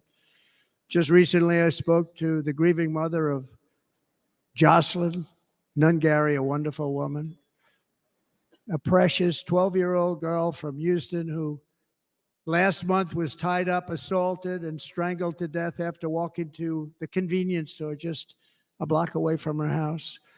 Her body was dumped near the side of the road in a shallow creek, found by some onlookers who couldn't believe what they had witnessed.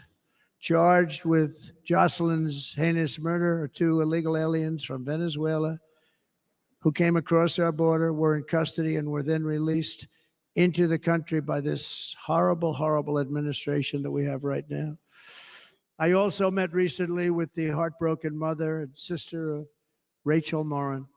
Rachel was a 37-year-old mom of 5 beautiful children who was brutally raped and murdered while out on a run. She wanted to keep herself in good shape. It was very important to her. She was murdered. The monster responsible first killed another woman in El Salvador before he was led into America by the White House. This White House let them in. He then attacked a 9-year-old girl and her mother in a home invasion in Los Angeles before murdering Rachel in Maryland. Traveled all throughout the country, doing tremendous damage. Rachel's mother will never be the same. I spent time with her. She will never be the same. I've also met with the wonderful family of Laken Riley, the brilliant 22-year-old nursing student. She was so proud of being first in her class, who was out for a jog on the campus of the University of Georgia when she was assaulted, beaten, and horrifically killed. Yet another American life was stolen by a criminal alien set free by this administration. And these were incredible people we're talking about. These were incredible people who died. Tonight, America, this is my vow. I will not let these killers and criminals into our country.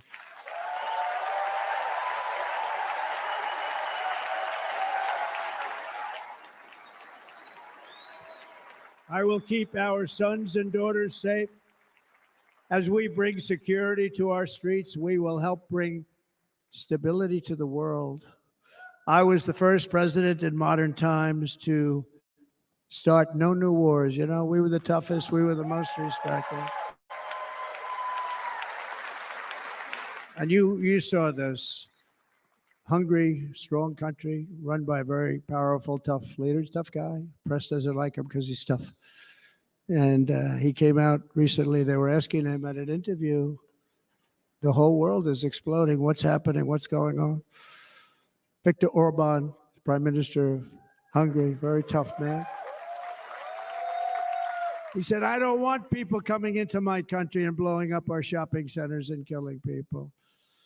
But they said to him, tell us what's going wrong, what's happening, what is it? He said, there's only one way you're going to solve it. You got to bring President Trump back to the United States because he kept everybody at bay. He used a word I wouldn't use because I can't use that word, because you'd say it was braggadocious. The press would say he was a braggart. I'm not a braggart. But Viktor Orban said it. He said Russia was afraid of him. China was afraid of him. Everybody was afraid of him. Nothing was going to happen. The whole world was at peace. And now the world is blowing up around us. All of these things that you read about were not going to happen. Under President Bush, Russia invaded Georgia. Under President Obama, Russia took Crimea. Under the current administration, Russia is after all of Ukraine. Under President Trump, Russia took nothing.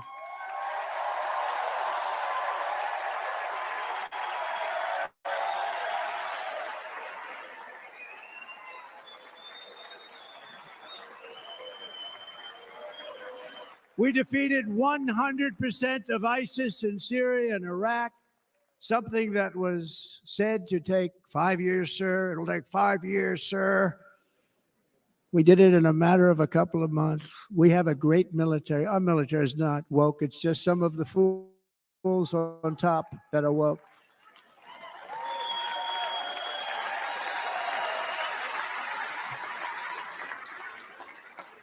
I got along very well. North Korea, Kim Jong-un, I got along very well with him. The press hated when I said that. How could you get along with him? Well, you know, it's nice to get along with somebody who has a lot of nuclear weapons or otherwise, isn't it? See, in the old days, they'd say, that's a wonderful thing. Now they say, how could you possibly do that? But no, I got along with them, and we stopped the missile launches from North Korea. Now North Korea is acting up again, but when we get back, I get along with them. He'd like to see me back, too. I think he misses me, if you want to know the truth. Our opponents inherited a world at peace and turned it into a planet of war. We're in a planet of war. Look at that attack on Israel. Look at what's happening with Ukraine. The cities are just live like that, where buildings, massive buildings, are falling to the ground. It began to unravel with the disastrous withdrawal from Afghanistan, the worst humiliation in the history of our country. We have never had a humiliation like that. 13 heroic U.S. service members were tragically and needlessly killed. 45 others were horrifically wounded. Nobody ever talks about them. No arms, no legs, face explosions, horrifically wounded. And by the way, we have a man in this room who's running for the U.S. Senate from a great state, Nevada, named Sam Brown, who paid the ultimate price. Thank you, Sam. Thank you, Sam. Thank you. He paid the biggest price probably ever paid.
We gave it up. And I liked it not because of Afghanistan. I liked it because of China. It's 1 hour away from where China makes their nuclear weapons. And you know who has it now? China has it now. We were keeping that. And now China is likewise circling Taiwan, and Russian warships and nuclear submarines are operating 60 miles off the coast in Cuba. Do you know that? No, the press refuses to write about it. If that were me running this country and we had nuclear submarines in Cuba, I will tell you that headlines every day would be, what's wrong with our president? You don't even hear this. You're not hearing about this.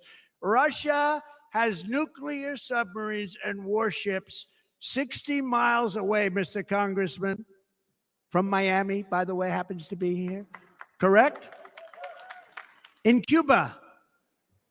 And that would not be stood for if it were somebody else. They don't want to mention it, but now maybe they will. And the entire world, I tell you this, we want our hostages back, and they better be back before I assume office, or you will be paying a very big price.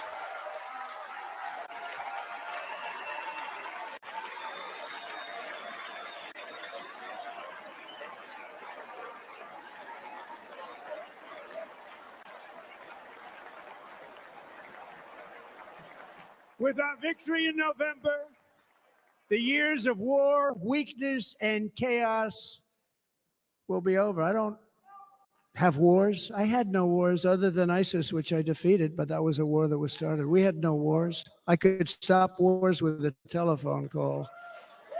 I could stop wars with just a telephone call.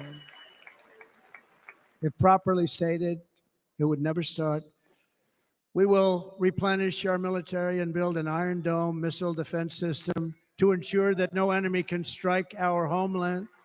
And this great Iron Dome will be built entirely in the USA. We're going to build it in the USA. And Wisconsin,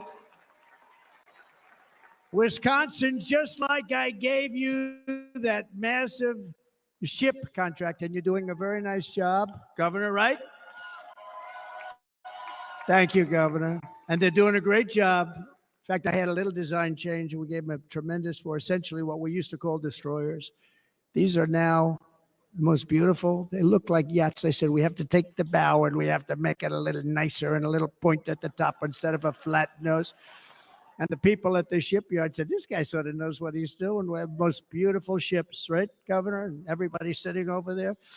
And it was a big contract that everybody wanted. I gave it to Wisconsin, but we're going to have a lot of that built right here in the state of Wisconsin and all other states. Israel has an Iron Dome. They have a missile defense system. 342 missiles were shot into Israel, and only one got through a little bit. It was badly wounded. It fell to the ground, but most of them are.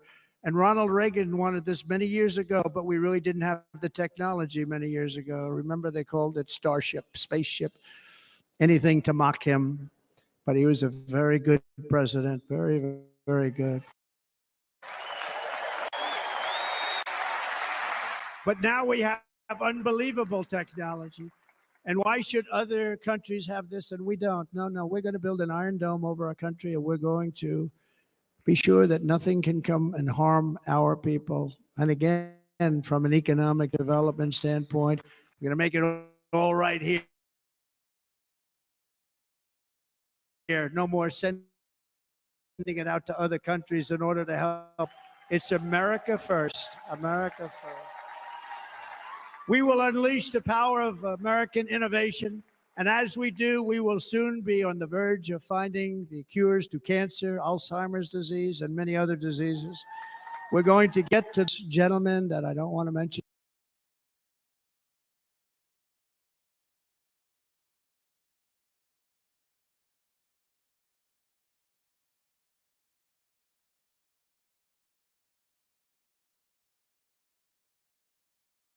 Other than one time I had to, because when you say the 10 worst, I had to do it. I didn't want anybody to be confused. But this man said, we're going to find a cure to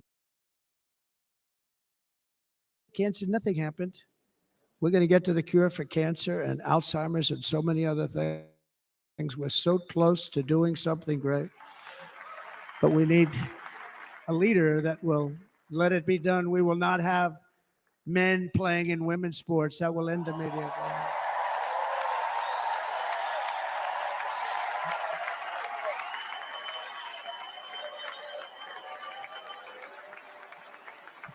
And we will restore and renovate our nation's once great cities, making them safe, clean, and beautiful again.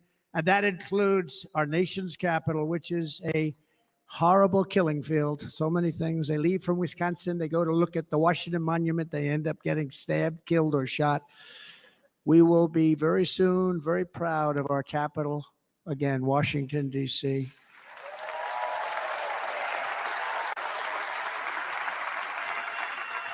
America is on the cusp of a new golden age, but we will have the courage to seize it. We're going to take it. We're going to make it a current. We're going to bring this into a golden age like never seen before. Remember this, China wants to do it. Japan wants to do it. All of these countries want to do it. We have to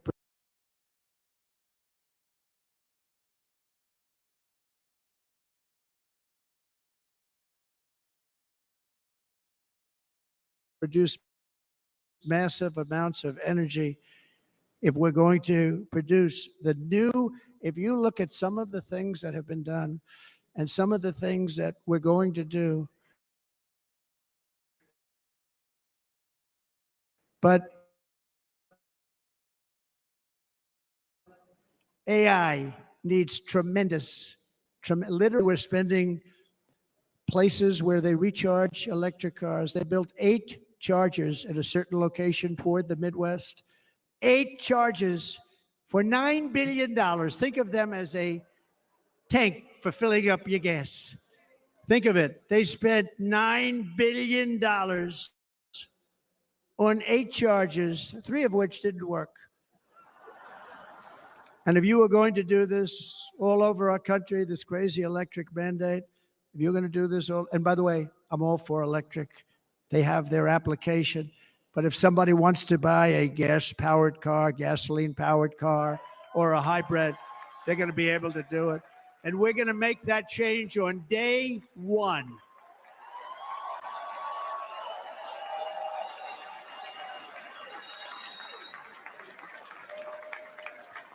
So to conclude, just a few short days ago, my journey with you nearly ended. We know that. And yet, here we are tonight, all gathered together, talking about the future, promise, and a total renewal of a thing we love very much. It's called America. We live in a world of miracles. None of us knows God's plan or where life's adventure will take us. I want to thank Franklin Graham for being here tonight. He's an outstanding man. He wrote me a note recently. I have a lot of respect for him. Sir, I love your storytelling. I think it's great in front of these big rallies. But sir, please do me one favor. It won't make any difference. Please don't use any foul language. I was a little embarrassed. I said, he said, it won't make any difference. Actually, it does. The story's not quite as good, but I've been very good. The story is not quite as good, to be honest. I've got to have a little talk with Franklin. But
greatness is our birthright. But as long as our energies are spent fighting each other, our destiny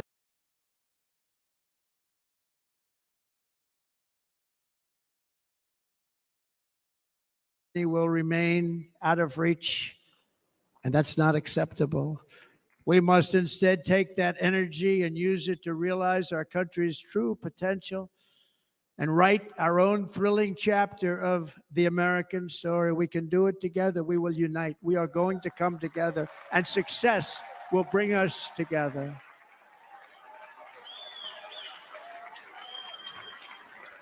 It is a story of love, sacrifice, and so many other things. And remember the word devotion. It's unmatched devotion. Our American ancestors crossed the Delaware, survived the icy winter at Valley Forge, and defeated a mighty empire to establish our cherished republic. They fought so hard, they lost so many. They pushed thousands and thousands of miles.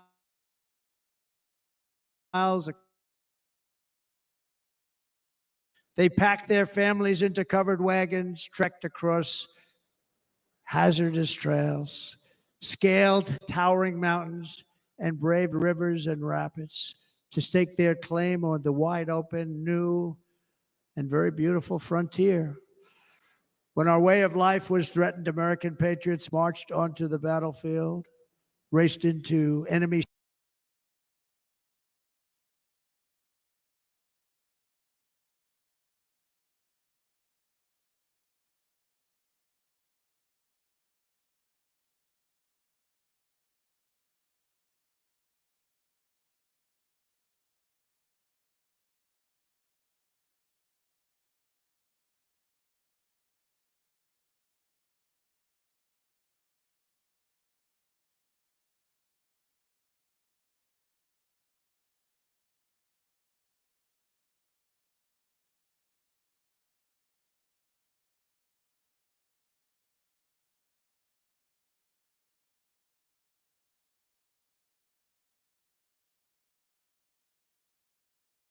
strongholds and stared down death and stared down those enemies to keep alive the flame of freedom. At Yorktown, Gettysburg, and Midway, they joined the roll call of immortal heroes. So many just so many heroes, so many great, great people. And we have to cherish those people. We can't forget those people. We have to cherish those people.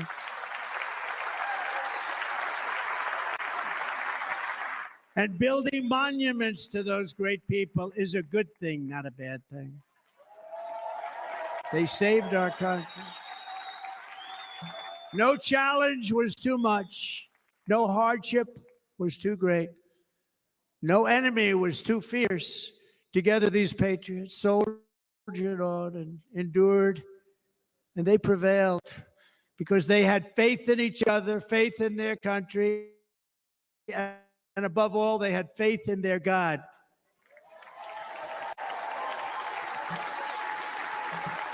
Just like our ancestors, we must now come together, rise above past differences. Any people, one nation, pledging allegiance to one great, beautiful, I think it's so beautiful, American flag.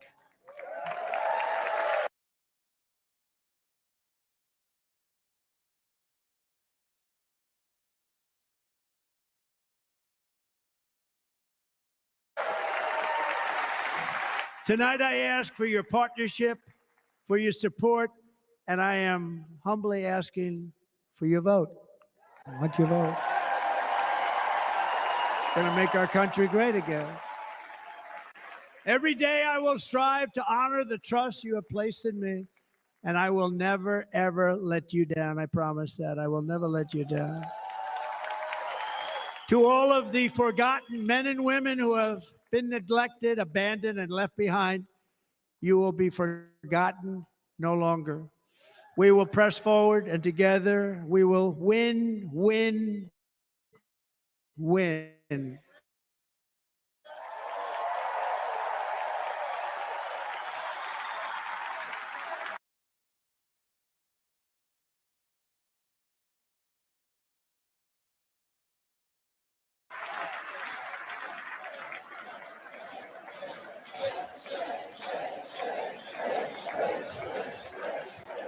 Win, win, win, win, win, win. Nothing will sway us, nothing will slow us, and no one will ever stop us. No matter what dangers come our way, no matter what obstacles lie in our path, we will keep striving toward our shared and glorious destiny, and we will not fail. We will not fail.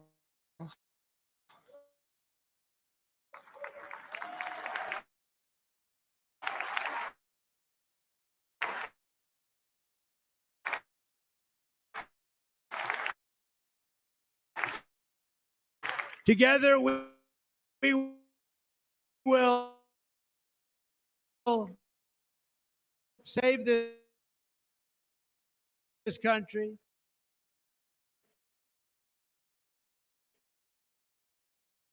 We will restore the republic, and we will usher in the rich and wonderful tomorrows that our people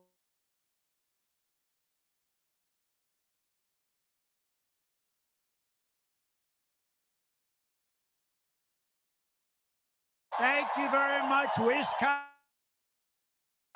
God bless you. God bless you, Wisconsin, and God bless.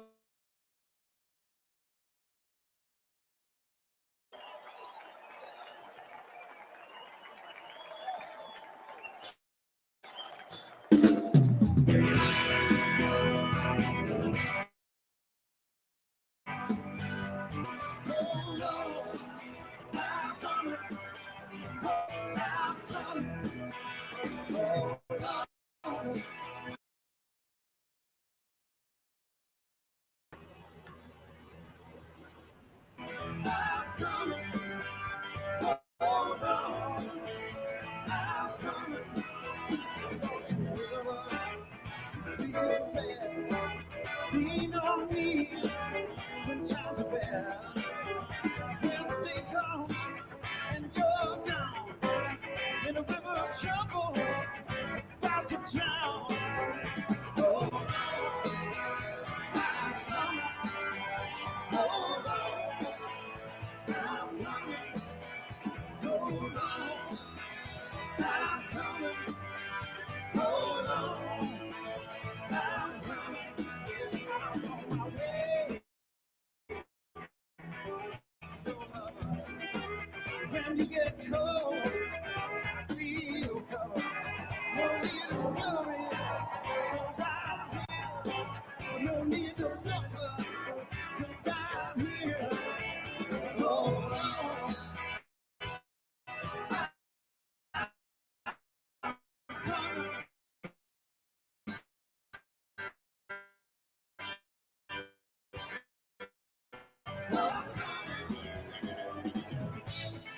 Reach out to me for satisfaction. Yeah, yeah. Call my name for quick reaction.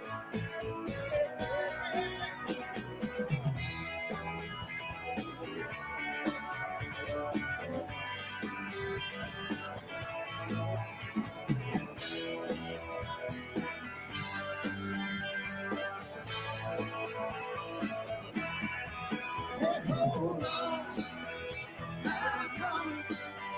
Hold on, I'm coming. Hold on, I'm coming. Hold on, I'm coming. Yeah, hold on, I'm coming. Hold on, I'm coming. Hold on, hold on.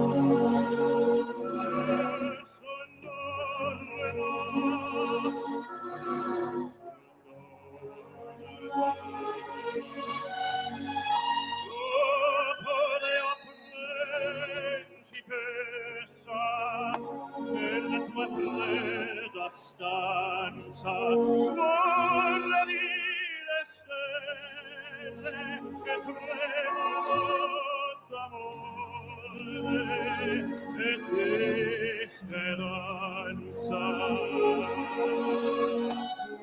Ma il mio mistero è chiuso in me, il nome mio nessun saprà, e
searching for a corner cafe.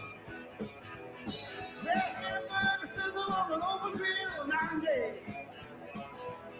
That jukebox is jumping like it does in the USA.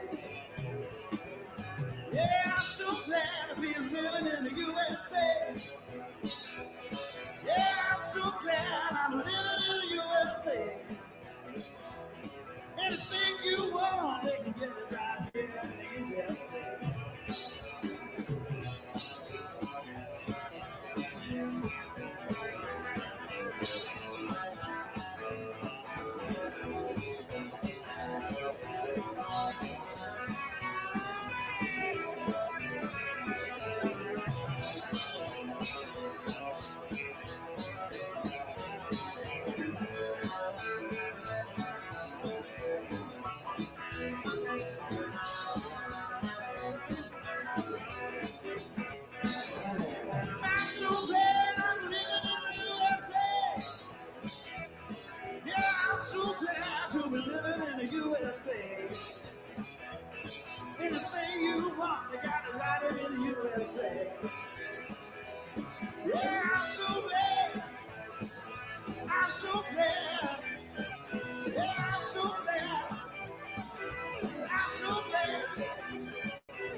And now, ladies and gentlemen, please welcome back the chairman of the Republican National Committee, Michael Whatley of North Carolina.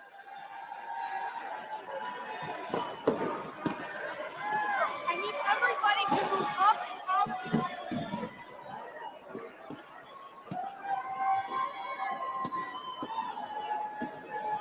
And now, to deliver this evening's benediction, please welcome Dr. Mario Dickens from Milwaukee.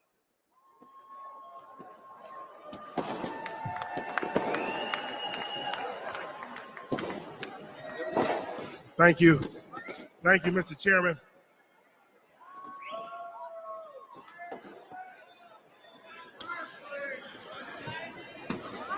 I want to thank God for being here and granting me this opportunity to address the Republican National Convention 2024.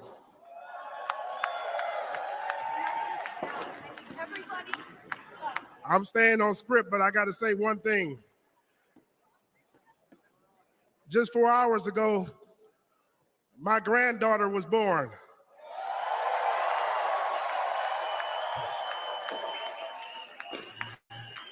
Ayana Leah Dickens. Yes, my granddaughter is here. I just wanted to welcome her into the world on this stage. One nation under God. Reflecting on the significance of this phrase is crucial in the days to come. The path we have traveled has not been easy, but it must be navigated with dignity and perseverance. The Holy Scriptures state that the peace of God surpasses all understanding. I pray for peace in this nation, peace on the campaign trail, peace on our streets, and peace in our homes. We extend prayers for Corey Comprator, who tragically lost his life in Saturday's assassination attempt. For the innocent bystanders injured and for their grieving families, may the presence of God be with them. It is God who established governments, as explained in Romans 13, verse 1. And for that, we are grateful. My wife, Cherie, my parents, and my children know that God is the ultimate answer. As you leave this Republican National Convention, do so with the confidence that he will guide your path and keep you in his grace. My hope is that we all find joy in the days to come and embrace leadership in the up and coming elections that will guide the next 4 years with wisdom and peace. So please stand with me as I end this prayer. I pledge allegiance to the flag of the United States of America and to the republic for which it stands, one nation under God, indivisible, with liberty and justice for all. In Jesus' name we pray. God, we give you the honor, the praise, and the glory. Hallelujah. President Trump, Senator Vance, may God lead you and guide you. Amen. Thank you. Thank you. Great job. Great job. Thank you. The chair now recognizes the delegate from the state of Wisconsin for the purpose of making a motion.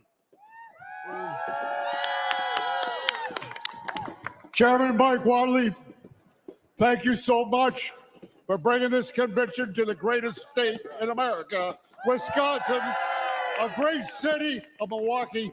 It's been a great convention. I, Tommy Thompson, former governor of Wisconsin, along with my good friend, Governor Scott Walker, and our chairman, Chairman Brian Shimmy, the whole Republican delegation at this particular time wants to adjourn sine die the 2024 convention. Thank you, all of you, for coming. Drive safely home.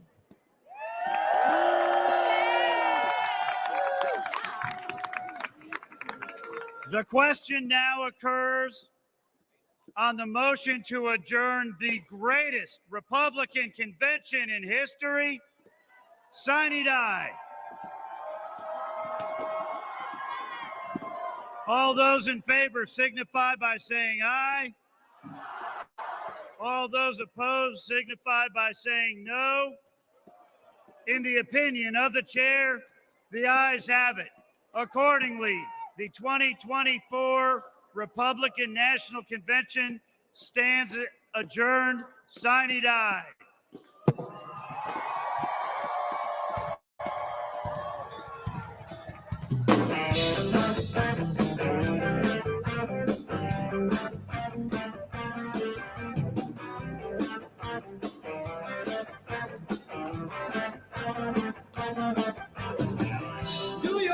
New York, isn't everything safe?